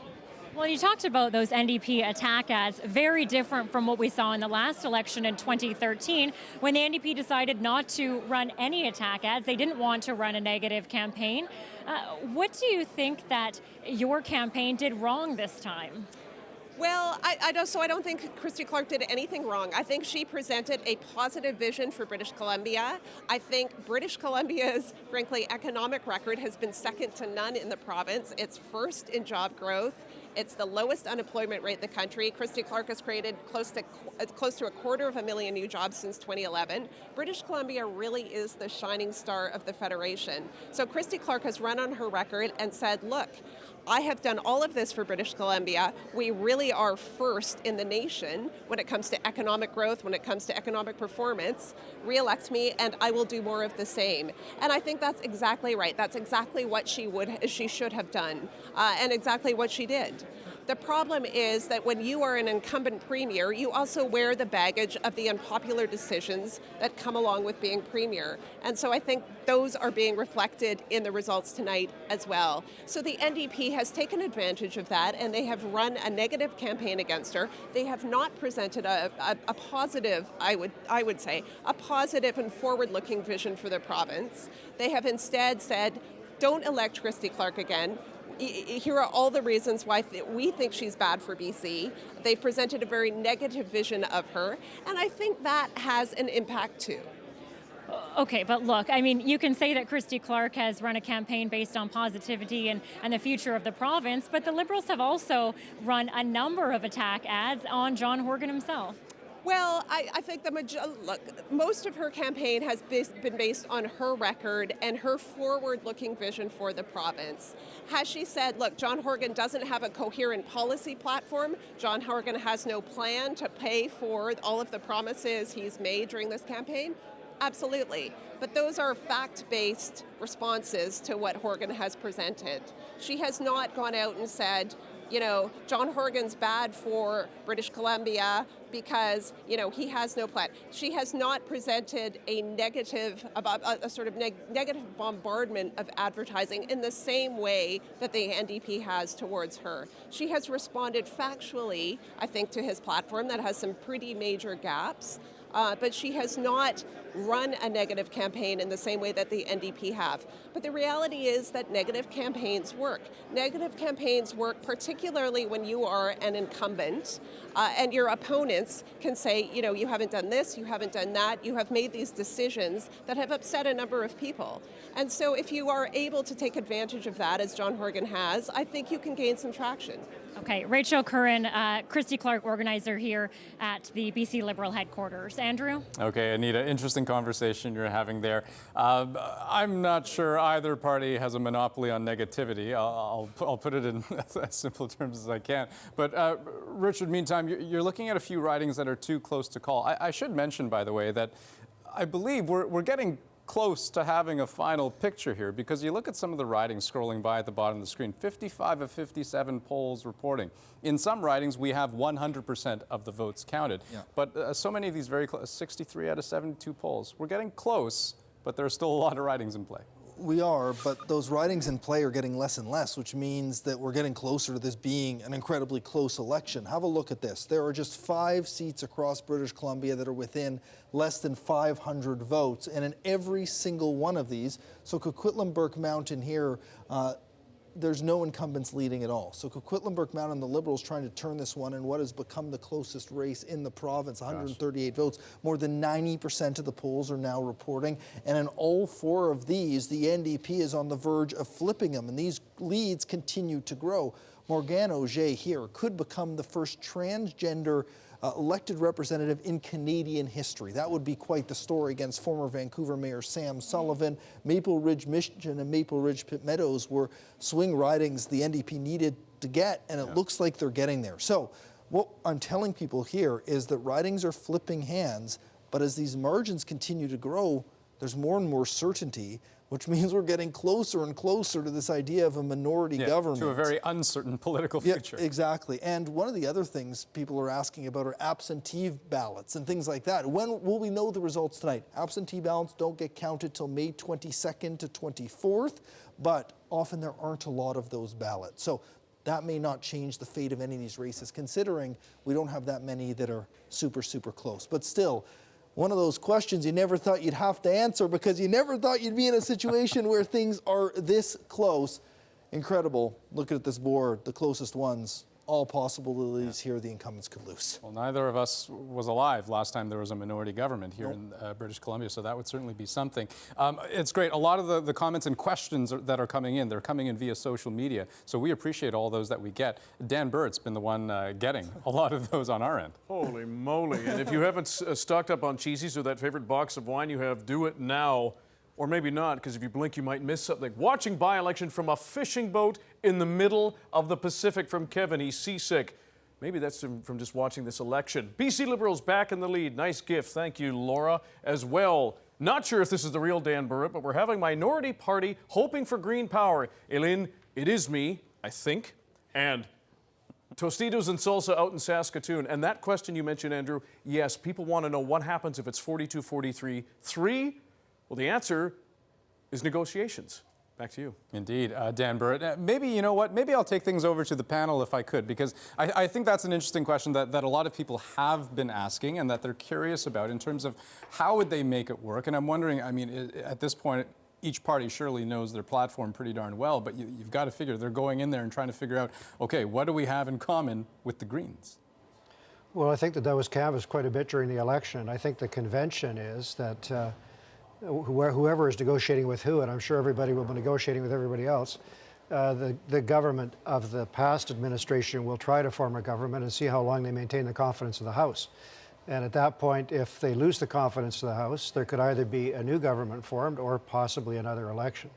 But what we saw from Andrew Weaver was a commitment that the deal breaker issues for him were proportional representation, which the NDP committed to hold a referendum on, and the question of taking the big money out of politics. It's job one as far as John Horgan is concerned, and John Horgan has indicated a strong willingness to sit down and work with the Greens in a very constructive way.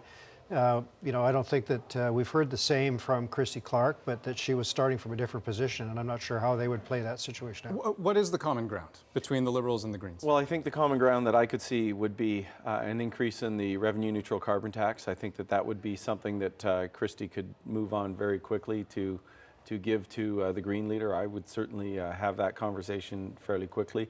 I think the other thing is, you know, where to figure out where Andrew Weaver stands on fundamental economic issues. And as I've said before, I'm encouraged by the fact that he's a straightforward guy, you know, and he looks at the budget and says, I think that's a reasonable budget, and he'll vote in favor of it. Doesn't mean he agrees with every part of it, but he's willing to be pragmatic. And I think that the Premier will have to try and appeal to those pragmatic instincts. The other thing that we should think about is there needs to be a Speaker of this House too. And I think that the Premier could very well make that offer to one of the Green Party members and you know, one of the elected Greens. That could be a way too of giving them an important position as an arbiter, but at the same time also giving the BC Liberals a little extra breathing room. I think another question is, did he grow his vote from voters who were happy with the current government or people who wanted a change? And if he feels that he's grown his vote by taking people's support who wanted change, he has to pay some attention to that sentiment. Right. Yeah, it's his constituents who are going to ultimately hold him responsible. Right. And then, of course, there's a question of once you run out of common ground, then what? Minority governments haven't tended to last very long in this province. Excuse me. The last one, which was more than 50, 60 years ago, only lasted 1 year. Natalie Clancy standing by right now in NDP headquarters at the Convention Centre downtown Vancouver. Hi, Natalie. Hi, and I'm with recently re-elected MLA George Heyman, who says he is not afraid of minority governments. What do you make of these numbers and what's happening right now in terms of the Greens and who might form government? Well, first of all, I think the night's far from over. It's going to be a long evening. It's as close as the polls said it was. It's as close as many British Columbians thought it would be. And there's still the early voting numbers to be counted, and the turnout was huge. So I think speculation at this point is probably not advised, but what we see on the board right now is 42-42 with 3 Greens. So we'll have to see what the night brings. Oh, come on, George. Let's speculate. It's election night. You're sitting with a possible minority government. How might it happen with the Greens? Do you think there's common ground there? Well, you know, first of all, it's up to the leaders of the parties to have those discussions. I know that in some areas we have common policies, and others we have different policies, but really it's not my place to second-guess John Horgan or Andrew Weaver. What would you like to see unfold tonight? I know there's big numbers still to come. What I'd like to see unfold is NDP majority government. I think we have a great platform on the environment, on the economy, on services for people and affordability. One way or another, I'd like to see a chance to offer that to British Columbians and change their lives for the better. Now, you've been on the campaign trail. You've been talking to regular folks for a month. Yeah. What do you think made the difference for this breakthrough tonight? What appears to be a breakthrough. Yeah, what I can speak to is Vancouver Fairview, and on all the doors I knocked on, 9 out of 10 of them, the issue was housing affordability or affordability in general. Even if people owned a home, they were worried about what's happening to their kids. If they were renters, they were worried if they'd be the next in line for a 35% rent increase because of loopholes the Liberal government simply refused to close. There was anger, there was frustration. People were interested in childcare, interested in the breaks we were going to offer students. And people understood when we talked to them that we do have an economic plan. It's a modern one, it's a good one, and it's one that can work for them. We'll see what tonight brings, but there's a lot of good things in that platform for British Columbia. What's your read of this room? It is standing room only, like there's no more seats left. It's a really large room. Well, people are going to pour in here because it's going to be a long night. People are waiting to see what the final result would be. People have waited for this night for 4 years, and there's this excited, nervous tension in the room. I'm feeling it myself. And 4 years ago, we knew the overall result, and I waited to near midnight to know my own. It's kind of a reverse this time. I'm very grateful to my family, to all the volunteers and my campaign team who worked to get me elected. I'm grateful that people in Fairview gave me the chance to represent them one more time, and I'm excited to see what the rest of the evening brings. Compare this to other BC election nights for the NDP. What's the difference tonight than, say, the last time? Well, the difference is other nights we either had a clear victory or a clear loss. Tonight it's a dead heat, and we're waiting to see what happens. So stay tuned. Just checking to see if the numbers changed since we started talking, but we still don't know who will form government. You're certainly hoping it will be the NDP, but so much has to happen. So I guess we'll just continue this wild ride at the NDP headquarters where people are still crowding in. I don't know if the fire marshal's going to come, if they're going to hit capacity, because this is a big room. There's a lot of ballots left to count, Natalie. We'll see what happens, but people here are hopeful that we can do what we worked so hard to do, and that's to deal with the affordability crisis for people, build an economy that works for them, and restore the services that they've been counting on and that they've seen cut over the last 16 years. A promise of 114,000 homes built inside of a decade. Some of the developers in town think it's unrealistic. John Horgan thinks it's the way to end homelessness.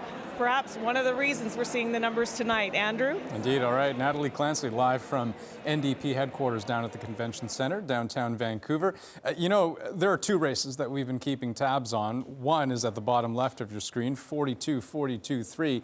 But you also look at the share of the vote, right? What's been interesting, as we've seen the Green vote steadily rise, from 13%, 14%, 15, 16.3, we've seen the margin between the Liberals and the NDP shrink.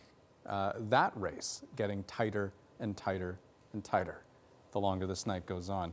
The interior of BC has been a very interesting place to watch. The seats roughly split right down the middle, or exactly split right down the middle between the Liberals and the NDP.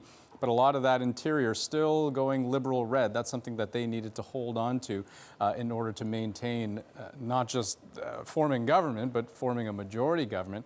And Richard, you've been watching those ridings? Yeah, and they're gaining there too. This is such an incredible story, Andrew. This story of two BCs, the rural and the urban parts of the province, because when you look at the ones where the NDP felt they needed to win in the interior outside of Metro Vancouver, it's not happening. Jackie Taggart, the incumbent, and Fraser Nicholas, she's up more than 900 votes over Harry Lawley, and we're almost done here. There's 3 polls left. Coralie Oakes has been elected in a substantial victory over Scott Elliott, which is 2 polls left. We're confident enough to project that she's been elected here. And Boundary Similkameen was one of these ridings where we thought because of the school closure issue there that Linda Larson may fall. Not the case here. We're confident enough to project it with a lead of over 2,000 votes with only 7 polls left. This is a huge one as well. This was an NDP riding for a long time. Norm MacDonald for the NDP.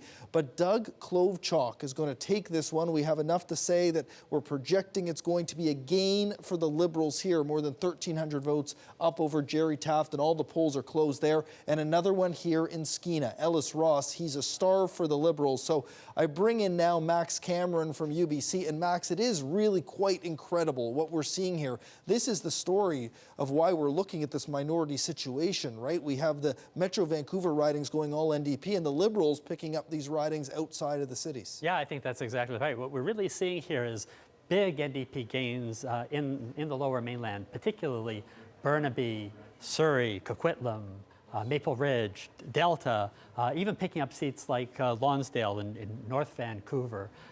So really sweeping substantial improvements to the NDP vote in those urban ridings, but then not flipping any of the swing ridings where they had an opportunity potentially to gain in the interior, and in fact losing 2 of their seats in the interior. And if they held on to Skeena and held on to Columbia River, Revelstoke, there you've got a majority government. Yeah, I know. It's incredible to think about it that way. And Andrew, it also shows that campaign strategies matter. The Liberals spent time outside of Metro Vancouver in many of these areas, including Columbia River, Revelstoke. That is not a riding that the NDP visited at all during the election. So You're going to both sides are going to second guess themselves after Yeah. this one, but it really is quite incredible how we're seeing the province divide between rural and urban. Yeah, and as more and more of those results come in, I mean, for those of you eagle-eyed viewers who are keeping a close eye on the ridings as they appear in that ticker, you're seeing more and more check marks, right? More and more projections of candidates who we're confident will be elected. I'm being told there's only about a dozen or so ridings that don't have a check mark, that are still very much in play right now, where the vote margins are just oh so tight. Belle Puri knows there's a lot to watch for right now. Standing by in Burnaby still?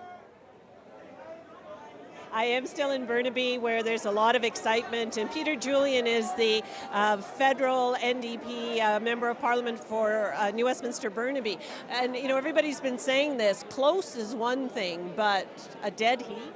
Well, we've never seen an election this close, but I think we'll find as the advanced polls are counted that the NDP pulls ahead. That's certainly what we're counting on. We had a very strong organization across the province. For the advanced polls, certainly I think we'll get a bump up. So I'm hoping we're seeing change tonight in British Columbia. But if the numbers stay as close as they are now, you know, what happens? Who decides who's in power? You know, we were talking about the popular vote and what the Greens might have to decide to do. Well, 60% of British Columbians voted for change. So I think that's a very clear indication to the Green Party leader that that is what British Columbians want to see, change. They want to see a new government. That's what British Columbians voted for. And I think it would be pretty clear to Mr. Weaver that he should be, if it turns out the similar results to what we're seeing now with the vote tied, that the Green Party should be supporting change. And that means moving to support a John Horgan-led NDP government. And what do you credit this to? We know what we're seeing happen here tonight. Oh, a desire for change, a phenomenal campaign. It was led by the BC NDP. The candidates across the province were extraordinary, and the volunteers, the activists, you see the energy tonight. What we saw were volunteers coming out in droves to help drive for change. BC Liberals had a massive campaign budget, but this was people power.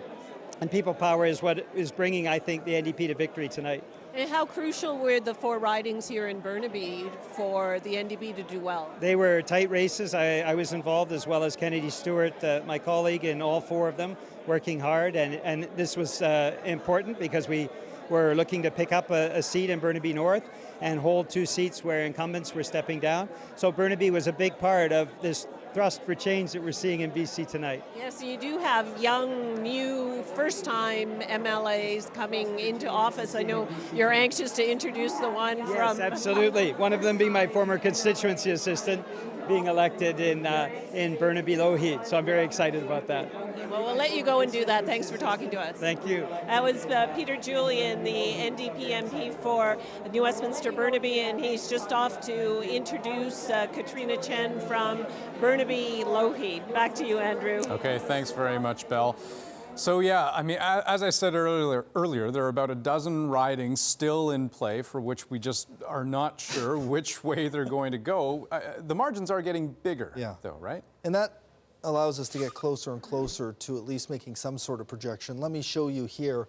If you remember the last time we were here, the bottom seat here was about 500 votes apart. Now Maple Ridge, Pitt Meadows is a flip for the NDP. It's looking more and more likely that they will flip that one, 822 votes. But then when you get up to the top here, incredibly close, and all of these are flipping. So Courtney Comox, this is one that Jim Benninger was expected to win for the Liberals. The NDP's in the lead here, 145 votes. Coquitlam Burke Mountain, what's incredible about this, Andrew? 8,000 advanced votes are still waiting to be counted. Wow. None of them have been counted yet, and it's a 146 vote lead. And so those are the votes we're waiting for there in Coquitlam Burke Mountain. Vancouver Falls Creek, one of the incredible stories of tonight. Morgane Auger up 215 votes. Her lead is growing. She could become the first transgender woman to be elected in Canadian history. And in doing so, unseat a former mayor of Vancouver. Yeah, Sam Sullivan. Like, these stories are incredible. And as these leads, these numbers get bigger and bigger, we can knock them off the board. And then that gives us more certainty of what we're looking at here, which is the very high potential of a minority government here, and even a dead heat. So we're going to watch these ones drop off as we keep getting more results, but we're getting closer and closer to having all the polls reporting, and it really is incredible to see at least these 4 here would be flips. this one as well, and this is a new riding that Jas Johal was hoping to win. So the story really is we're getting closer and closer because these numbers are getting bigger and bigger, and there are still some really, really close ones. And fewer ridings in play as well at the same time. Yeah, and it just incredible. I'm blown away by what we're seeing. Like, it really is quite incredible across the province. And that's a really good point, right? When you look at the notion that this is looking increasingly like a minority government, it's going to be harder and harder, the larger those margins get, for any party to hit 44. Majority, that would be a pretty difficult situation at this point. And you know, up until tonight, or up until this moment rather, we've been talking a lot about cooperation, right, in the legislature, whether it was Liberals with the Greens, NDP with the Greens. Is there a possibility of floor crossing? I mean, people just deciding, you know what, we just need to get 2 NDPers over to the Libs or vice versa, and there we've got a majority. Well, I think that's very unlikely, to be honest, because I think anybody that crossed the floor would just wreak such a wrath of their voters that that's a very unlikely scenario. I think. But there's precedent for that in this province. There is precedent, for sure. There is precedent, but it hasn't been a particularly good precedent. You know, I mean, it's not like it worked out swimmingly well. Now, everything is on the table, of course, and Christy Clark, knowing Chris, she's very political. She's going to look at every opportunity to see what she can do to bring someone over. You could, perhaps try and lure them over with the promise of being in cabinet, being a decision maker, whatever the case may be. But I still think that that's a harder path to go. It is going to be very interesting, though, because we still have the advanced ballots. We've still got the absentee ballots. You know, there's all of that still hanging out there.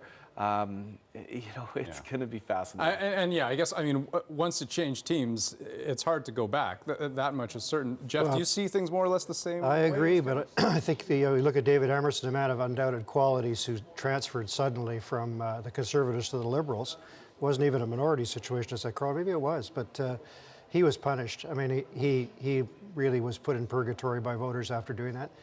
I think there's even a problem going to the Speaker's position, which is a bipartisan position ostensibly, if it has the effect of thwarting the wish of a majority of the voters. And that would be something that I think the Greens would have to think through quite hard if that became a possibility for them. I think that they will be offered cabinet seats, absolutely, because being Speaker is fun, but actually running a ministry, as Kevin will say, is the real world. Yeah. So, I think that that it'll be very, very interesting and dynamic, and for the Greens in particular, and it must be said, they've gained a significant number of votes tonight. They have to be thinking about what that message was that those voters were seeking to send, because we know from watching minority situations across Canada that if you bungle your junior position in a minority parliament situation, you can disappear for a long time. Yeah, so let me just throw out a scenario, for example. An Andrew Weaver is a Minister of Environment, for example. I mean, you could see where some commitments would have to be made in terms of the environmental agenda, but I could see that would be a possibility, And you think Andrew Weaver would be game for that? Well, he might, because remember, Andrew Weaver is very committed to climate change, and he was the architect of a lot of the revenue-neutral carbon tax that Gordon Campbell and the BC Liberals brought in back in the day. He was a very important player in that regard. He thinks the government could be doing more. And I think that that's a real possibility, is that you could say to him, look, we will make you captain of that ship and we will make a lot of good things happen. I think on the transit file, he could also be very influential. Very frankly, get the Premier off of that whole referendum idea of saying we have to have a referendum before we make decisions on transit. I think part of what we're seeing in the Lower Mainland results is people wanted some action.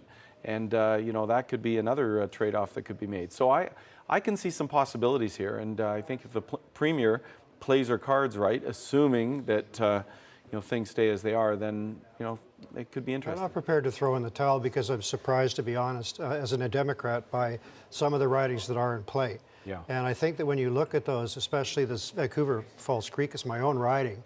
Morgane Auger's done a wonderful job, but I am astonished and exhilarated by her progress tonight. Not something that I would have expected or predicted. And some of the other ridings that are tight where the NDP's ahead are surprising. Richmond, Queensborough bowled me over.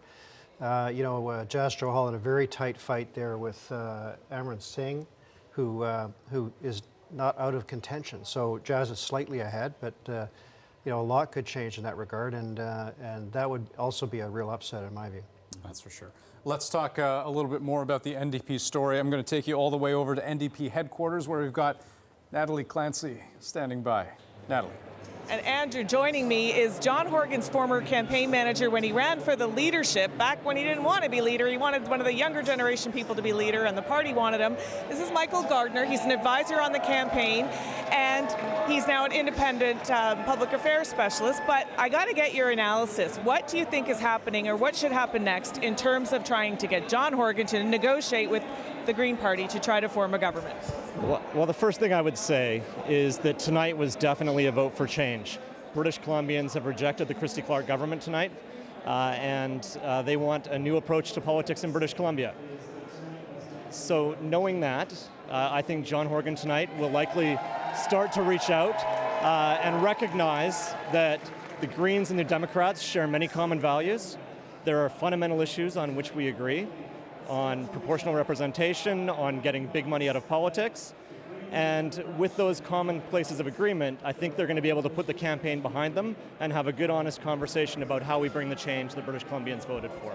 But we all saw the debate, and the tension between John Horgan and the Green Party leader was palpable. How do you get past that and say, hey, let's talk, let's form a coalition?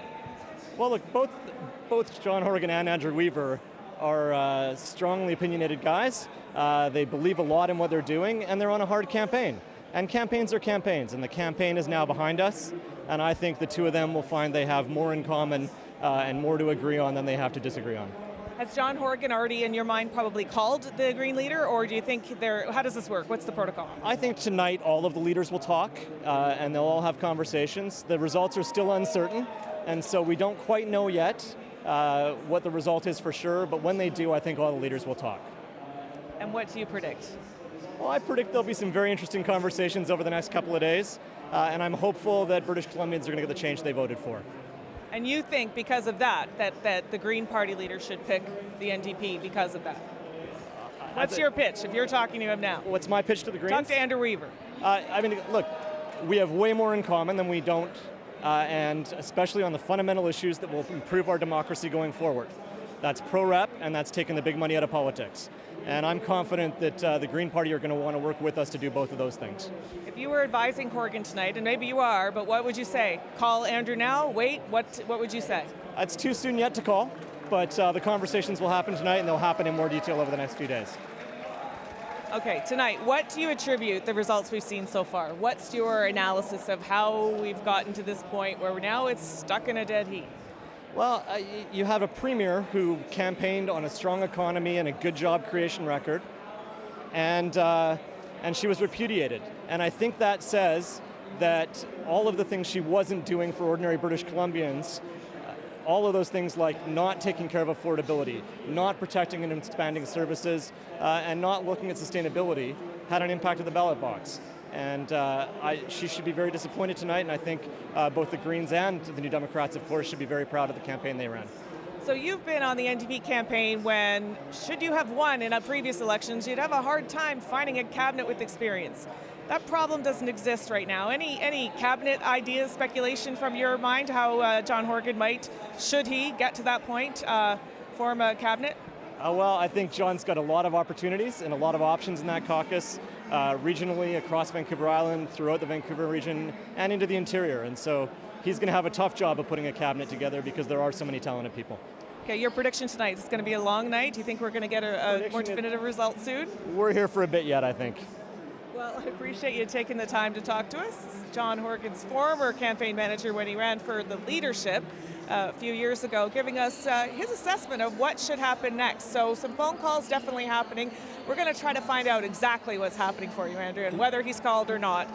I'll try to have more on that. All right, thanks, Natalie. Some good work there. And yeah, phone calls will be the order of the day. A lot of discussion, a lot of deal making, a lot of negotiation. Boy, is that ever going to be in the cards. I want to flip things over to Green Party headquarters right now. That's where we've got Tanya Fletcher standing by right now. And the Greens, boy, do they ever have a lot on their plate, huh? You bet, Andrew, and historic night here for the Green Party, and I have Deputy Party Leader Matt Toner joining me here now at Party headquarters in Victoria. So you said it yourself a moment ago, you're making history. Talk about the balance of power situation for the Greens. Yeah, this is really something extraordinary, not just for the Green Party, but I really think for the people of British Columbia. We've ran our campaign talking about a principled, consistent approach to decision making, using evidence, not vitriol and politics, to make up our minds on points, and the province is responding, as you can see. So I think it could be a very interesting situation for everybody in BC starting tomorrow. So has your party, I assume you prepared for all scenarios, including a balance of power type scenario. So what have you talked about as far as options going forward here? Well, I think what we really have been very firm on is if we're to work with either of the other two parties, we have to get money out of politics and we have to consider electoral reform. Those are really the two deal-breaking issues for us. So that's our jumping off point. Now, we're happy to have conversations with both of our friends in either party, but they have to really come to us in that spirit of cooperation and making a better BC today in this province. And that's where we start, electoral reform and campaign finance reform. Now, I know Andrew Weaver was quoted as saying it's policy over politics, and yet a number of political scientists I've spoken with in the past few days have said, you know, parties can say all they want policy-wise and in theory and ideology, but when it comes down to personalities, it's kind of no big secret that there's no love lost between Andrew Weaver and John Horgan. What do you make of that? You know, I'll tell you, I ran for the BC NDP in 2013, left that party afterwards because I wanted a better kind of change more quickly. And I found it with the BC Greens, and so have a lot of other people. Andrew he leads with his heart, he wears his emotions on his sleeves, but he's a practical guy, he's a sensitive guy, and I think he's going to make a tremendous, politician as he continues to follow this path. I think a lot's been made out of this John Horgan, Andrew Weaver thing. I'm sure that one of the first things Andrew will do is to reach out to people on both sides, both parties, and say, it's a new day in British Columbia, what do we do together? And on the Christy Clark side with the Liberals, I mean, that might be more of a leap regarding policy. And can you come to a middle ground and reach some compromises? Will you have to concede a little bit on policy?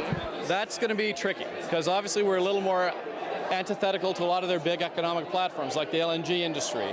So at this stage, we don't want to comment on anything. There's going to be a lot of decisions made in the next days and weeks, and we're going to approach every single one of those decisions with not just principles and consistency and looking at evidence, but optimism. Because I think this is a hell of an interesting day for the province of British Columbia. It's historic, and I think that people are going to be really delighted when they see what this kind of government can do. Working with BC Greens to make a better British Columbia. I couldn't be happier. And finally, on the note regarding Andrew Weaver as party leader, he's been described as the most non-politician of all the politicians. So what does this mean for him? This is a big burden and or a responsibility, I guess. Is he ready to take this on? No question, absolutely. Because at the end of the day, I mean, we think in provincial politics sometimes as being this big, grand stage, but Andrew's played on a much bigger stage as a climate scientist. He's got the capacity for this, I have no doubt. And in fact, if you look at all of our candidates, go right down the list. We have some exceptional people that have been drawn to our party, and we approach things in a different way. Like Andrew and I, we will disagree from time to time, and unlike some politicians, he will listen, he will weigh up the evidence, and make up his own mind. I mean, in other political parties, I would have been banished to Siberia a long time ago, but Andrew listens, and he respects your opinion, and if he brings that attitude into government this session, we're going to see a much better province. I'm convinced of that. A good night for you. It's a great night for British Columbia, but a really good night for the BC Greens, that's for sure. Thank you so much. That's Deputy Party Leader for the Greens, Matt Toner, joining me. Andrew, back to you. Okay, thanks very much, Tanya. And yeah, very interesting to get the insights from different campaign managers, volunteers, staffers, to see how different parties would be working with each other. Eric Rankin over at Liberal Party headquarters right now. What's the scene there, Eric? Andrew, talk about a study in contrast. If you look around this room right now, it's about a third full, a lot of glum faces, a lot of disbelief. There's actually been some people with their head in their hands here tonight. There's nobody high profile that's shown up here really in the past little while. We have been working the crowd, trying to convince people to talk, but they're just not interested. They are literally biting their fingernails. They are quite stunned at this point with the results. I mean, I think it's fair to say, understatement of the evening, This was not something they were expecting. Now, I spotted a familiar face in the crowd. I'm just going to talk to him for a second. Ken Denike is the former chairman of Vancouver School Board. Yes. Ken, we're just kind of talking to people. You're a Liberal supporter. Yes. What's going through your mind tonight? I mean, right now we've got it 42-42. Yeah. Well, I think a number of things have come up. There are dynamics. The millennial vote, for one thing. I think there are a lot of younger people who are frustrated. They can't afford much in the way of housing. In terms of employment, stuff it really isn't working out for them, and they voted against the Liberals. Do you think maybe issues like childcare, housing may have been working against the Liberals in this case? Only to some extent. I think also the interesting thing is the Chinese vote. If one looks at it, we have more Chinese candidates being elected. If we look at the three critical cases, Langara, down at Fraserview, and looking at Richmond South, I guess it's Center South they call it, the three of them, the Chinese vote was very important in all those three. And it swung in terms of Fraserview, it swung. In terms of Langara, it didn't, but it didn't for a number of interesting reasons. In Richmond, the Chinese candidate lost in spite of being strongly supported by the media there.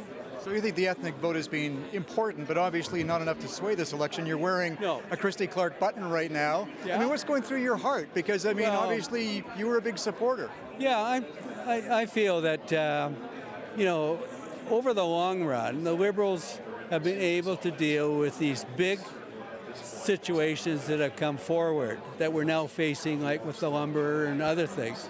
And they've been able to come through with it fairly smoothly. And remember the cases with when the NDP was in, they just went up the wall and, the sky was falling in and they didn't do anything effective against it. So what's going to happen if we do end up with a minority government with the Greens holding power? It looks like we could be back at the polls in a short period of time. It's all come tumbling down again. Well, it could indeed. I mean, it's unstable. The problem is that if there is an agreement with the Greens, what kind of agreement that's going to be, and I don't think this is going to hold worth it down. All right, Ken Denike, thanks a lot. Former chairman of the Vancouver School Board, a Liberal supporter, one of many tonight, disappointed, worried about how this is all going to shape up in the future, and if we'll be back at the polls in the near future. Andrew? Indeed. All right, thanks very much, Eric, for the view from the Liberal Party headquarters. And the truth of the matter is simply that there are still very much ridings in play for which we don't know what the result will be at this point. Yeah, and there's so much coming at us. That's why I have the clipboard with me now, because there's so much to keep track of at this point. Just look at this. So Cowichan Valley, 800 votes. We can sort of drop this off, but all five of these. Look at it. Andrew, it's hard to believe. 217, 167, 147. I know all of you can read, but I'm just reiterating this because of how close they are. 139, 44. And these are just so close. And what I have for you here are the advanced poll numbers in terms of how many there are and how many have been counted, because they will all be counted tonight, but they come at the end. So there's still a lot of votes left to come. So Vancouver Falls Creek, the closest race right now, 44 votes. 10,000 advanced votes, a quarter of them only have been counted at this point. Coquitlam Burke Mountain, which is dropped down here on my list, none have been counted out of 5,000 advanced votes. Courtney Comox, gap is 139. Only a quarter of the 7,200 advanced votes have only been counted so far. And Maple Ridge Mission, a quarter of the 7,100 advanced votes. So there are a lot of votes out there to still be counted from the advanced polls, but these numbers are just so close. And let me run through it real quick. Morgane Auger, history in the making here, potentially, although so close, could be the first transgender person in Canadian history to become elected. Courtney Comox would be a massive upset. The Liberals were counting on this one, and it looks like this could be flipping on Vancouver Island after Clark spent so much time, BC Liberal leader Christy Clark, so much time on Vancouver Island trying to win these seats. Maple Ridge Mission. This is one where the NDP had targeted this as a potential swing, and although it's so close, it's looking pretty good for them now. Coquitlam Mountain, that's one where the Liberals could flip it from the NDP. Jody Wickens is a candidate who won in a by-election but may have a hard time holding on tonight. And Jazz Johal from Global, he got into this politics business because he was confident he was going to win. He is in a battle tonight. Yeah, Richmond would have been a safe seat. 217 votes. You would have thought, right? Queensborough is in New Westminster, so that part of it must have gone NDP, but you would have thought that was a very safe seat. So still, so many votes still out there from those advanced polls, but what we're looking at here, these are the 5 races that will define the election. And it doesn't, like, you know, if they flip, we may see the board change, but it is just so incredible. These are the ones. If you don't live in one of these ridings and you didn't vote, Andrew, you have to be sitting there right now and being like, do you know what? This is democracy in action. These are just so close. Indeed. Ample fodder for the panel. Out on the floor, Stephen Quinn standing by with our political insiders. Over to you. And Richard Zussman went exactly where we were going. We were just, in fact, asking some of the crew that's helping with the count tonight about advanced voting and about when those would be counted. And glad to hear Richard provide us with the answer. But that could, Elise, be a really significant factor. Well, before Richard stole our lead there, and good for Richard, right? I was saying that we're locked in tonight. This isn't going to move. But tomorrow morning, we'll start to know the answers. Andrew Weaver should not be, and his team should not be as confident as they are that they hold the balance of power. You know, for example, like Falls Creek, 10,000 have not, or only a quarter of 10,000 advanced polls have been counted for. In Maple Ridge in Comox, 7,500. That could easily flip to the Liberals. The Liberals have a lot to dig in on this. I mean, I saw Bill's face when he realized the volume of votes unaccounted for. This could bring in those 4 seats that the BC Liberals are talking about tonight that they need to be able to retain that power, right? But, you know, it's going to be interesting. It's been very exciting, but I'm not out of this. I'm digging in. We see at NDP headquarters, we heard from Matt Toner there, who was, Bill, trying to almost negotiate on the air with Andrew Weaver, or that's at least what it looked like. Well, you know, there's going to be a lot of things going on, but I think we have to wait and see where things are. Although I think Matt Toner, who ran for the NDP last time in Falls Creek, actually, made a good point. I think that, you know, this is politics, and you can be mad at somebody, you can be unhappy with them one day, and the next day they're your partners in a minority government. So I don't think anyone should overstate the differences between John Horgan or Christy Clark and Andrew Weaver. I think pretty clearly they'll take a very hard look.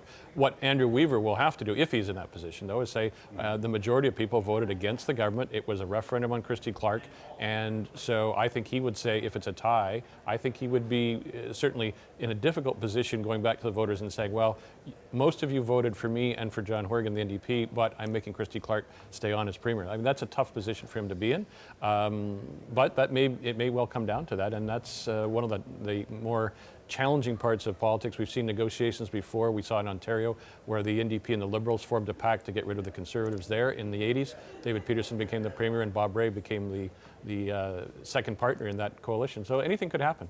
Well, I'm going to disagree. First of all, Andrew Weaver has no right to turn to British Columbians and say, well, the majority of you voted for John Horgan and me. He got 3 seats, and congratulations, and I think the Greens did very well, and I've said this throughout the night. They had more than just seats to contribute to this election, and they drove that agenda and with John Horgan at times. But I will say this, there is no love lost between John Horgan and Andrew Weaver, and if you're around those two gentlemen long enough, and Christy Clark is fully aware of this, there are 2 very big personalities in the room, and Andrew Weaver has quite a bit in common with the BC Liberals, and he was a great partner for us to work with on the Clean Energy Act. Now you're negotiating on air. No, I'm not. No, I'm not, because tomorrow morning I actually don't believe he's going to be the question mark. We'll see. I don't believe that. And we know we haven't seen a minority government in this province. I mean, none of us have seen it firsthand because the last one was in 1952. How long could a minority government last, do you think, especially this one? Stephen, in Canada, on average, minority governments last about 18 months, and some of them are shorter than that. Very few are much longer than that. And of course, it's like the end scene of Good, the Bad, the Ugly. You've got a shootout, and you've got to figure out when you draw your gun for the best advantage. And clearly, I mean, the Green Party, for its part, would love to get more seats, get into official party status, and move further. The Liberals and the NDP would like to have a majority. So everyone will be looking for an issue that could topple the government, whoever it is, and whatever, you know, and that's what we've seen in federal politics several times more recently. And A lot of people were glad to see Stephen Harper defeated when there was a minority government, and then we got a Stephen Harper majority, which taught a lot of people a lesson. I'll tell you this, that if it turns out that this flips to the NDP overnight with the advance vote or polls, then I think what's going to happen is British Columbians are going to get 18 months of living the reality of the NDP and John Horgan, and they are going to start to see a few things change, and they're going to change pretty quickly. And then if the next election is 18 months from now, it's a perfect referendum. And it's a perfect chance for that correction, in my mind as a BC Liberal, for that correction to take place. But again, BC Liberals and anyone that voted Green is probably digging in to see tonight where this all turns around. I really caution that anyone buy into what we're seeing tonight, because I think it's really going to flip, and it could flip against where I want it to go, but I know it's fluid, right? Thank you both again, Elise Mills, Bill Thielman. We'll be back, I'm sure. I think we've got a long night still ahead of us. We'll be flipping pancakes all night. No kidding. Thank you Andrew. very much, Stephen and the panel. And yeah, it's very interesting to try to work out all the different possibilities and permutations and options, right, that all the parties would have in terms of the kinds of deals, the kinds of negotiations that they would be able to make with each other. I mean, you think of the Green Party, you think of the NDP, as we heard from a number of different people, a couple of the big policy platforms that they would both have in common: getting the big money out of politics, proportional representation being the other big one. And you look at the share of the vote, right? The Greens right now standing with 16.4% of the vote. If you were to translate that directly into seats, I mean, do the math, what would you end up with? Something like 12, 13 seats for the Green Party? That's something that clearly they would be in favor of. Let's flip things over to Dan Burrett right now, who's been keeping tabs on social media. And Dan, any shortage of comments, questions, thoughts? Andrew, we can finally answer the question that many people online and watching television tonight have been asking. Can you go to bed yet? No, you may not. We are still waiting for those results to come in. We're still waiting to see what happens in this election. This is really unprecedented, as we've heard from many people and online. Look what people are talking about. Election-themed popsicles while we wait out the results. Hopefully they have a full box. There go my plans for going to bed early, says Monique Cloutier. Will be staying with CBC until the bitter end. Thank you, Monique. Watching the results like I voted. Oh, who doesn't love Jon Stewart gifts? And Aditya Rao somehow finagled relatives in India to subject themselves to the BC election mania. Thank you for watching, Aditya. We appreciate it. Don't forget Dustbuster, Rodney Dangerfield, and Cowboy Hats. Go NDP. Another big question, just to clarify, when absentee ballots and when advanced ballots would be counted. According to Elections BC, and we've heard it, just a reminder to everybody, advanced ballots are counted tonight when the polls closed. Absentee ballots will be counted May 22nd to 24th. Such a tight race, they could turn the tide. Andrew. Indeed. Thank you very much, Dan Burrett, keeping an eye on social media and all those conversations happening online. Richard Zusman still keeping an eye on those ridings that are in play right now. How's that shaping up? Yeah, and this is what it comes down to. So every time this updates, we're going to bring it to you, because this is ultimately where the election will be decided. So there are a lot of advance votes still out there. Dan mentioned it. They will all be counted tonight. How it works with advance votes is they unfold before tonight, obviously, and then they're secured in a secure location and then brought out at the end and voted and counted at the end. So these could flip because there are thousands and thousands of those advanced votes. And part of the factor here is who has the best organization, who brought out their voters early, because every party wants to get votes in the box early. So we're looking at possible scenarios here. And again, this is just possible. Crazy. 26 votes, 48 votes, 147, so close. So these are ridings, Courtney Comox, Vancouver Falls Creek, and Maple Ridge Mission, where the Liberals expected to win. Incumbents in both of these, strong organization for the Liberals and Courtney Comox. So you can make an assumption that the Liberals have strong bases there because they have strong organizations. But on the flip side of that, you have to remember, the NDP historically have been very good at their ground game, getting people out. So the factors could be Vancouver Falls Creek and Maple Ridge Mission. We could see strong NDP teams there with early votes. So I make that point because it's important to think about, but you really don't know where it can go. Coquitlam Burke Mountain is when the Liberals so far lead the NDP. They could flip that one. Again, just 155 votes. This is another thing that's incredible to look at. 4 ridings, less than 1%. Well, and when you talk about thousands of votes yet to be counted, when you're talking about margins this small, yeah, so we could see something flip, and they could flip in a way that we could still end up with a majority government situation if 2 of these flip. to the Liberals, they're now sitting at 44. And that's a very possible reality with all those advance votes out there. Thousands and thousands. Yeah. Last look, 10,000 advance votes in Vancouver Falls Creek with just a quarter counted. So hang tight with us. There's a lot still to come, but every time we have an update, we'll show you this one because this is the story of the election right here. Great. Sounds good. Thank you very much, Richard. And let me put some of those numbers to the panel because Kevin and Jeff, I know you guys have been watching them very, very closely. Richard raises the point, very interestingly, of who's got the better ground game. This is something that we touched on a little bit earlier in the evening. Now it matters more than ever. It really does. Historically, the NDP have always had a strong ground game. I have to give them that. But I know that this time around, the BC Liberals put a lot of money into the ground game. They invested heavily in technology, and I guess we'll see whether that paid off. But I normally give the NDP a bit of an edge, to be honest with you, on the ground game. But it also depends on the riding. It depends on the candidate. It depends what kind of support workers they had and how hard they were working. So, you know, all of those factors come into play. Yeah, and you got to expect a lot of hearts to be skipping beats right about now because you can see the ridings are still flipping, right? The intel that I have right now is that that's Courtney Comox that is in the midst of flipping as we speak right now. A lead of 96 votes in Courtney Comox. But I think Kevin made the key point. The word was money. If you have the enormous resources the BC Liberals did have for micro-targeting, identifying votes and all that kind of thing, you can really focus that effort. And, you know, there will be a number of points after this campaign where people will go back and say, well, how much difference did money make in this whole outcome? Because it was a very uneven playing field when that question was called. And yeah, I mean, the big question will be, how do you account for that difference? Because to your point, you don't get to be in power for 16 years without developing a pretty incredibly strong war machine in terms of getting the vote out. How could it be this close? I mean, that's the other question, right? Yeah, well, I mean, look, I think the BC Liberals have, and I give Christy Clark a lot of credit, they've invested a lot in the party and the party resources, and you know, even between elections, they spent a lot of time on party organizing, and I think you know that helps. But I mean, it's very tight. A lot of that advanced ballot is very fascinating to me because that's really going to tell a story. It's going to say which party really had the ground resources to be able to get that early vote out and bank those votes, and that's what I'm really interested in seeing now.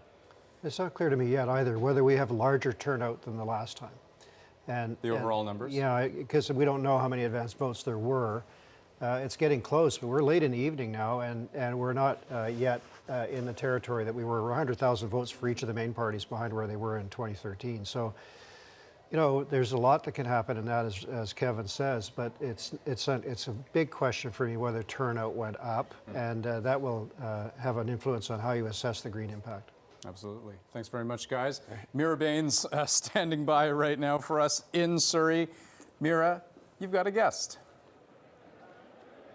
That's right, Andrew. I'm with one of the big winners of the night. That's the NDP's Jagroop Brar, who won in the battleground of Surrey-Fleetwood.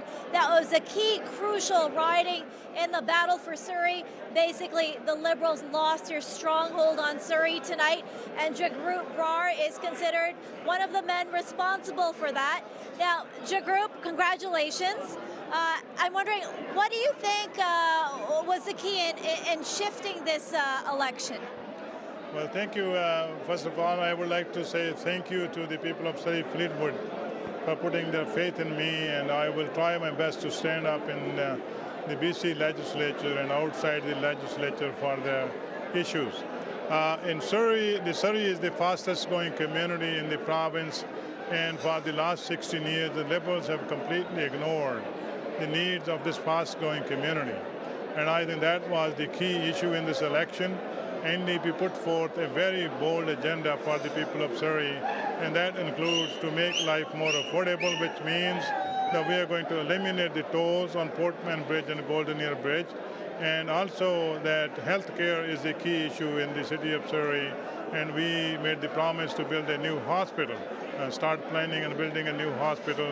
And then also we promised to build schools for 7,000 kids who are in portables in the next 4 years. I think that very powerful agenda was the key in Surrey, and that's why people of Surrey have stood up for change. it looks like a minority government. Now, how do you feel about the possibility that nothing's going to get done over the next 4 years? Well, NDP will continue building better BC that includes everyone, rather than the 2% at the top. So we will continue building on our key priority, and that is to make life more affordable for the people of British Columbia, to make sure the people have services they depend on, which includes health care and education, and also to create good, well-paying jobs rather than part-time and low-paying jobs.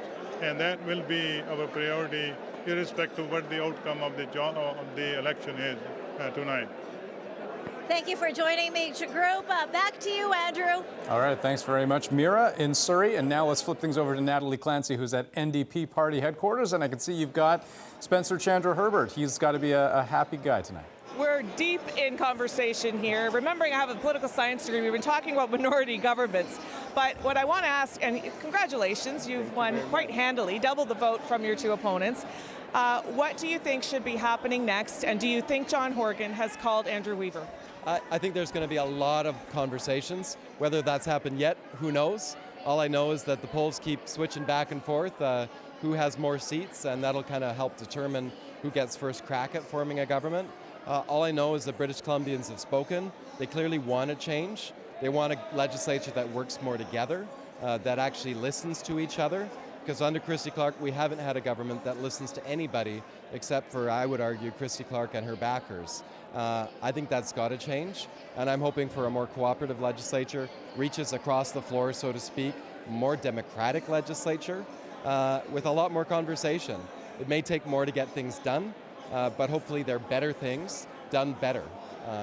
And so the days to come will be full of conversations and much back and forth, and hopefully that creates a legislature that works better for all of us. There's been much said about, and some of our panelists have pointed out, tension between John Horgan and Andrew Weaver, but after a campaign, politics aside, we know it's in your platform, do you think John Horgan is the kind of guy that can bring people together and work with the Greens? Yeah, you know, I think the public is clear what they want, and I think we as legislators, John Horgan understands that very much, want a legislature that would actually work together. And that means working with whoever you need to get the job done.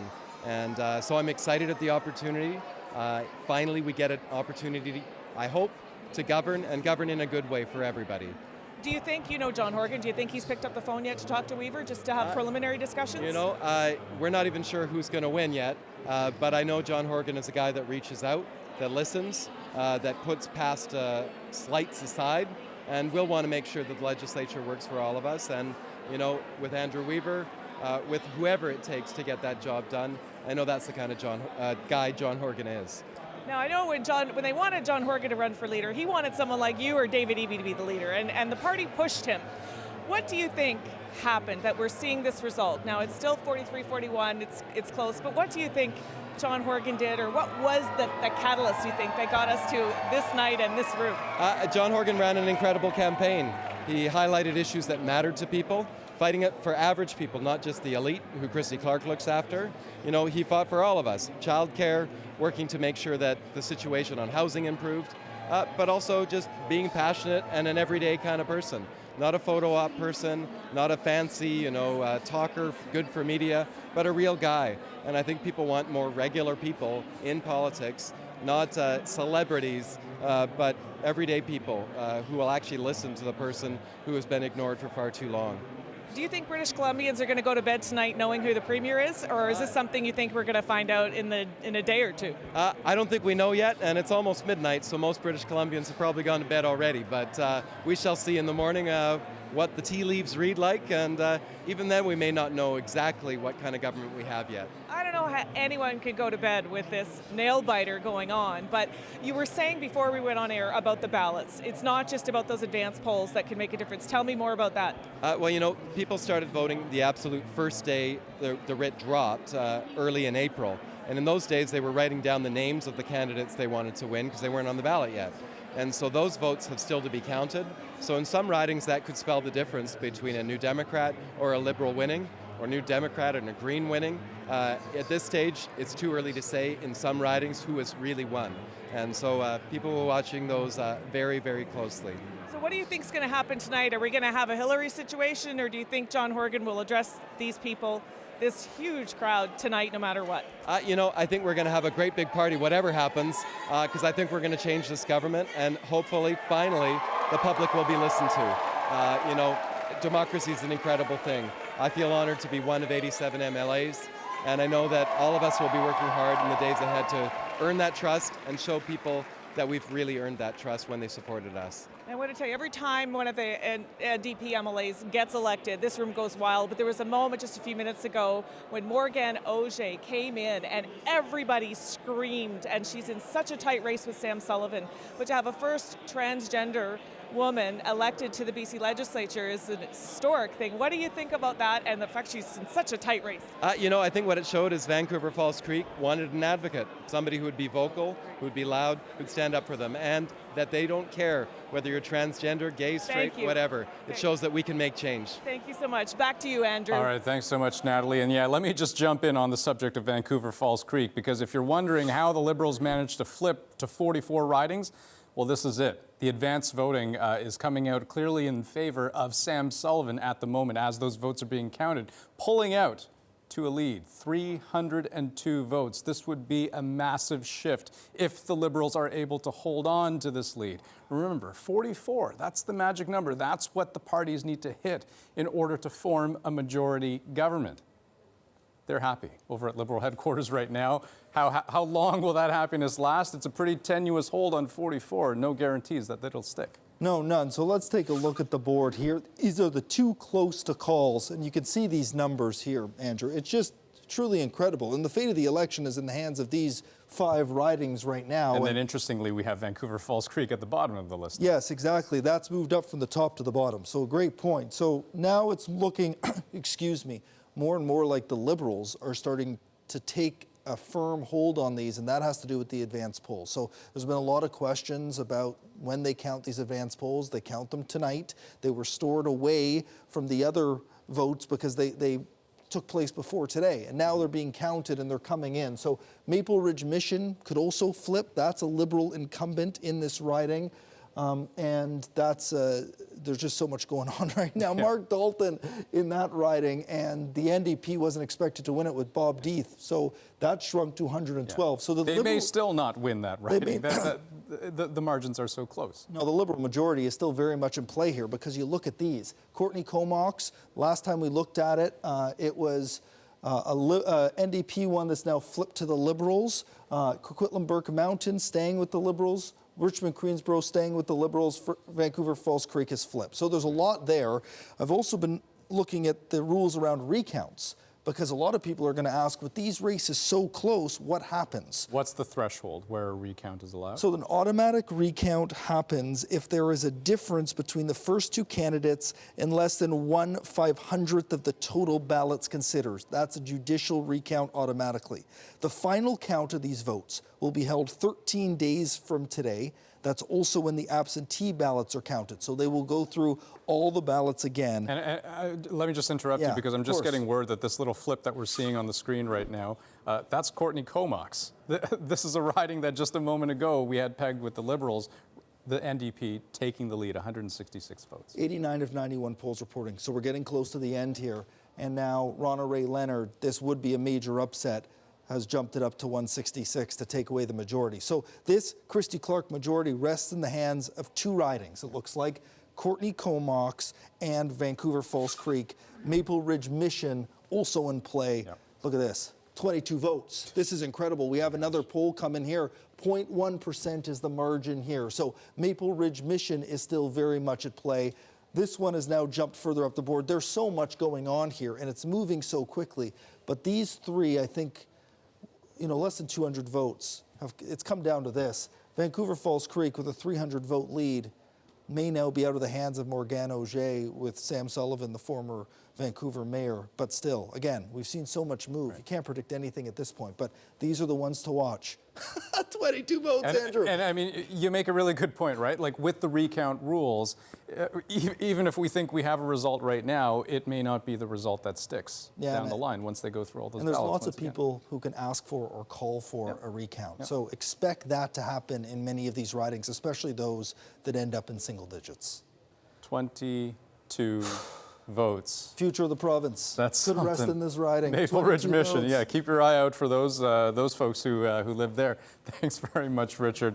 Let me take things over to Mira Baines right now, who's with one of the more prominent names, I would say, Ginny Sims.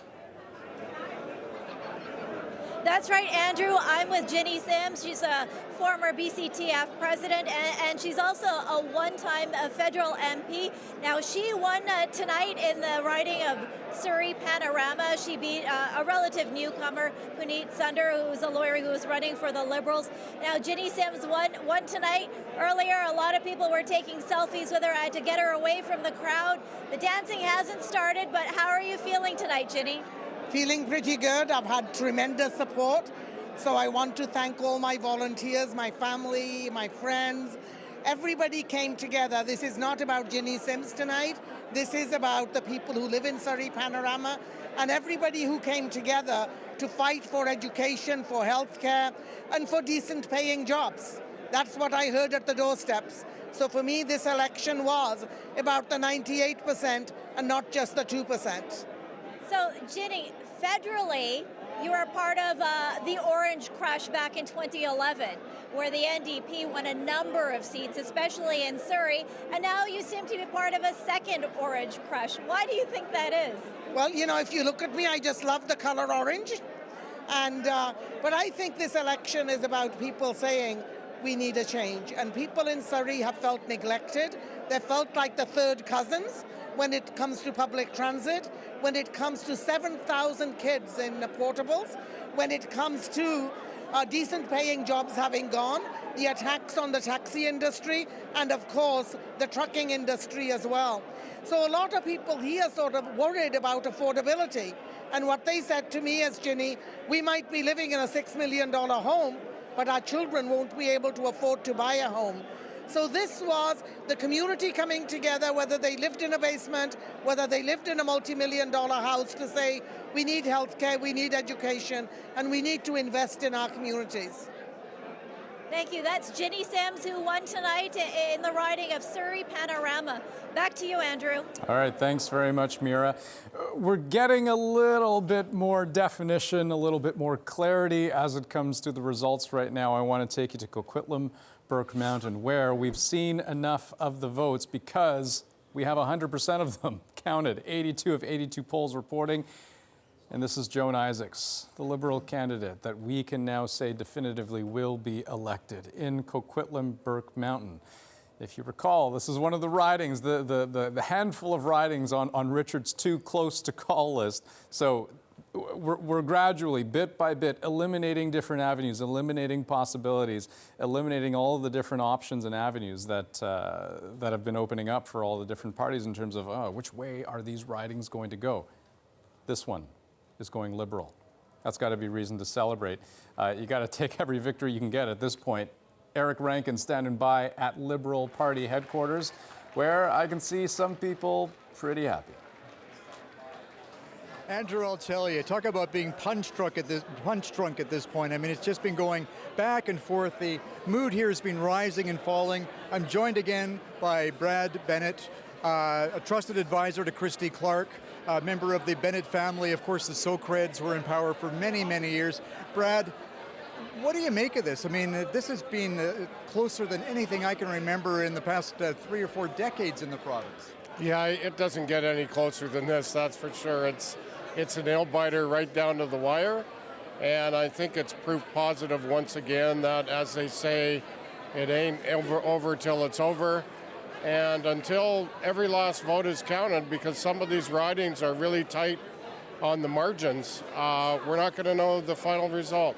What about advance polls, too? I mean, I guess they're counted at the end of the night, and there was a huge turnout from what I gather, probably about 20%. That's got to be pretty crucial. Yeah, I think every vote's crucial in an election like this, whether it's advance or, regular E-Day, there's also absentee ballots that won't be counted for 2 weeks. So, who knows? In some ridings that are really, really tight, that's what we could be down to looking at. Have you been up talking to Christy Clark about this? You're a trusted advisor. Any reaction from her to this tonight? I would have loved to have been there, but I was told to be on standby for media, so I've been hunkered down in a room just one floor above us with some senior strategists pouring through the numbers, and they've got their calculators out and their computers, and they're trying to figure it out. So what is the scenario tonight? Will we see Christy Clark if there's not a real definitive winner here?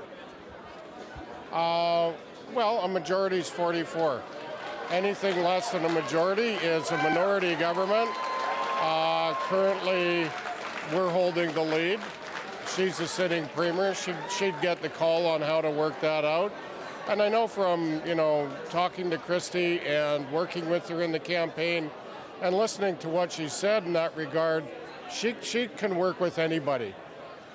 She's willing to work with Andrew Weaver. She has in the past supported a couple of his bills. Horgan gets angrier sometimes, and that might be a little more of an issue, but she'll work with anybody. What about Christy Clark's future? I mean, this is not exactly a resounding success here. I mean, she's barely holding on even as these votes are being counted. Is there any possibility that this could be her last term, even if we do get a majority government? Yeah, I think it's too early to speculate on that. My granddad, when he got elected in a minority government and turned around a year or two later and turned it into a majority. And this is BC. Brad Bennett, thank you very much. Trusted advisor to Christy Clark. Andrew, back to you. This is BC, indeed. Thanks very much, Eric. Always good to talk to you. So we're getting more pieces of the puzzle coming together right now. Results that we can say absolutely are going to go one way or the other. And Maple Ridge Mission, boy, what a surprise here. At the outset of tonight, most people probably would not have guessed that this would go NDP. Mark Dalton, not a one-time incumbent, but two-time. He won this riding in the 2013 and the 2009 general elections, upset by the tiniest of margins, 120 votes out of thousands cast, more than 20,000. That's something. Let me flip things over. I believe Richard Zussman standing by with a look at some of the ridings in play. So, I mean, Richard, gradually we're ticking them off the list one by one, ridings that we get definitive results. There's still a few left. Yeah, but we are running out of ridings. Look, the list has shrunk. It's only now 5, and you can see the percentage in Cowichan Valley and Burnaby North is pretty large. So it looks like with margins of more than 1,200 votes, these ones are on the way. So Sonia Furstado looks to be on the way of being elected as the 3rd Green Party MLA for Cowichan Valley. For Burnaby North, it looks like Janet Routledge is on her way to defeat Richard Lee. So let's focus just on these 3. And this is the election. These 3 ridings. And the margins begin to grow. The NDP leads by 153 votes here, potentially flipping it from the Liberals. And Richmond, Queensborough, Jazz, Johal for the Liberals is up 175 votes. And now Vancouver Falls Creek, that lead has grown to 417, just 2%. We're still waiting on a lot of these ballots, these advanced votes to be counted. But ultimately, this majority could come down to this. Courtney Comox, a seat that the Liberals spent time there. Christy Clark was there as recently as this weekend with Jim Benninger. This is a riding where the NDP was not supposed to win. But as you know, the island has long been a place where the NDP can count on ridings, and it seems like the election is coming down to this. 153 votes. So narrow for this majority, and so we will keep our eye on this, Andrew, but ultimately we can probably drop these last 2 and even Vancouver Falls Creek now. So it comes down to these 2. And Richmond Queensborough has historically, it's a new riding, but that area has strong Liberal support. I have my eye on this. This is the one. Incredible, like really incredible that it's all come down to this. And if the Liberals can flip it with the votes that are still left to count, then they form a majority government. If not, we're in this minority government situation. And they very well may flip it, They right? may. I mean, Courtney Yeah, absolutely. Comox, that was just one of 2. Vancouver Island, if you look at that as a collection of ridings, overwhelmingly went NDP in the last general election. The Liberals managed to capture just 2 ridings. Courtney Comox is one of those 2. So it would be a stunning upset to see the NDP take that one away. And as Richard quite astutely points out, if Courtney Comox flips again, because we've seen Courtney Comox flip back and forth a couple of times now in just the last 20 or so minutes, if that flips back to the Liberals, that's 44. Yeah, but I'll leave it to the data nerds to work out what the 4,900 Green votes in that riding meant to both sides that are together. Let me just interrupt you, because I think we're actually getting a final result in Courtney Comox. This is going NDP, folks. This ain't over. 9 votes. That is the difference between some Liberals first wishing place. they hugged some Greens in Courtney Comox. Yeah, I mean, no kidding. When you're talking about 10,000 votes cast for either of the 2 candidates, and you have a difference of 9 votes, well, I guess this is where what Richard was talking about a little bit earlier, when you talk about automatic judicial recounts. This is one riding where that is going to happen, because that's too tight of a margin to take us final. Well, there's no question, and let's not forget absentee ballots. I mean, you know, this is on the island. It's not unusual for people to be, you know, out of town, traveling, et cetera. So absentee ballots, yeah, exactly, a military base in that riding. So there could be people that have already voted, but their ballots won't be counted for 2 weeks. So that is going to be really interesting. Courtney Comox going to the NDP. I've got to throw things back to Richard because at this point, I just need to see that too close to call board one more time, because there are only so many ridings left. Yeah, so let's take a look at what's left, and it's just these 4 here. And if the Liberals are able to hold on to Richmond-Queensborough, there's still a lot of ballots left to be counted there, more than any of the other ridings. Cowichan Valley and Burnaby North, you know, when it's a margin above 1,000, we can normally assume with quite amount of certainty. So but there's still lots of votes. 25% of the votes are still left to come in Cowichan Valley. That's why we haven't been able to make a projection there yet. In Richmond-Queensborough, 13% of the votes are still left to be counted. So there's a lot of votes left, especially in Richmond-Queensborough. But the Liberals, they need to turn one. And there doesn't seem to be any here on this board that they can turn. So Burnaby North is the closest that they could potentially take the lead, and that's 1,200 votes. That's a lot of votes. So it looks like, again, we haven't projected anything yet, Andrew, but it looks like, just looking at this board, that we're destined for a minority government. Yeah. In what color, we're not sure. Because, again, these 2 could flip. Now you're talking 43 NDP, 41 Liberal. This Green one, lots of votes left there. 25% of the ballots still left to be counted in Cowichan Valley before we can say that Sonia Furstenau is the 3rd Green Party MLA. So that's why we haven't made any decisions yet, but it's just really incredible. Like, it's that 9 votes in Courtney Comox. Again, absentee ballots will likely trigger an automatic constitutional recount. So we won't know ultimately who the winner of the election is likely tonight because of all those factors. Yeah, and that is such a good point, Richard. When you talk about just the possibilities there, yeah, there's only so much room for the Liberals to gain at this point. And sure, you have a riding that has a margin of vote difference of 1,200 or so votes, but when you're talking about thousands of votes yet to be counted, it's still a question of being too close to call for sure. Boy, I can't pull my eyes away from that board of ridings that are too close to call. This is absolutely wild. Let me go to Dan Burrett right now, who's keeping tabs on some of the conversation that's happening online. Dan, this is something. Conversation is a strong way of putting it. It may be yelling, screaming, gnashing of teeth, people wanting to know what is going to happen across the world.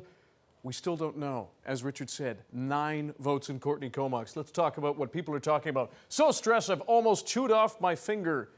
Join the club, Carrie. My goodness, this election, according to Shut Up, Meg. Yep, pretty much looks that way. Ryan Beale, whoa, this is why they call it a political party. Well done, Ryan.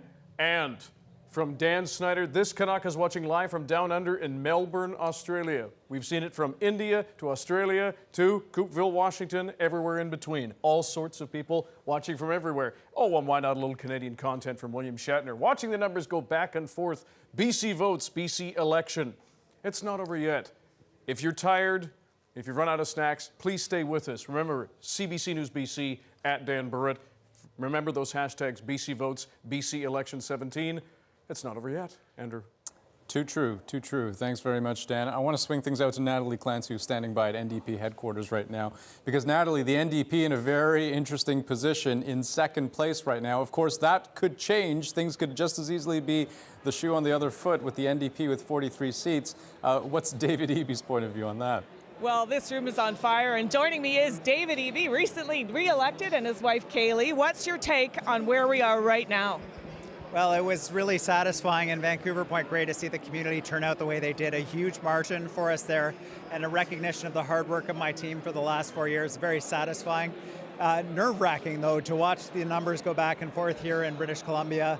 A lot of my colleagues that I work with, Jody Wickens is an election I'm watching very closely. I respect her so much, and I sure hope she pulls through here. We need her in the legislature. Kaylee, it's a nail-biter. What do you think of this night? I can't believe it. I don't think this is a scenario anybody planned for. So what do you think should happen next? I mean, it's really tight. And what would you like to see happen next? Are we going to know who the Premier is tonight? Well, I think it's way too close to call right now. A couple of these seats just within a few hundred votes and so many votes left to count. I think when the dust settles, we'll all have a good look at things and see where we are in the morning. I'm just very proud of the campaign that John ran and the team ran locally in Vancouver Point Grey, and really excited about where we are, that we're so competitive here, and that it could well be a new government for British Columbia. End of 16 years, perhaps. What do you think made the difference this time than when the NDP has lost the last 4 elections? What did it?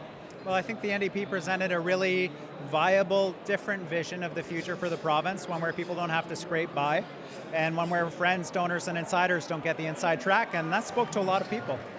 What's going to happen tonight? Is this going to go on and on until we know? Because we may not really know definitively for some time. Yeah, I remember in 2013 in Vancouver Point Grey, we were up to the wee hours before we called it.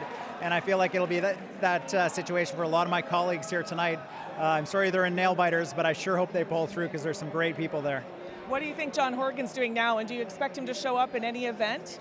Or is he going to pull a Hillary Clinton and send out Raj to say go to bed? What do you think? If I were John Horgan, I'd be really proud of running a really great and solid campaign that spoke to a lot of people. And these are really proud election results, even with progressive vote split like we've seen in a number of constituencies, to see those 41 up on the board and maybe 42 or more, depending on the results as they come in. I think he did a really great job. What do you think Horgan's going to do in terms of Andrew Weaver? Do you think he's called him already? Should he? What should happen next? You know, it's really too soon to call right now. I think that we're all going to watch the results and have some considered discussions in the morning. Thank you for your time. David and Callie Eby doing a little bit of celebrating tonight. Wonderful, thanks for having us. You're staying up late? I don't think anyone here is going home anytime soon. And the lineup at the bar is really long. We'll be hitting refresh on our phones, that's for sure. Thank you so much. David Eby, re-elected tonight in Point Grey. Back to you, Andrew. Re-elected, thanks very much, Natalie. And yeah, you got to celebrate the small victories, right? Especially at this point. But the big prize still yet to be had. We still have not been able to make a call as yet as to whether this will be a Liberal government, whether it will be an NDP government, even whether it will be a majority or a minority. It could potentially still swing both ways. The way things are looking, it could very well be a minority government, which, as we've said multiple times, this program would be something. Let me throw things back out to Stephen Quinn right now, who's on the floor with our political insiders. Over to you. Well, Andrew, here's what I'm wondering, and I'll put this to the panel, and it's wild speculation. Of course, Bill Thielman, who's worked with the provincial NDP, Elise Mills. I think everybody knows who you are by now because we've been here for 17 hours. We've been together for years. We've been together for years. You know, it's funny because Elise and I were talking about, we were here in the last election in 2013, just to go off topic for a moment. And what time did we say it was called? 8:28. 8:28. And I looked up and I said, no way. Yeah. And I mean, I don't think we've ever done an election night like that. And we were out by 11 Right. and having a glass of wine. I mean, it's a very different night. So the wild speculation is, Bill, you've got lots of political experience. You've worked with all kinds of leaders. What are the leaders doing right now? What is John Horgan doing? Well, they're all sweating, basically. They're all taking their Maalox and everything else that they can do to try and calm their nerves. Because this one, I mean, if it's a nail biter for everyone in the province, imagine you're the leader of the party and you don't know if you're premier or not, or you might be the premier, or you might get to decide who's the premier or not. these are huge issues. I mean, this is going to be a textbook for political science students for years to come. And one of the things that both parties, both major parties, are going to look at, and the Green Party too, say, what mistakes did we make in this campaign? Should we have campaigned here harder? How could we lose this seat? How could we lose that seat?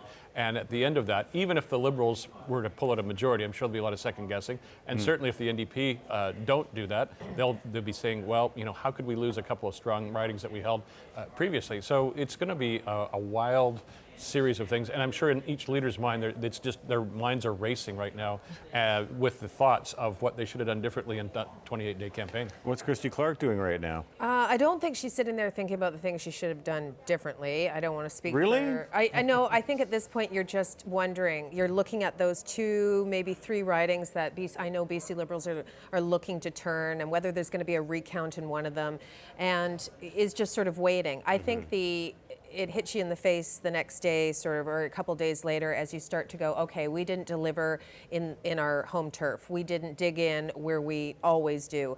We weren't competitive here and there. Why are we not? And then what happens is the party will get to their audit, and then they'll put that report to the members, and that's when the fur really flies with the membership, as I'm sure Bill knows, because he's probably had more experience in the last 16 years than I have. But you know, it's like Bill said, everything right about this. You know, the leaders they're definitely not going to reach out to each other tonight. I can't see Christy Clark or John Horgan coming over to each other and saying, hey, you know, just so you know, I'm going to head to bed, so maybe we shouldn't speak tonight. No, I think Andrew Weaver's the only one that's sort of waiting and wondering if he can have a chat with. He's got his I am the Kingmaker speech right here in his pocket. He should put that away, because this could go to the NDP overnight, or it can or the Liberals could pick up 2 more seats, and then we've had the discussion. And Andrew Weaver then has to reverse and think about how he's going to work with them, not the other way around, right? But there's 2 different things there. One is, do they speak to each other? The other is, do they speak to their supporters and to the province? No. And I think it's critically important. I disagree. I think it's critically important. We saw what happened when Hillary Clinton didn't speak to the American public, which was a big mistake. I think Andrew Weaver, John Horgan, and Christy Clark, in that order, should speak and speak to us tonight, even if they can't tell us what we all want to know, who's going to form a government. They should address their supporters. These people have worked, I disagree with this, these people have worked so hard for so long for this election, all those volunteers in so many different places. They deserve some answer from their leader, something from their leader. You guys have been working together so long that Elise did this. And you said, I disagree. I know. It's like having a political husband. You know, we were talking about that today. We were sharing coffee and pizza today. But I'll disagree. With all due respect with Bill, I'll tell you, I know my membership, and they won't want their premier or their leader to step out and say anything until she knows. No one's conceding. No one, and even coming out gives that whisper of, I'm unsure. No, and John Horgan is like a bull in a china shop. He's not going to come on out, and I just don't think this isn't the United States. This isn't Hillary Clinton. This isn't Donald Trump. British Columbians can wait till tomorrow, and I think they just want a definitive answer. It looks like we're going to have to wait till tomorrow, because things just aren't moving there. And Andrew, I don't know if any of us could have imagined a scenario like this, but I think when we did a rehearsal on Saturday and we had the computer randomly generate an outcome, wasn't it this? It was very close. I think it may have been 4 seats for the Greens, 42, 41, and 4. I don't know. We've been at this for so many hours now. It's all kind of blending together. It's all a little bit of a blur, to be perfectly honest with you, Stephen. Thanks so much, folks, Stephen and the panel. We do have more results coming in, believe it or not. I want to show that to you right now. Burnaby North. You may recall this was at the bottom of Richard's too close to call list because the NDP had a lead of about 1,200 votes.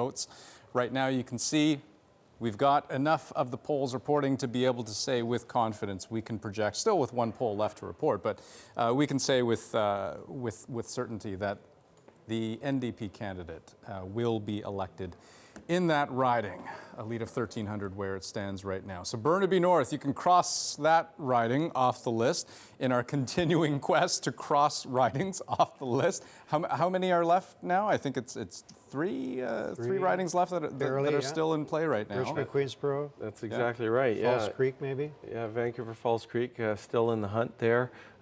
Fascinated by that Courtney Comox with only a 9-vote difference. And what is interesting about that riding, just to touch on it for a second, it's got a military base, and so a lot of the soldiers, et cetera, are often having to vote absentee ballot.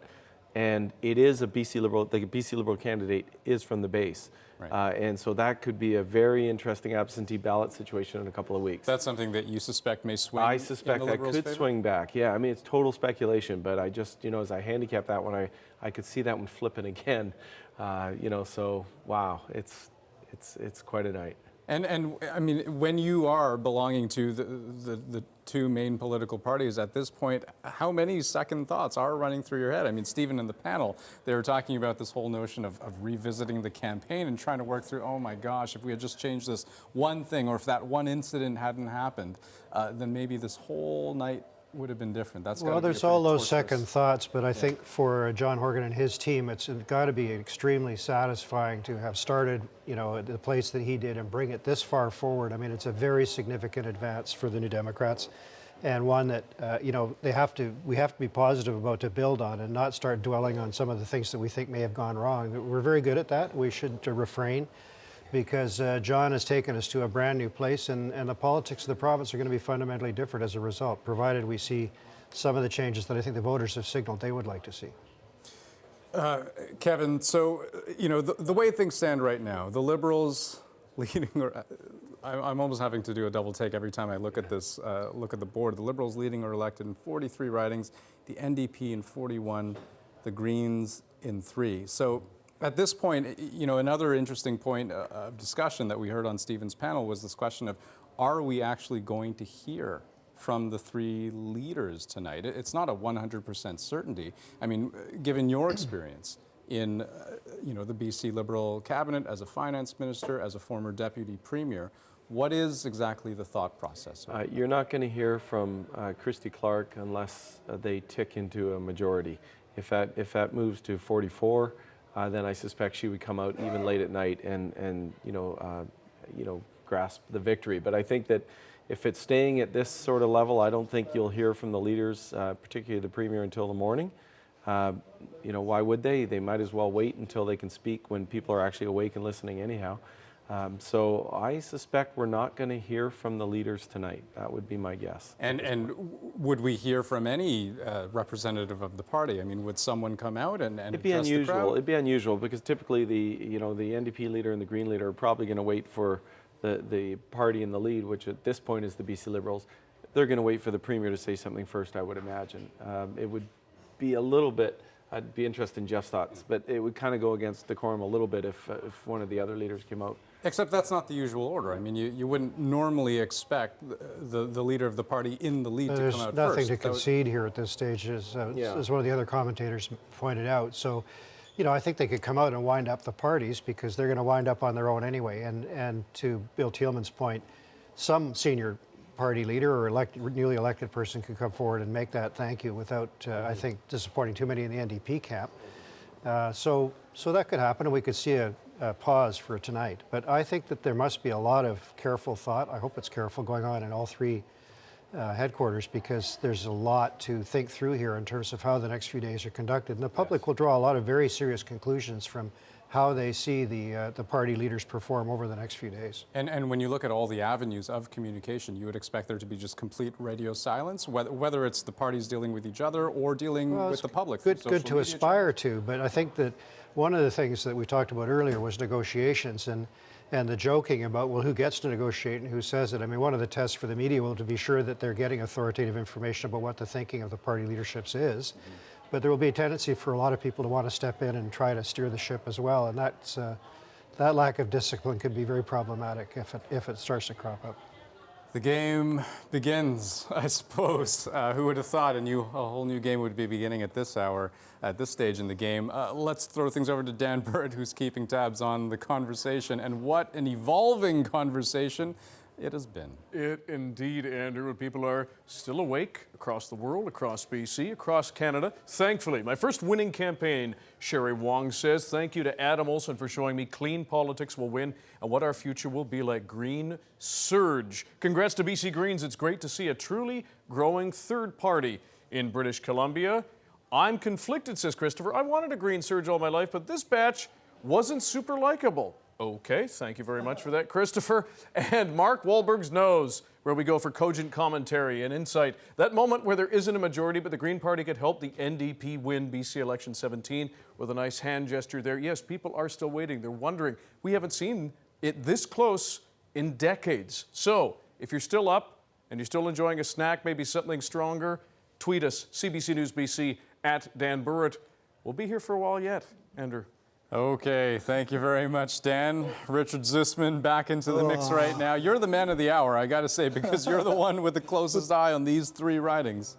So, if any of these ridings go final, we are in a situation where we've got a minority government. At this point, the Liberals don't have any on the board that they can flip. Right. The NDP's in play in all three. So, the unlikely but possible scenario is the NDP flips all three, goes to 44, they form the majority government. But if any of these go final, and this is a big stretch, although there still are a lot of ballots to be counted there, there are more than 1,100 votes there. Yeah. Do we know approximately how many votes are left to be counted in this particular riding? Because that would be interesting information to know how solid this is. And I have an answer for you. Oh. 22% of the ballots are still left to be counted in Cowichan Valley. 22% left? Yeah, that's a lot, right? There are a lot of, that's why we haven't been able to call this yet. At 1,145 votes, we would normally call it. But with so many votes still out there, 22% of the votes still out there, that's why we haven't been able to call this one just yet. Wow. These still votes out there, but again, they could flip to the NDP.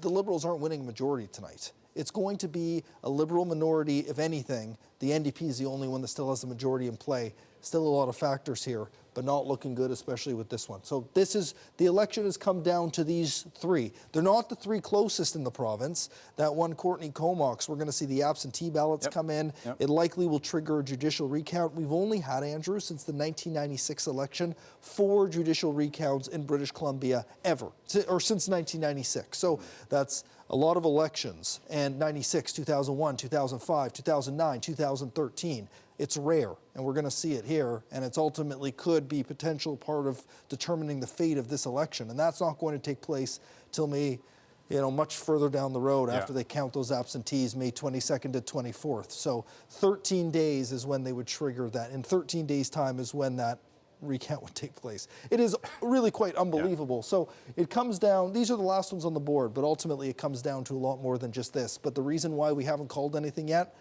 is because of this.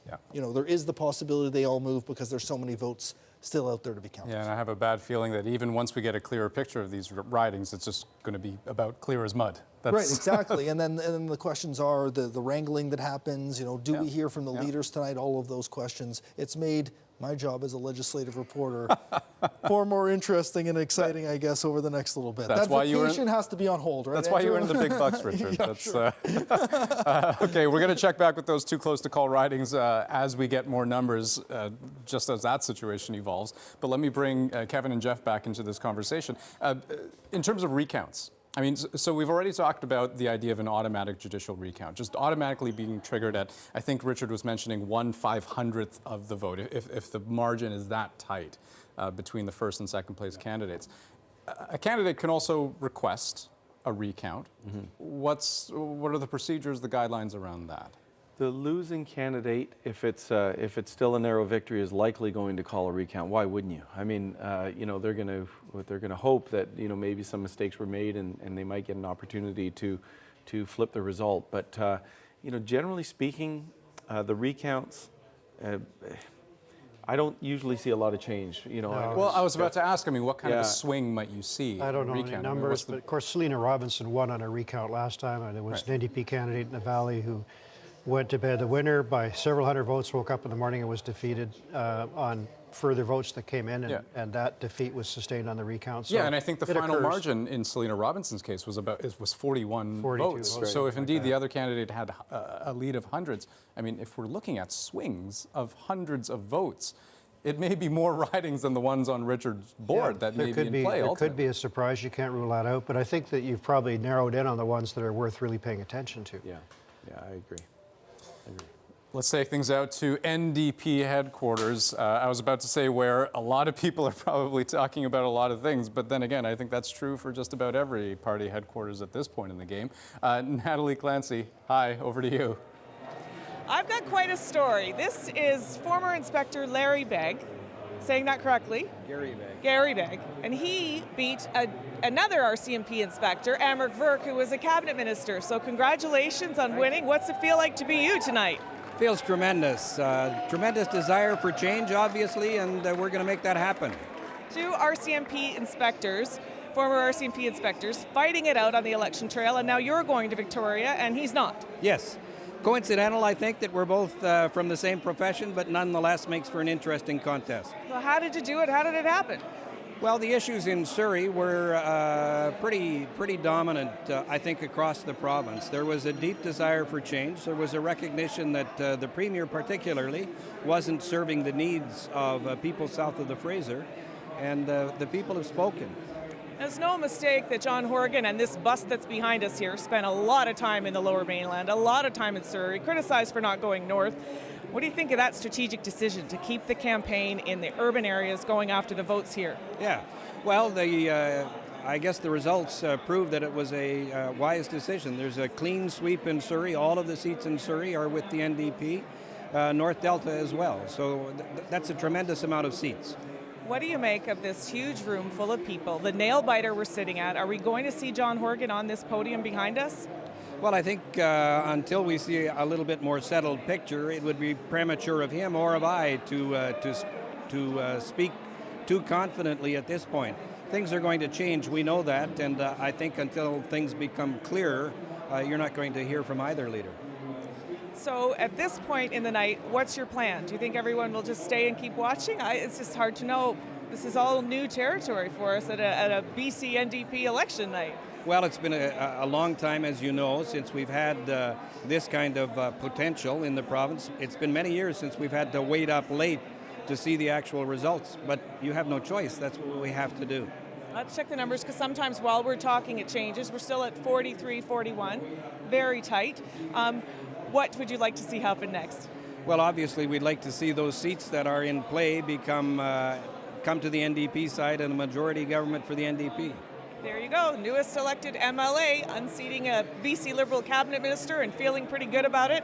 Back to you, Andrew. All right, thanks very much, Natalie, live from NDP headquarters at the Convention Center, downtown Vancouver. If I could, because we are in a little bit of a holding pattern right now, waiting for results to come in, wondering why the volunteers can't count faster.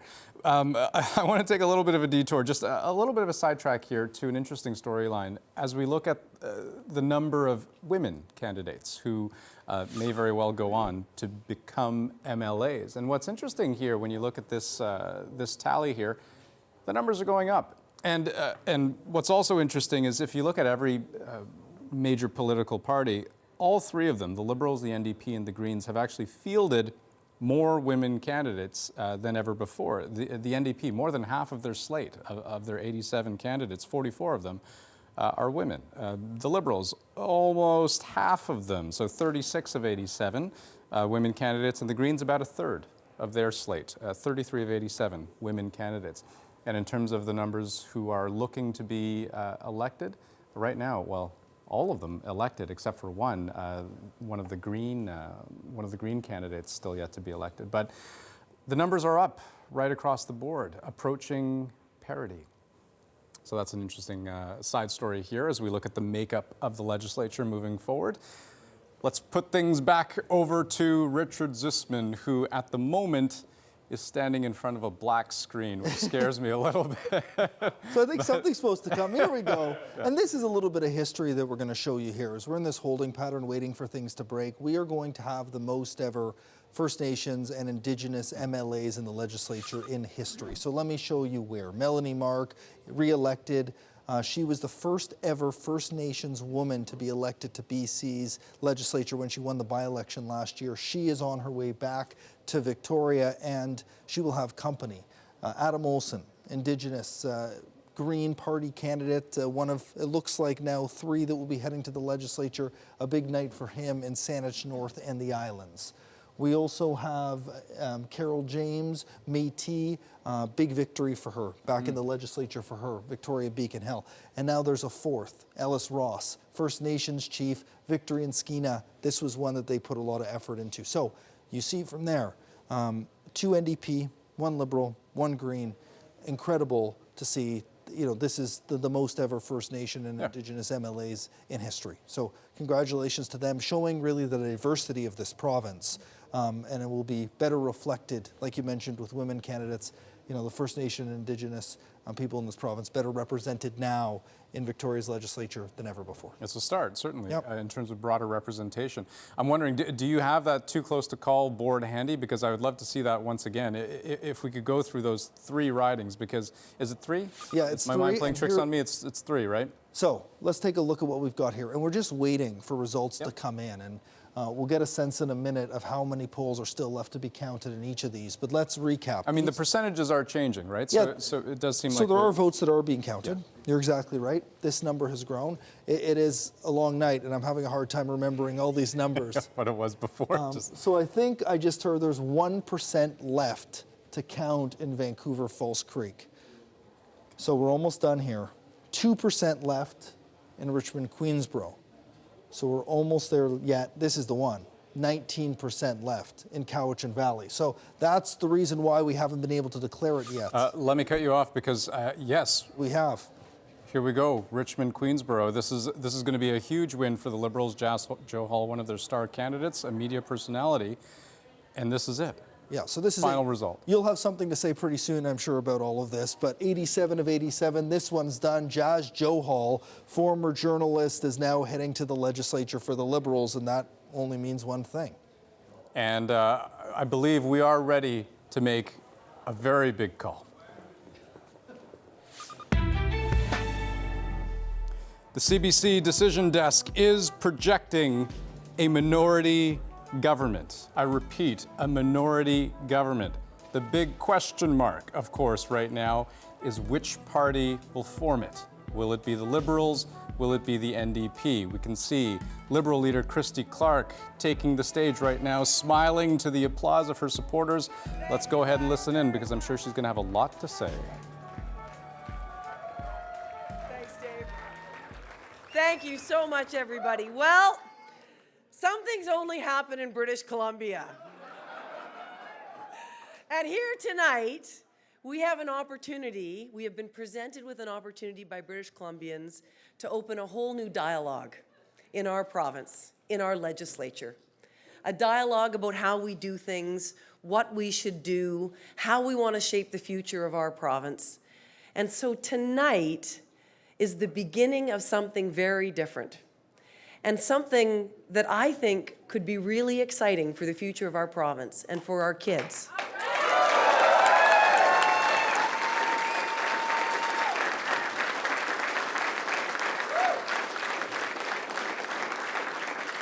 And so let me start by saying thank you to all of you. Thank you so much for all of your passionate, heartfelt support over the last 28 days. You have been the most amazing group of people.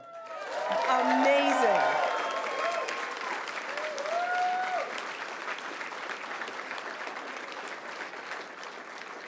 Our campaign traveled over 12,000 kilometers, visited 55 ridings, met thousands of British Columbians from every single walk of life, and we heard about the needs of British Columbians, the concerns that people have, and most of all, in a campaign that was all about hope, we heard about people's hopes. Hopes for their future, hopes for their children's future, for their grandchildren's future. And that's what we talked about during this campaign. And that's what people are thinking about all over British Columbia. Their hope for what comes next.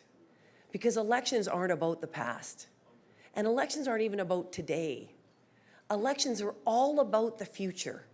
What do we want British Columbia to look like in 4 years, in 10 years, in 40 years? What do we want to leave for our kids that is better than we found it? How do we make sure that this environment that we live in, that we're so proud of and so attached to, this world that shapes us and has forged British Columbia from the very beginning. How do we make sure that it is better than we left it?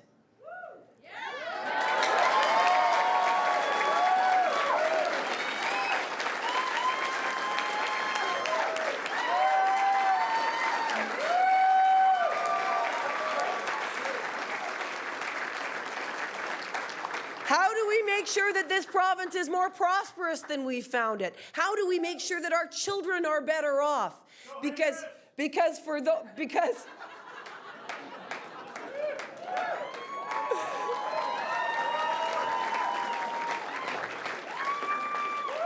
you know, for all those of you who came here from somewhere else, in Canada or from around the world, and for all those of you for whom it was your parents or grandparents or great-grandparents, and that's everybody unless you're First Nations, like Ellis Ross, who got elected tonight.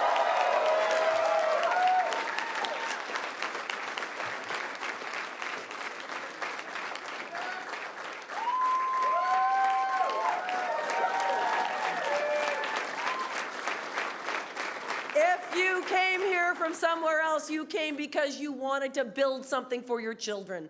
You wanted this to be a better place for them, and you were prepared to make sacrifices for them, just like our parents did for all of us. And that's what British Columbia still is. That is the hope that our province holds for everybody who comes here. I think about the berry picker who came from India and settled in Abbotsford, worked for $1 a day or even less, and got her daughter through medical school. I think about the immigrant who came from Europe after the Second World War and got a job as a chambermaid and got her son into university until he built a giant tech company. These are stories of British Columbia, and that's why people come here. This is the promise and hope of our province. And so when we traveled across British Columbia, we heard about those hopes every single day. And people said to us, yes, we want a bigger economy, not a bigger government.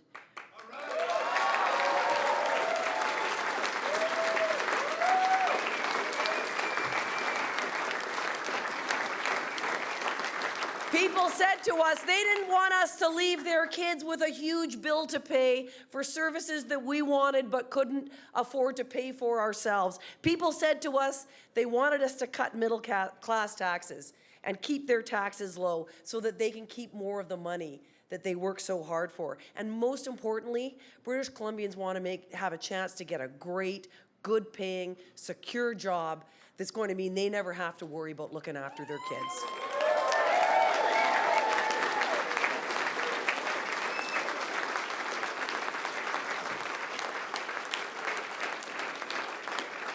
And tonight, British Columbians elected a remarkable and diverse team of BC Liberal candidates in every region of British Columbia. I am so proud of all of our candidates who ran, those who were successful, and those who ran and were successful in every other way by making sure that their message got out, who fought hard for the things that they believed in. It is tough and gutsy to put your name forward for public office, and I want to say thank you to all of the candidates who ran for us. That's you.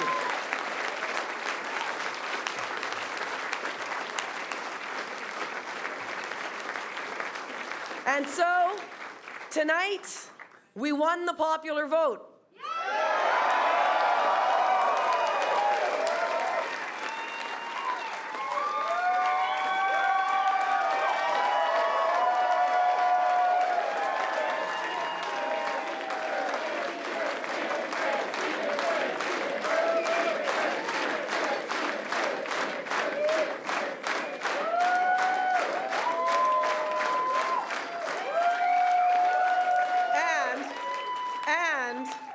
We have also won the most seats.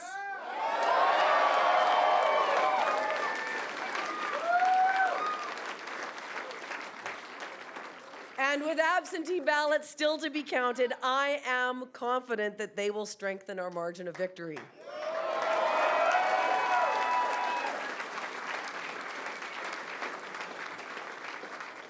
So it is my intention to continue to lead British Columbia's government.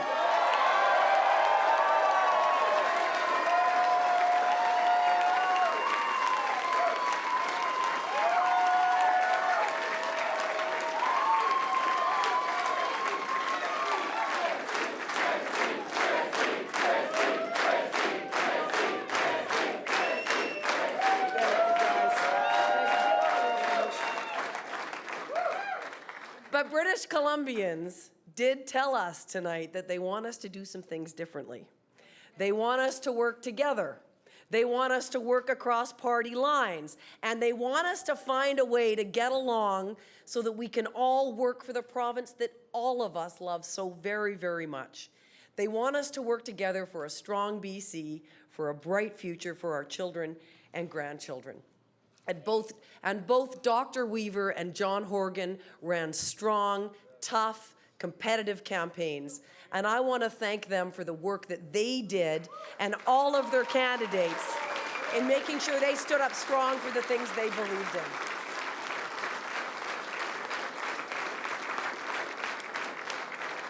Because as I always say, the only poll that counts is the one on election day, and voters always know best. And they reminded us tonight that we are far from perfect. Hamish reminds me of that regularly too. They reminded us that we need to be humble. Our job is to lead, but it's also our job to always remember who it is that we serve, and that we need to stay focused on the things that matter to ordinary British Columbians, no matter where they live, no matter how they make their living, no matter where they come from, no matter who they are. But in the face of rising protectionism in the United States, economic uncertainty around the world, now more than ever, BC needs strong leadership.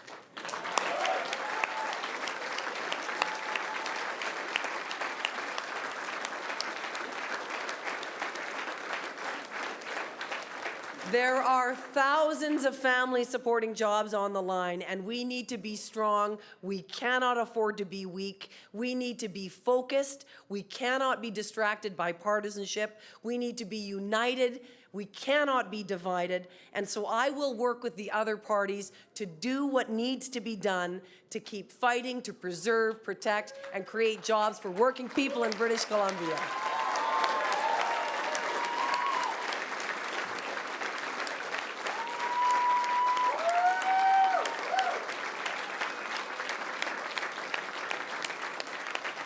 But as you all know, and as you have proven, no leader can fight an election alone. And I want to thank every British Columbian who stepped up as a volunteer or a candidate for any party in this election, but especially the tens of thousands of BC Liberals who believed in me and our candidates and the values that we fight for every day.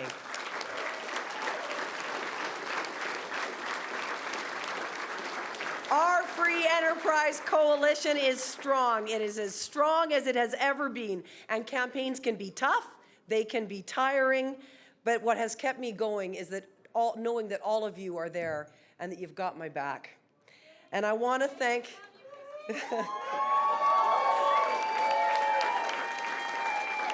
and in addition to thanking you guys, I want to thank this guy here, Hamish.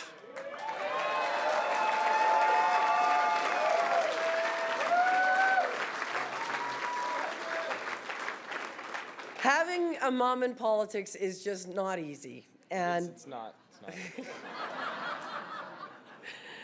And he has put up with a lot. And I want to say thank you, Hamish, for bearing with me, for always being there with me, and for always being at my side. I'm so grateful to you.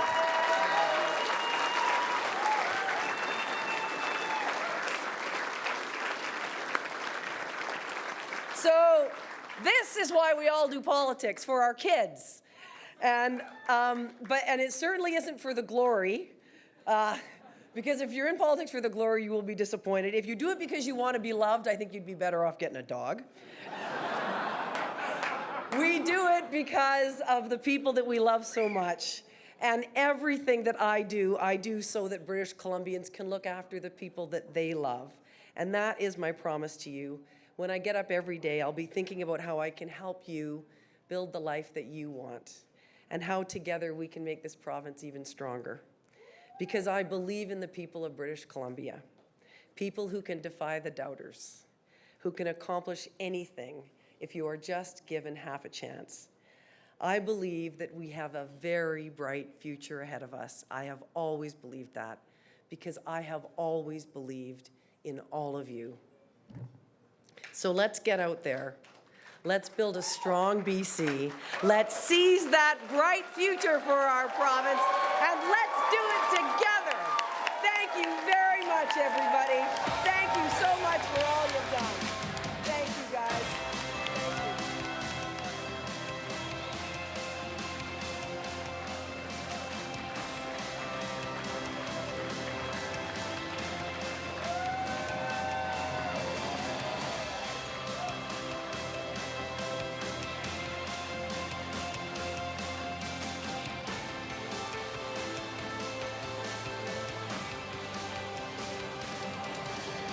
There you have it. Liberal leader and staying on as Premier, Christy Clark addressing her crowd of supporters and making a very hasty exit out that door immediately after finishing her speech. She talked about thanking her supporters, talked about working together, talked about dialogue, talked about working across party lines. Here we've got the Green Party leader, Andrew Weaver, making his way into the room. You got to figure this is a good night for him. His party will hold the balance of power in the legislature with a Liberal minority government. Let's listen in.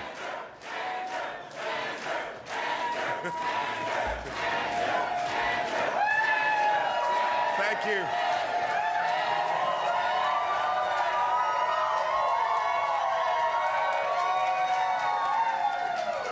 Thank you. What a historic day for British Columbia today.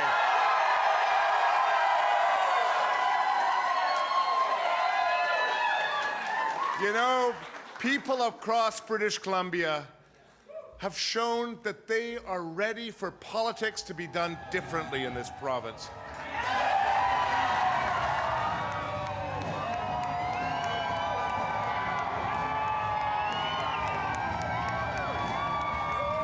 And let me just jump in right here because, of course, as Andrew Weaver is addressing his crowd of supporters right now, we have NDP leader John Horgan making his way into the room to address his supporters.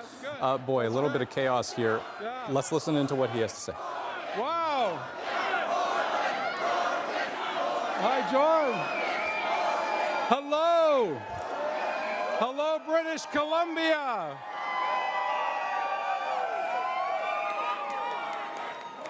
Okay, okay. Thanks, man. Hey, buddy. Well, well, well. How are we doing tonight? Are we all feeling good? It's been a long night. It's been a hard-fought election campaign. And I want to start by thanking all of you in this room and people. Thank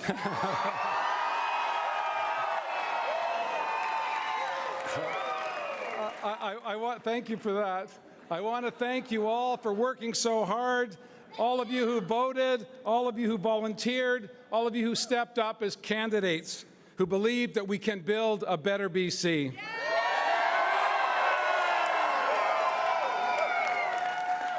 British Columbians have waited 16 years for a government that works for them, and we're going to have to ask you to wait a little bit longer until all the votes are counted.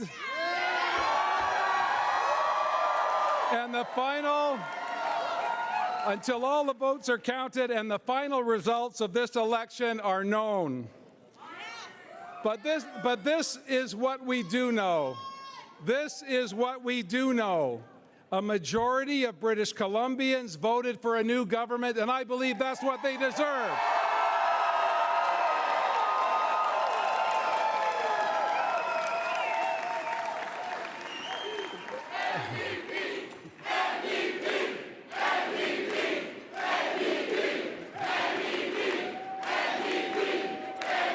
Hey, hi, good to see you. Tonight, we have elected an extraordinary group of New Democrats that represent and reflect the diversity of our spectacular province. We elected George Chow.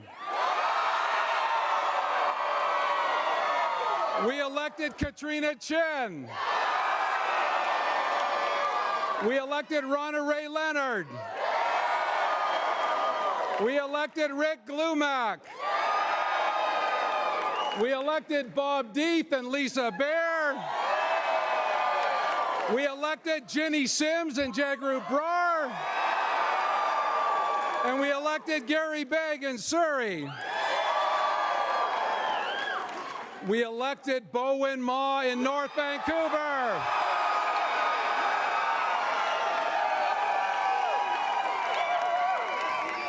We elected Mitzi Dean on Vancouver Island.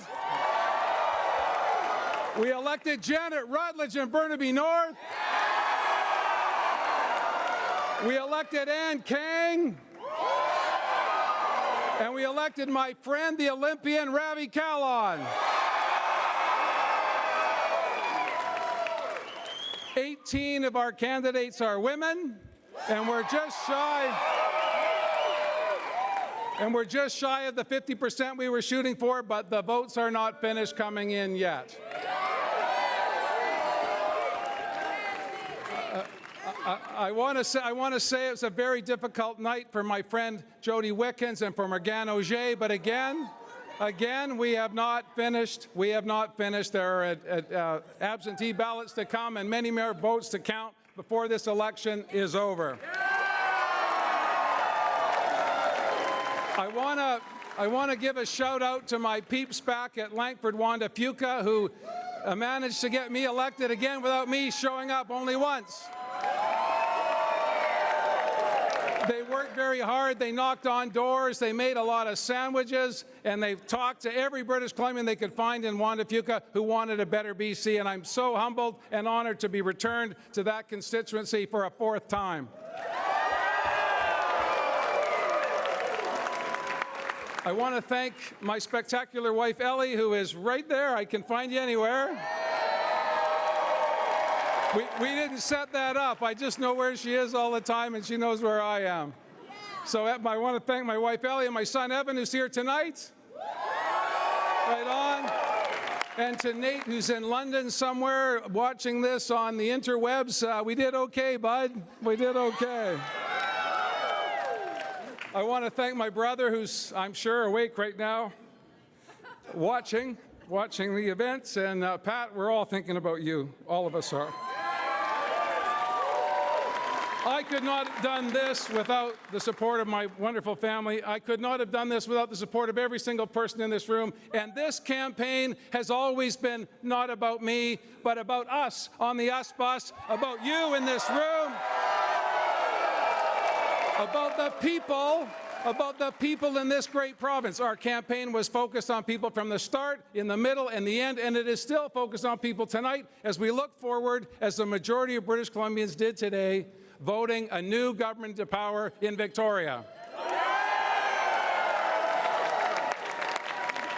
To all of those candidates of all political parties who stepped up, I thank you. We all owe you a debt of gratitude. This is not easy work. It is not particularly rewarding on some days, but to all of you from all political parties, thank you so very much.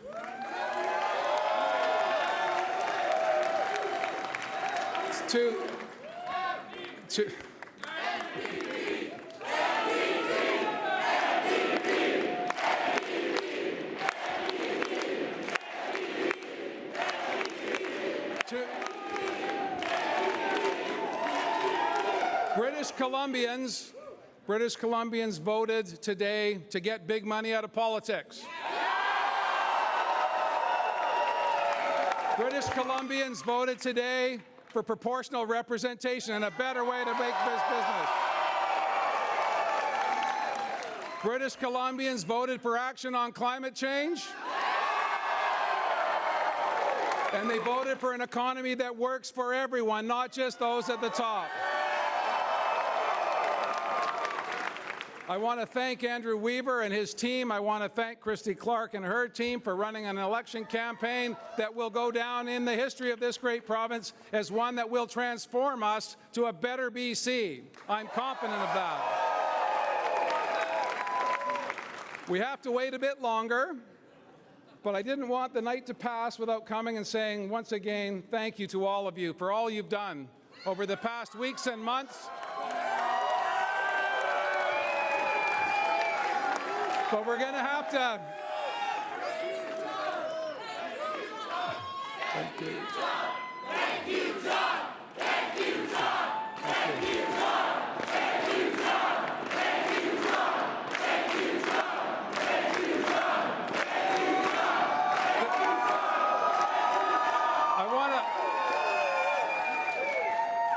I want to thank you for everything you've done for me.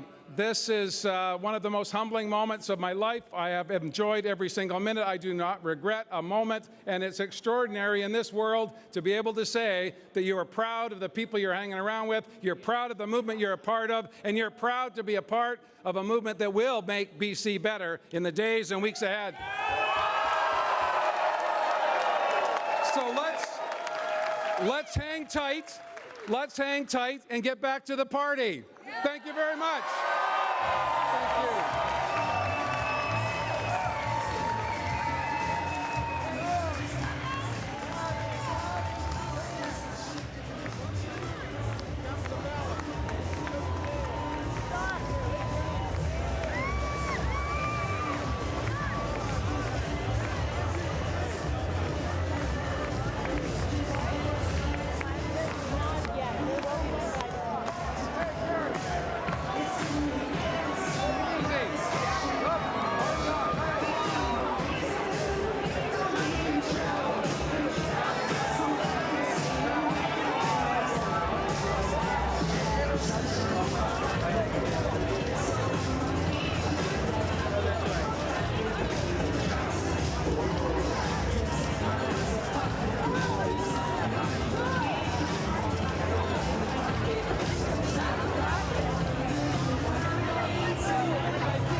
I'm just following them.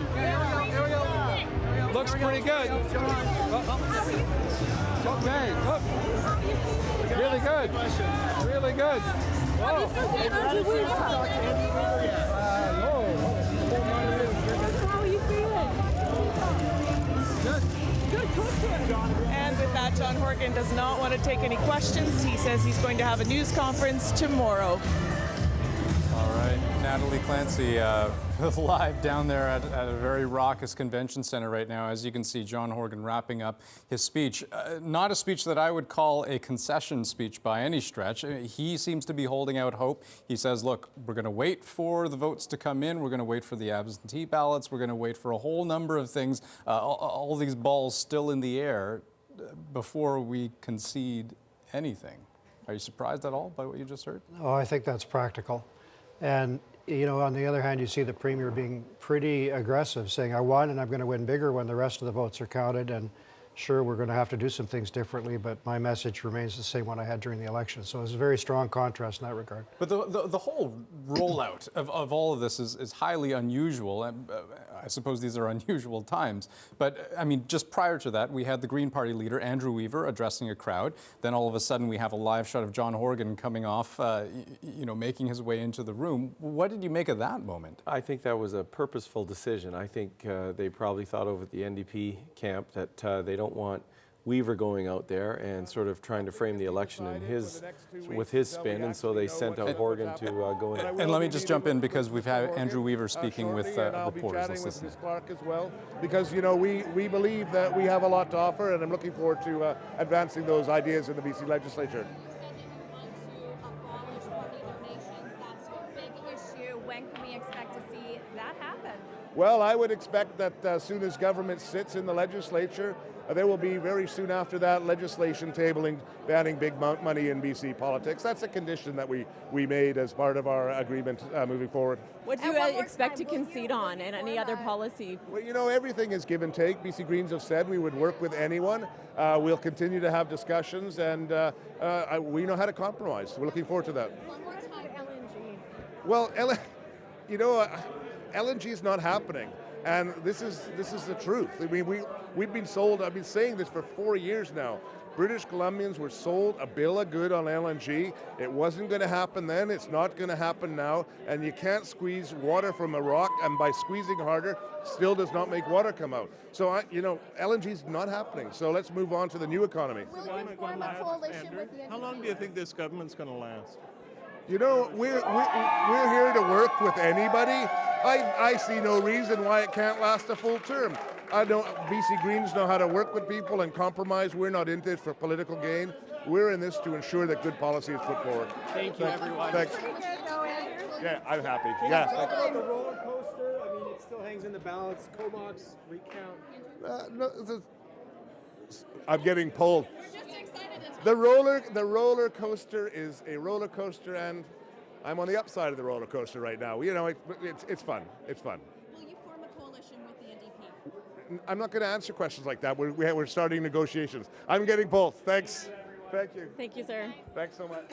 Well, that is Green Party leader Andrew Weaver taking questions from reporters, and all of those questions having many of the same questions that we have in our newsroom, and namely looking at specific projects, which ones go forward, which ones don't go forward, given that we are looking at a minority government situation, questions about a coalition with the NDP, what that might look like. Clearly, Andrew Weaver not willing to entertain those questions. But on one of the really key questions, whenever you have a minority government, and that question being how long might it last, Andrew Weaver saying that he doesn't see any reason why it wouldn't last a full term. That would be somewhat unusual in Canada. Minority governments don't tend to last that long, but time will tell, I suppose. Eric Rankin joining us right now down at Liberal Party headquarters, and if we think back to Christy Clark's speech, which was, for all intents and purposes, a victory speech, Eric, I'm curious to know what your sense of the room was and what your sense was of what she had to say. Well, I'll tell you, Andrew, she sure said what the crowd wanted to hear. But talk about flying in the face of the facts, I would say at this point. Clearly, this was not what the Liberals had hoped for. A complete disappointment in terms of possibly forming a minority government. She talks about being able to work with anyone. Obviously, the message there is that she's willing to work with the Greens. The question is, I think, are the Greens willing to work with Christy Clark and the Liberals? But she gave such an upbeat message here. It flies in the face of what she's facing in the near future, a minority government. I mean, realistically, we could be back at the polls again in a few months, should they not be able to work together. Andrew? Indeed, Eric, this is not the kind of government that Christy Clark had hoped for, and I think you're absolutely right that clearly, you just look at the numbers, they are emerging from this in a much weaker position than when they went in. So this is a night that hard to see as any kind of a Liberal victory, even though, for all intents and purposes, they will go on to form government, the way things stand right now. Let's go to NDP headquarters. Natalie Clancy, it has been a long night. John Horgan had some interesting things to say, as we mentioned with the panel. Clearly, though, not willing to give up. Not at all. In fact, they're hoping as the counting continues that the numbers will tip and shift in their favor and that they will be the ones leading a minority government. Will that happen? I don't know, but this is such a different night compared to the last four, where this room would have been empty and the party would be long over because they'd be wallowing in their sorrows talking about the future of the NDP. Tonight is different. Horgan doesn't give up. He's very, very competitive. And he said tonight that he believes this is a new mandate, that he says the people have spoken. He believes it's a message to Christy Clark and to Andrew Weaver that if you're going to follow what the people say, you should do a coalition government with the NDP. That seems to be their spin, their take on this, that the vote tonight was a vote against Christy Clark and for the message that John Horgan has been selling over the last month. And you know, at the start of this campaign, people were saying, John who? Who's John Horgan? Well, he seemed to break down that barrier with his message of wanting to change government and that he's not the NDP of the 90s. Well, you know, it really did seem to have some impact. Everyone, as you know, who is on this podium credits him and his message for getting the result. As I said earlier tonight, anything less than a change in government would be a failure for the NDP. I still have a room full of really hopeful people with very different and a very different crowd, a whole new bunch of people that we haven't seen at previous campaigns. So I think, well, people aren't going to sleep very well. They're hoping it ain't over yet. we'll see tomorrow, I guess, when John Horgan tells us he's expected to have a news conference, and we'll just have to keep watching. But you can certainly expect he'll be on the phone to Andrew Weaver, probably already, but a couple of different opinions on that. But I suspect those conversations are going to start to happen very quickly. Yeah, this is just the beginning of a much longer, much more complicated story. Indeed, Natalie Clancy live for us, as she has been all evening at Thanks, NDP Andrew. headquarters. Always good to have you there. So, boy, Richard, I mean, the story moving forward, at some point, we're going to have to take some sort of an inventory of all the different balls that are up in the air, all of the possibilities for recounts, all of the possibilities for the first counts of absentee ballots in many cases, because as we just heard from Natalie and as we heard from John Horgan, it ain't over. Yeah, they want to wait till all the votes are counted, so timeline's important here. May 22nd to May 24th is when they will count those absentee ballots. It's also important to note that in the riding that was formerly, that Courtney Comox now is, last time around the NDP actually won the absentee ballots there, so there is a potential there. A lead of 9 could grow, but there's still so much that's uncertain. There will also be automatic judicial recount likely launched in that riding because of the margin. That will take place 13 days from today, so that's May 22nd. So there are just so many factors at play into what happens next, and then it's all about negotiation. So Natalie mentioned John Horgan to hold a press conference tomorrow. I just spoke to somebody in the BC Liberal camp. They just don't know what the plan is for tomorrow. They don't know if Christy Clark will be doing a press conference tomorrow. Well, this is uncharted territory for just about everybody. Yeah, it is. And so they're all trying to figure it out, right? This is why you rely on your staff, is because they have political experience. Nobody has experience with this. So everybody's trying to work through the details at this point. But when you look at the map here, what's so telling is the swath of red has grown. Right? These are additions here. It is bigger now outside of the cities. But what we can't see very well is the orange that has taken over Metro Vancouver. This is where the NDP performed tonight. And this is where they spent a lot of time campaigning. And we also see here just one Liberal seat on Vancouver Island. Think about the time that the Liberals spent on Vancouver Island. They created for the first time ever a Vancouver Island-specific platform for the BC Liberals. Christy Clark went there multiple times. I was with her last Thursday on one of those trips. You know, she breezed through to Victoria, Saanich. We were in Duncan. We were in Nanaimo. These were ridings that they were optimistic they could pick up. Clearly, that strategy did not work. And I guess when we talk about taking inventories of things over the course of the coming days, they're going to have to reanalyze everything that they did in the campaign, but also reanalyze the tactics of the other parties, right? I mean, you look at the Green Party vote and what impact their popular support would have had on both the Liberals and the NDP. And who it took from, right? It took 2 NDP seats. So, you know, the election could have been much different. We could be sitting at 43-43-1 if the Greens hadn't been able to take those 2 NDP seats on Vancouver Island. So clearly there's a lot of conversations that are still left to be had between the leaders. We will hopefully get some of that insight tomorrow. But there's still so much to wrap up tonight. It just is really quite incredible to look at both this map and to look at the results that everyone's seeing on the bottom of the screen there to realize we're in this minority government situation. And I think this is the first time in history that we've heard 3 victory speeches the night of an election. Because in a way, right? That's what it seemed like, is all 3 of them came out there touting themselves as the big winner. And ultimately, we're going to have to see how those negotiations go to see who ultimately the winner is. Interesting times ahead. Dan Bird, if you've been monitoring the conversation on social media, I suspect you might have a better pulse on what people are saying, more so than anyone else in If this people room. can still get their words out, given that many across the country, across the world, have been up very late or very early in the morning, much like we have here, and all sorts of comments. A lot of uncertainty, too, as we've talked about. Look at these faces. These are Liberal supporters at headquarters, and you go through basically a wave of it. Worry, shock, joy. And that's kind of night it was for a lot of people in all the camps. We've worked so hard for this, and tonight it's finally happening from Josh Drozda. BC Greens are the new reality. Hope over fear. They certainly play a larger role than they did last time in the legislature. Look at this. Following the BC election on a bus in rural Cambodia, says Nicholas. Sure makes it grateful for true democracy and our strong economy. A bit of good outside perspective there.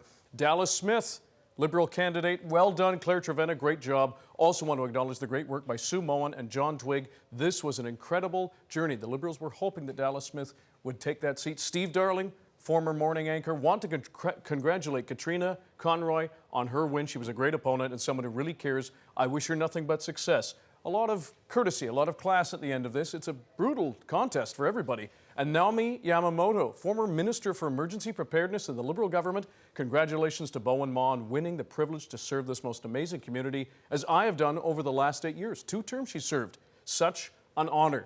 It has been a long night for a lot of people. If you were still waiting up, you can go to bed now. The sun is going to rise in the morning. There are plenty of other tweets to read. We're going to wait and see whether those leaders are going to be having those news conferences. There are a whole bunch of negotiations that are going to wait to be played out. We've heard from some of them tonight, and we wait until later today to see what happens. And thank you to everybody who tweeted us tonight, CBC News BC, and at Dan Burritt. It was great to have you. Andrew. Absolutely, and thank you, Dan, for collecting and curating all of the comments, the questions, the thoughts, the tweets, the pictures, the videos from online. It's been great to hear those over the course of the evening. I do want to throw things out to Stephen Quinn one last time for the evening. Bill, Elise, boy, lots to talk about here. How much fun was that, huh, Andrew? Let's go for an hour. Let's go for an hour. Final thoughts from the two of you, Bill Tieleman, Elise Mills. We heard the Premier say an opportunity to open a dialogue. It's exciting for the future of our province and our children. Well, it's exciting for pundits, that's one thing for sure. Yeah. This has been a fantastic night and a very unusual night. And I think what we really have to see tonight is most people voted to remove Christy Clark from office. It felt to me like there had been a change in government, even though I know it hasn't. And we still could see a Liberal majority if some of those seats flip over. And yet it just feels like something's happened here, very substantive. Premier Clark kind of acknowledged it to some degree.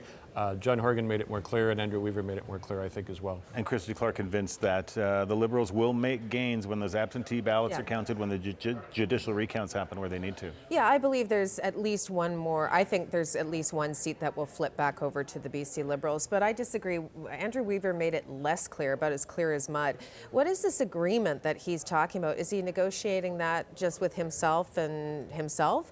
I don't understand that. No leader has spoken to, that I'm aware of, unless John Horgan has done this, has spoken with Andrew Weaver. Nobody predicts outcomes before you actually have the outcome. It's bad strategy. But, you know, and he also talked about keeping the BC Liberals in power for the entire term as well. I don't think he said that. He said there's no reason. He said this government. He didn't say necessarily the he Liberal said, government. He said there's no reason this government can't be carrying forward on the entire term. I mean, negotiations begin. But I will right say this. Here. Right here, right now. You know what? I will disagree with Christy Clark. I don't think it's going to be a huge opportunity for British Columbians. I think we're more polarized, to be honest. I've seen these types of governments elsewhere before, and it can turn into a very divisive, very political environment. But I will say this. We have learned that British Columbians love a negative campaign, and they love attack ads, because this was one of the, I would say, the most negative campaigns that I can remember. And I'm going back to about, I would say the last one was 2001. Thank you both. It's been such a pleasure being with you both tonight. I feel like we've all gone through something together this evening. One more time. Let's do it again in 18 months, shall we? Yeah. We will. We'll make a better BC together. Exactly. Wow. You said that too easily. Elise Mills, Bill Tieleman, our panel this evening. Back to you, Andrew. We're a little punchy. Thank you so much, guys. You guys aren't the only ones.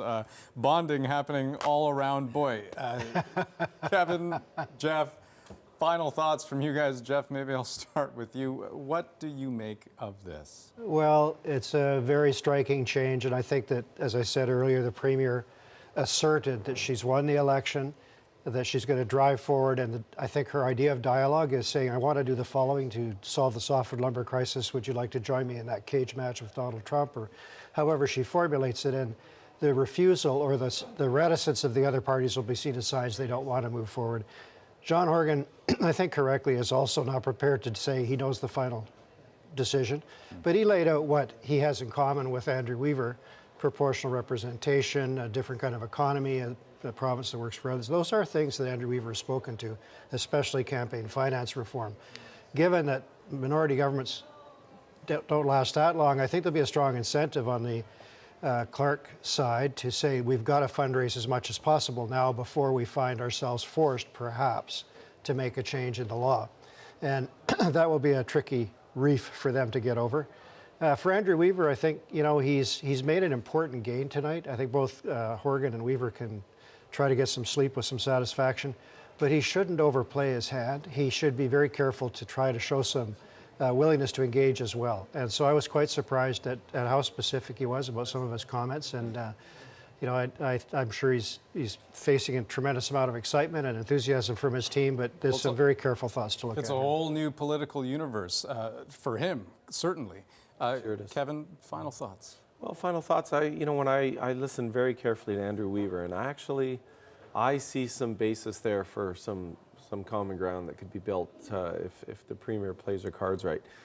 Campaign finance reform, well, that's a no-brainer. Frankly, it should have been done a long time ago. So, she should move very quickly on that. LNG, well, the market is not going to support LNG. It's been clear for years. So I think that's a safe one that she can tuck aside and doesn't need to talk about a lot more. On environment, I think there's some common ground that could be found there. So, it's going to be very interesting. It's going to be, politics at the end of the day is about people, and relationships matter, and how you get along with people make a difference. And that is going to be what governs this. And I think the personalities involved are going to be fascinating over the next 72 hours. Yeah, well, Christy Clark talked about dialogue, she talked about unity, she talked about working together, and as you say, absolutely, we'll have to see to what extent the three party leaders will be able to do that. Kevin Falcon, Jeff Meggs, gentlemen, it's been a pleasure, it's been fun, so good to hear from you both. And with that, we will wrap up the evening. There you have it, though, the Liberals winning a minority government. A historic victory, certainly not a resounding one, because the big question is, if things stay the way they are, how long might a minority government last? Can the three main party leaders actually work with each other? What kind of a win is it? The Green Party, holding the balance of power, the keys to the legislature in a way. Boy, this is going to be a very interesting dynamic moving forward between the Liberals and the Greens to see to what extent they can cooperate, what they can push through, what policies they can implement. A lot of big questions there. And of course, perhaps the biggest question of all, might the NDP somehow come out on top? We heard BC NDP leader John Horgan not admitting defeat, saying we are going to wait for a recount. We're going to wait for the ballots, for all the counting to be done before we call it a night. But on that note, we will call it a night. It has been an absolute pleasure being with you here from our Vancouver set. What an election it has been. Have a great evening, folks.